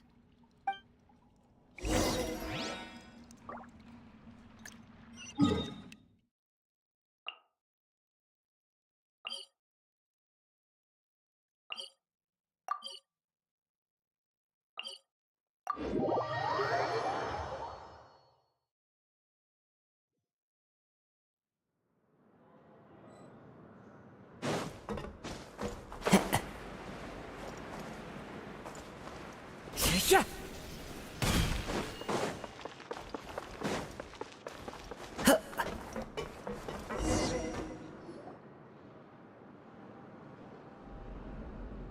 Wow, guess we're here again, huh? There's a real nostalgic feeling to this place. Looks like you've been missing us. Duke! Did you come all the way to the entrance to greet us?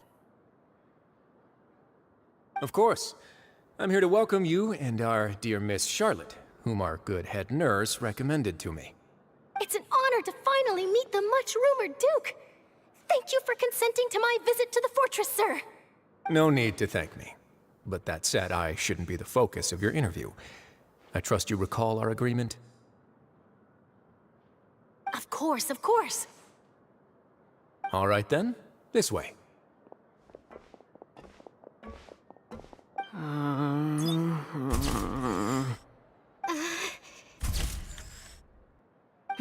Hey, no need to be so nervous. I've already taken all the photos we need. Miss Charlotte, do these pictures really need to be published on the cover of the Steambird? It would seem that Miss Lorvine doesn't want her face to appear beside that of Mr. Jurier, Sir, please don't say things like that. But it looks like dear Mr. Jurier denies it. Might this interview be very important to you, then? No, I just... This is my first time being interviewed, and I'm very thankful to the Steambird for... Now, I might not look it, but I actually did meet Mr. Edwin once. And I'll be honest, I enjoyed chatting with you more. You've definitely got more of that genius vibe going on. The boat that brought about a miracle, the ark that saved the people.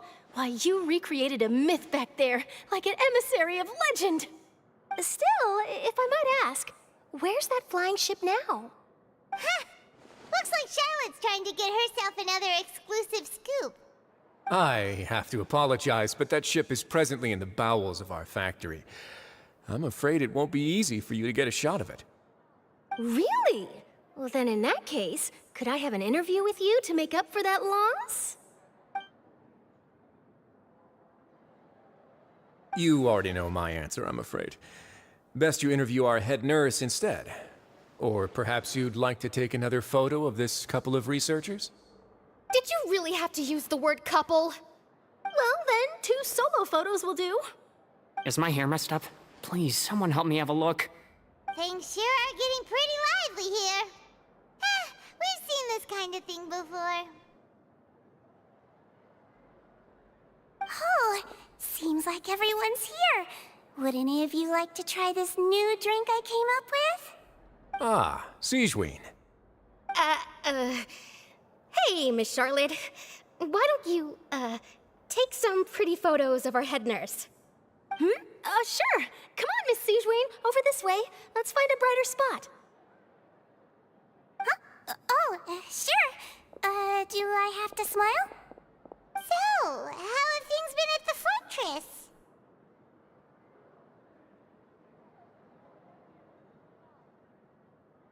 Same old, as you can see. Fontaine's undergone some changes, but this place is still more or less the same. Other than that flying ship, it got a tad too much attention, I think. That's why I decided to let the interview go through. We should direct more public opinions toward the behind-the-scenes heroes. Am I right, Mr. Jurier? Miss Lurvine? You're too kind, sir. I believe that you too should have your day in the sun. Not that you would want that, which is a pity. I'll just leave the spotlight to you two.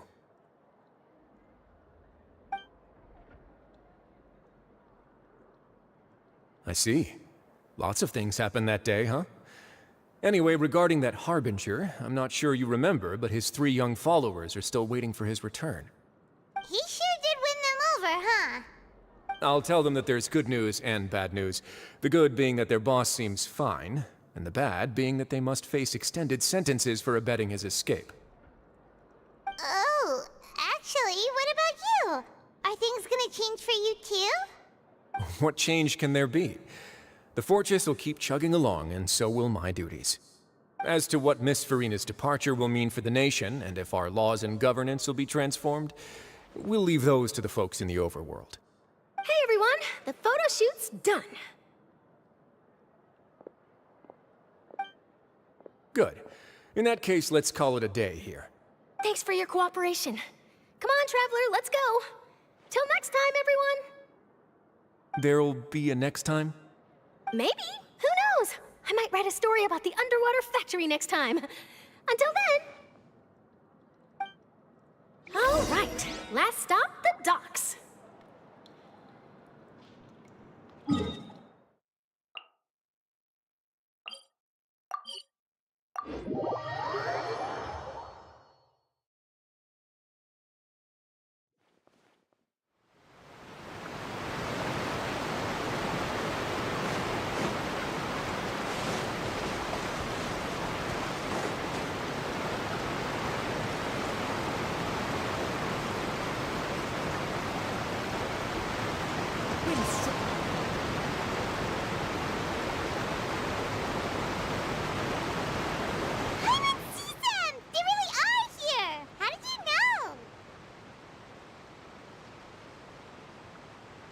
Navia mentioned that she stayed in touch with Linny and the others after working together. Apparently, they've been at the docks distributing these strange pockets the whole time since. Traveler, Paimon. Ah, and Miss Charlotte, too. Would you like a magic pocket? What sort of gadget is it? It's a wondrous bag that can be used to carry many things. The water level has returned to normal, but if you see any of your things floating around, you can use this to carry them. Or you could trick a friend into doing it for you. Trick a friend? I wonder which of my friends would fall for that.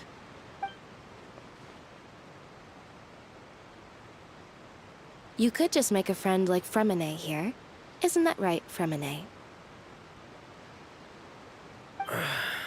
Is this what you meant by... To be honest, that sounds pretty sweet. Could I have your contact, please? Sure.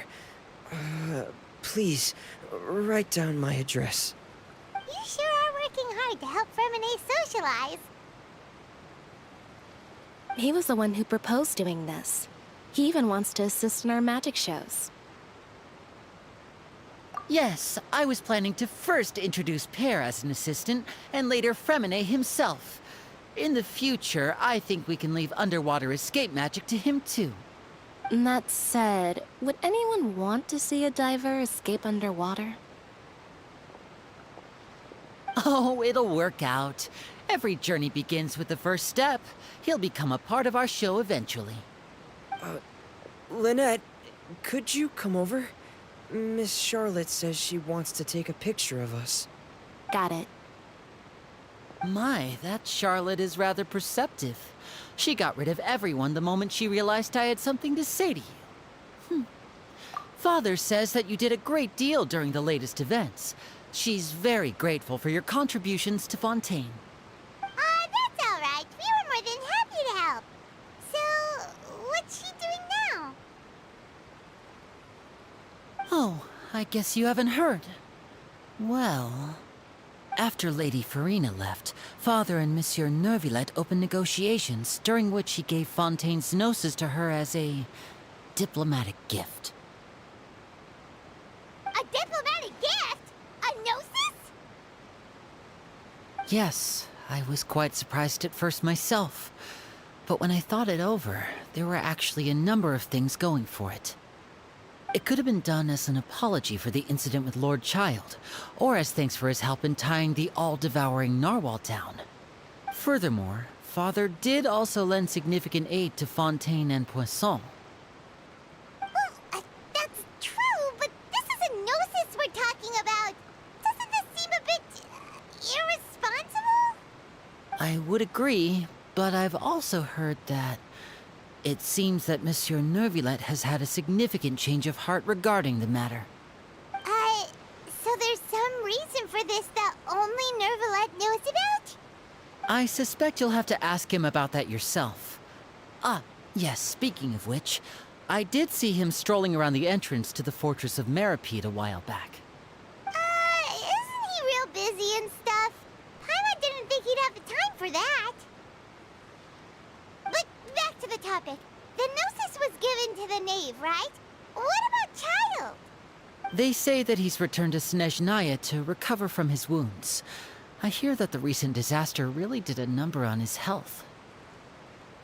That's true. When you think about it, we've had loads of run-ins with the Fatui. To think we'd be allied with them this time. So shocked by such a simple switching of sides?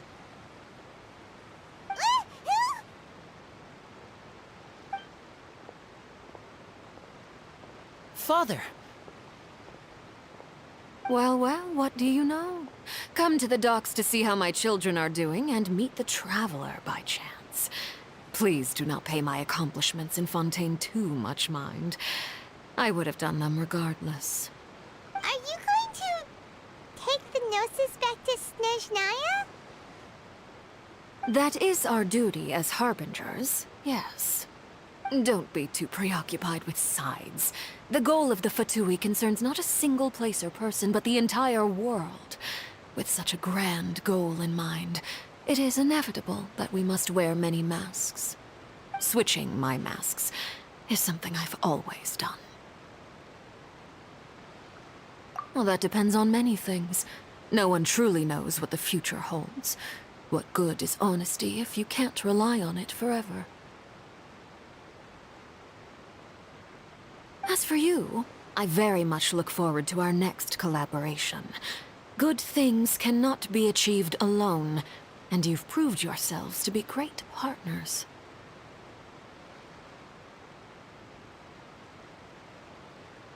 A vision? All right. I'll remember to return it. Thank you for keeping it safe for him this entire time. And that's a wrap for me. Huh? You're... Greetings, Miss Journalist. Hello. If I'm not mistaken, there are diplomatic channels I'll need to report to take a photo of you. That is correct. So forgive me, but I will not be able to serve as a subject in your article. However, feel free to write as much as you'd like about our dear magicians and our upcoming rookie talent. I will. The sea breeze is quite pleasant. I shall continue my walk while the weather remains so agreeable. Farewell. Farewell, Father. Oh, she has such an intimidating presence. I didn't even dare to take a picture. Thankfully, I've already wrapped up all my pre-scheduled interviews. Thank you all. This'll be more than enough for me to write about, I'm sure. Don't be too nervous. Why don't you take a magic pocket before you go? Here, Traveler, Paimon, you take one too. To move things about? That's right. Funny. I was giving out magic pockets when we first met, too. And what do you know? I'm doing the exact same thing right now. So many things have happened, but the pockets are still the pockets. I guess this must be life. We will all follow our own paths, and serendipity will lead you to your fated friends. All right, then. We'll be handing out pockets in some other districts later, so we'll get going now. Have a good day, you two. Well, guess we sent Charlotte, huh? Should we go see what Nicolette's doing? As long as he's not so busy that he doesn't have time to chat anyway.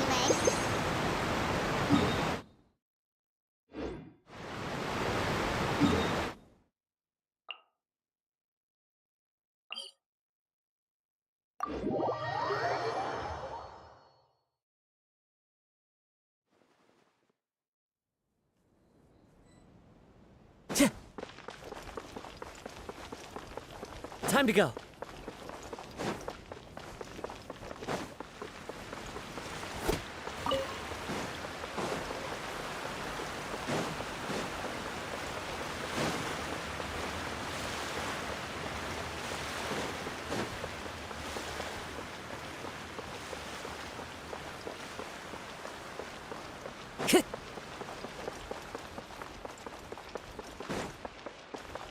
The entrance to the fortress! Ooh, he really is there!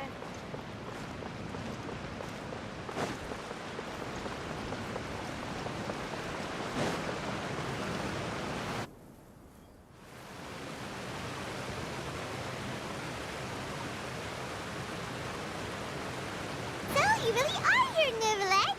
Paimon didn't think you were going to have free time this hour of the day. Really? Oh, I suppose you must have met Mr. Linney. He took the time to greet me earlier when he passed this way. In any case, you came at a good time.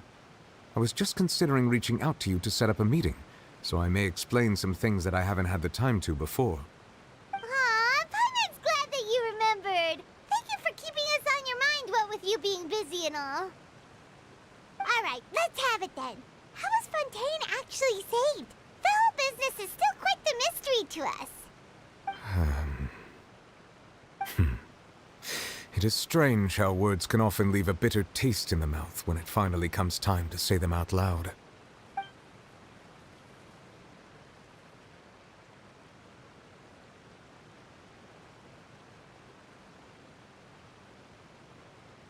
Whoa. So that's what happened?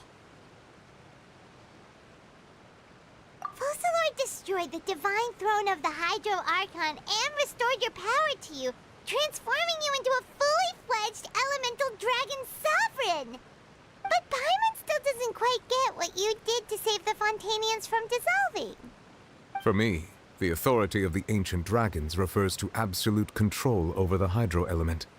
Fontanians were incomplete humans born of Egeria's use of the power of the primordial sea, with constitutions similar to that of mimics. But so long as those primordial energies remain within them, I could use the ancient dragon's authority to grant them true blood, after the fashion in which life was first brought into being on this planet. In other words, when I gave my verdict, Fontanians became true humans, and thus would naturally no longer be dissolved by water from the primordial sea. Focalor must have counted on you to make that decision as well. Your verdict was the key to making the prophecy appear to have come true while saving everyone.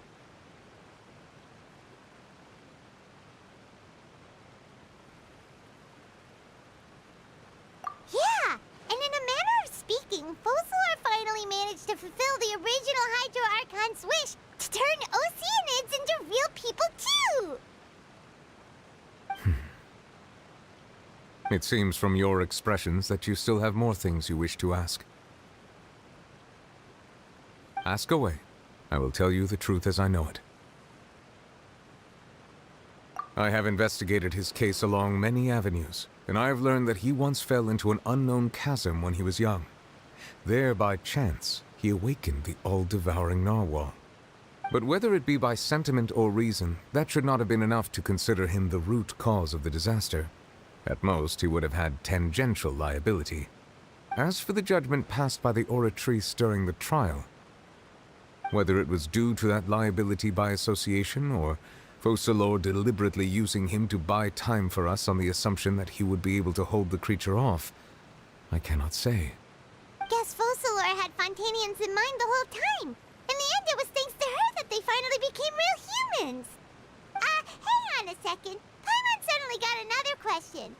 Back when Fontanians hadn't yet become real humans, were the children they had also transformed Oceanids? Life has always flowed like water. Do you recall how Fontanians would often come to the Fountain of Lucine to pray for children? Yeah, Lynette said the fountain is where all the waters in Fontaine converge. In truth, even those couples did not know that such prayers were no mere custom, but instead a form of ritual. Those Oceanids who were blessed within the spring water would later descend as new humans in the coming months. Paimon sorta gets it now.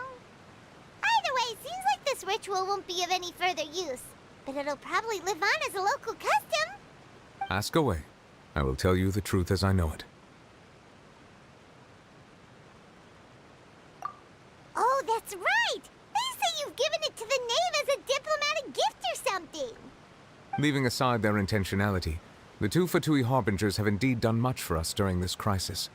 Their sole remaining goal in Fontaine, at least at this point, would seem to be the Gnosis. The Oratrice has ceased to function. The Hydro Archon's divine throne is now no more, and I do not need the Gnosis's power.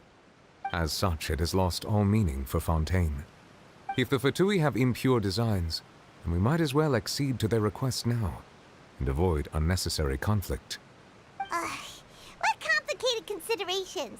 Paimon thought you were just giving it to them out of gratitude to the Knave and as an apology to Child.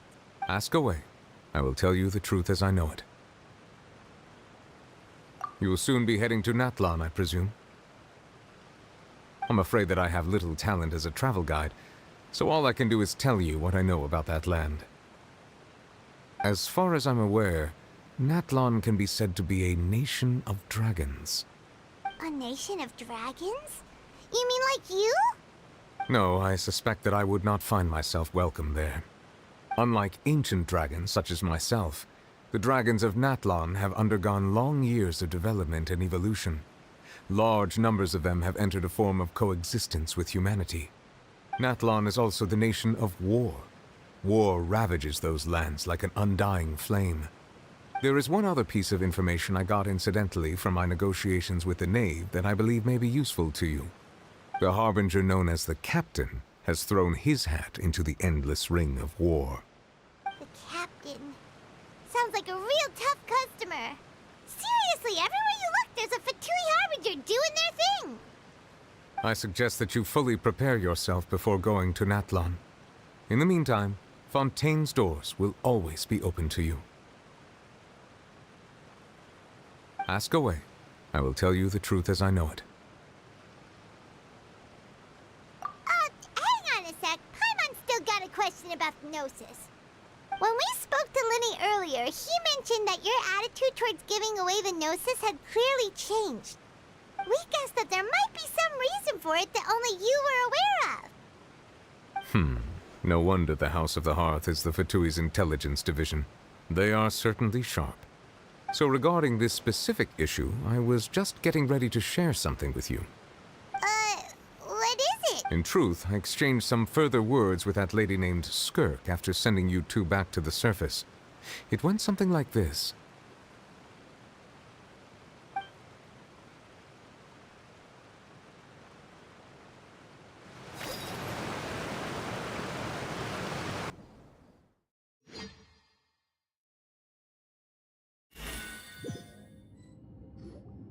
Well, we're going to head topside to see what's going on. You hurry over soon as well, all right, Nervalet? What next? The all-devouring narwhal isn't here, so I'm no longer getting any interference. I can finally catch the scent of your power, what it's made of. It is the authority of the planet's primordial dragons, but with something very similar to a god's curse mixed in. It's quite a novel blend. I'm sure I've encountered something like this before. What was it again? I do not know what you speak of. Of course. How could I forget? You should have the remains of the third descender on your person, yes? Remains? I've never heard of any such thing. Huh. According to your parlance, I believe it may be called a gnosis. Well, that much is true. After Focalor's divinity faded, she handed her gnosis to me. But I fear I have never heard of it described in the manner that you just did. I've been training with my master, the Foul, ever since I was young, and I have never returned to the surface since. So most of the information I possess, I got from him. It is only natural for those who are greater than humanity to possess a different sort of common sense, which is why there are so many problems in our attempts to communicate with humans. Regardless, you should probably get rid of objects of misfortune to prevent any disasters from befalling you. To live in itself is a blessing. But once a person dies, the bonds he once had with this world shall all turn to curses. What do you mean by that? No need to fret. These are just my personal thoughts, and my reason for no longer wishing to return to the surface. This third descender you refer to, who are they? And when did they die? Master never mentioned them to me. Perhaps it just wasn't that important for me to know. If you're interested, though, I could ask him. I'll be sure to pass the answer on to you next time. Next time? You believe we will meet again? I do. Wait. I have a disciple of my own, don't I? He can be the messenger then.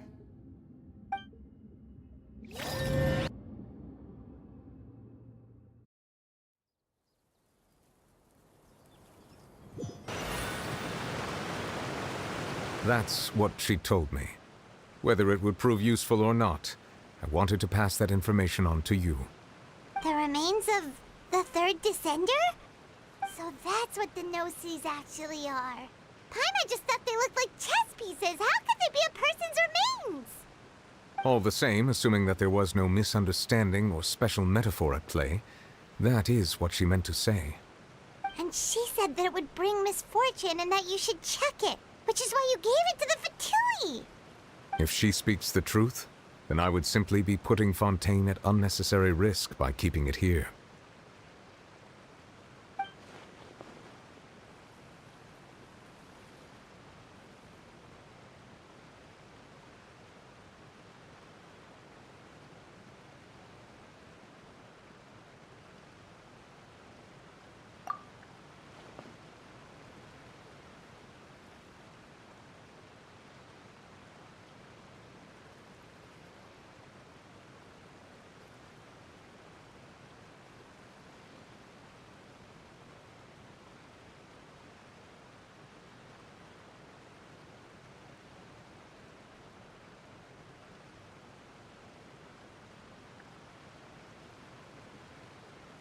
I had guessed that you might already be familiar with this concept, but I did not expect you to be one of them.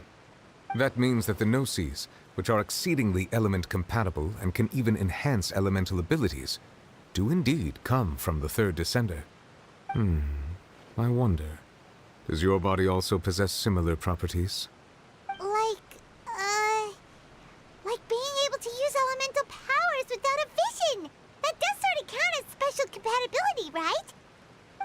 No, let's not think about this stuff right now.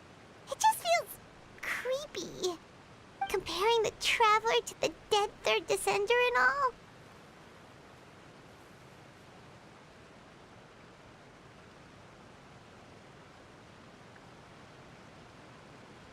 That's what you say, but this topic still feels like bad luck.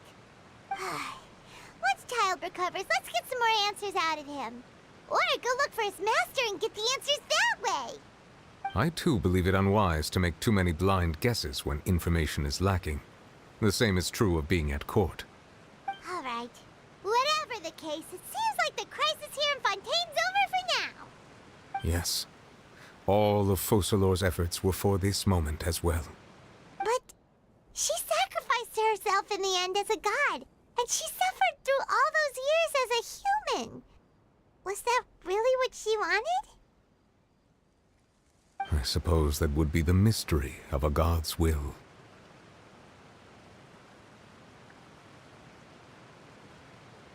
I suspect not. But once in a while, I too would guess that if wishes were like the clouds in the sky, they will one day return to the earth as raindrops. Life flows like water, and rain is the final answer.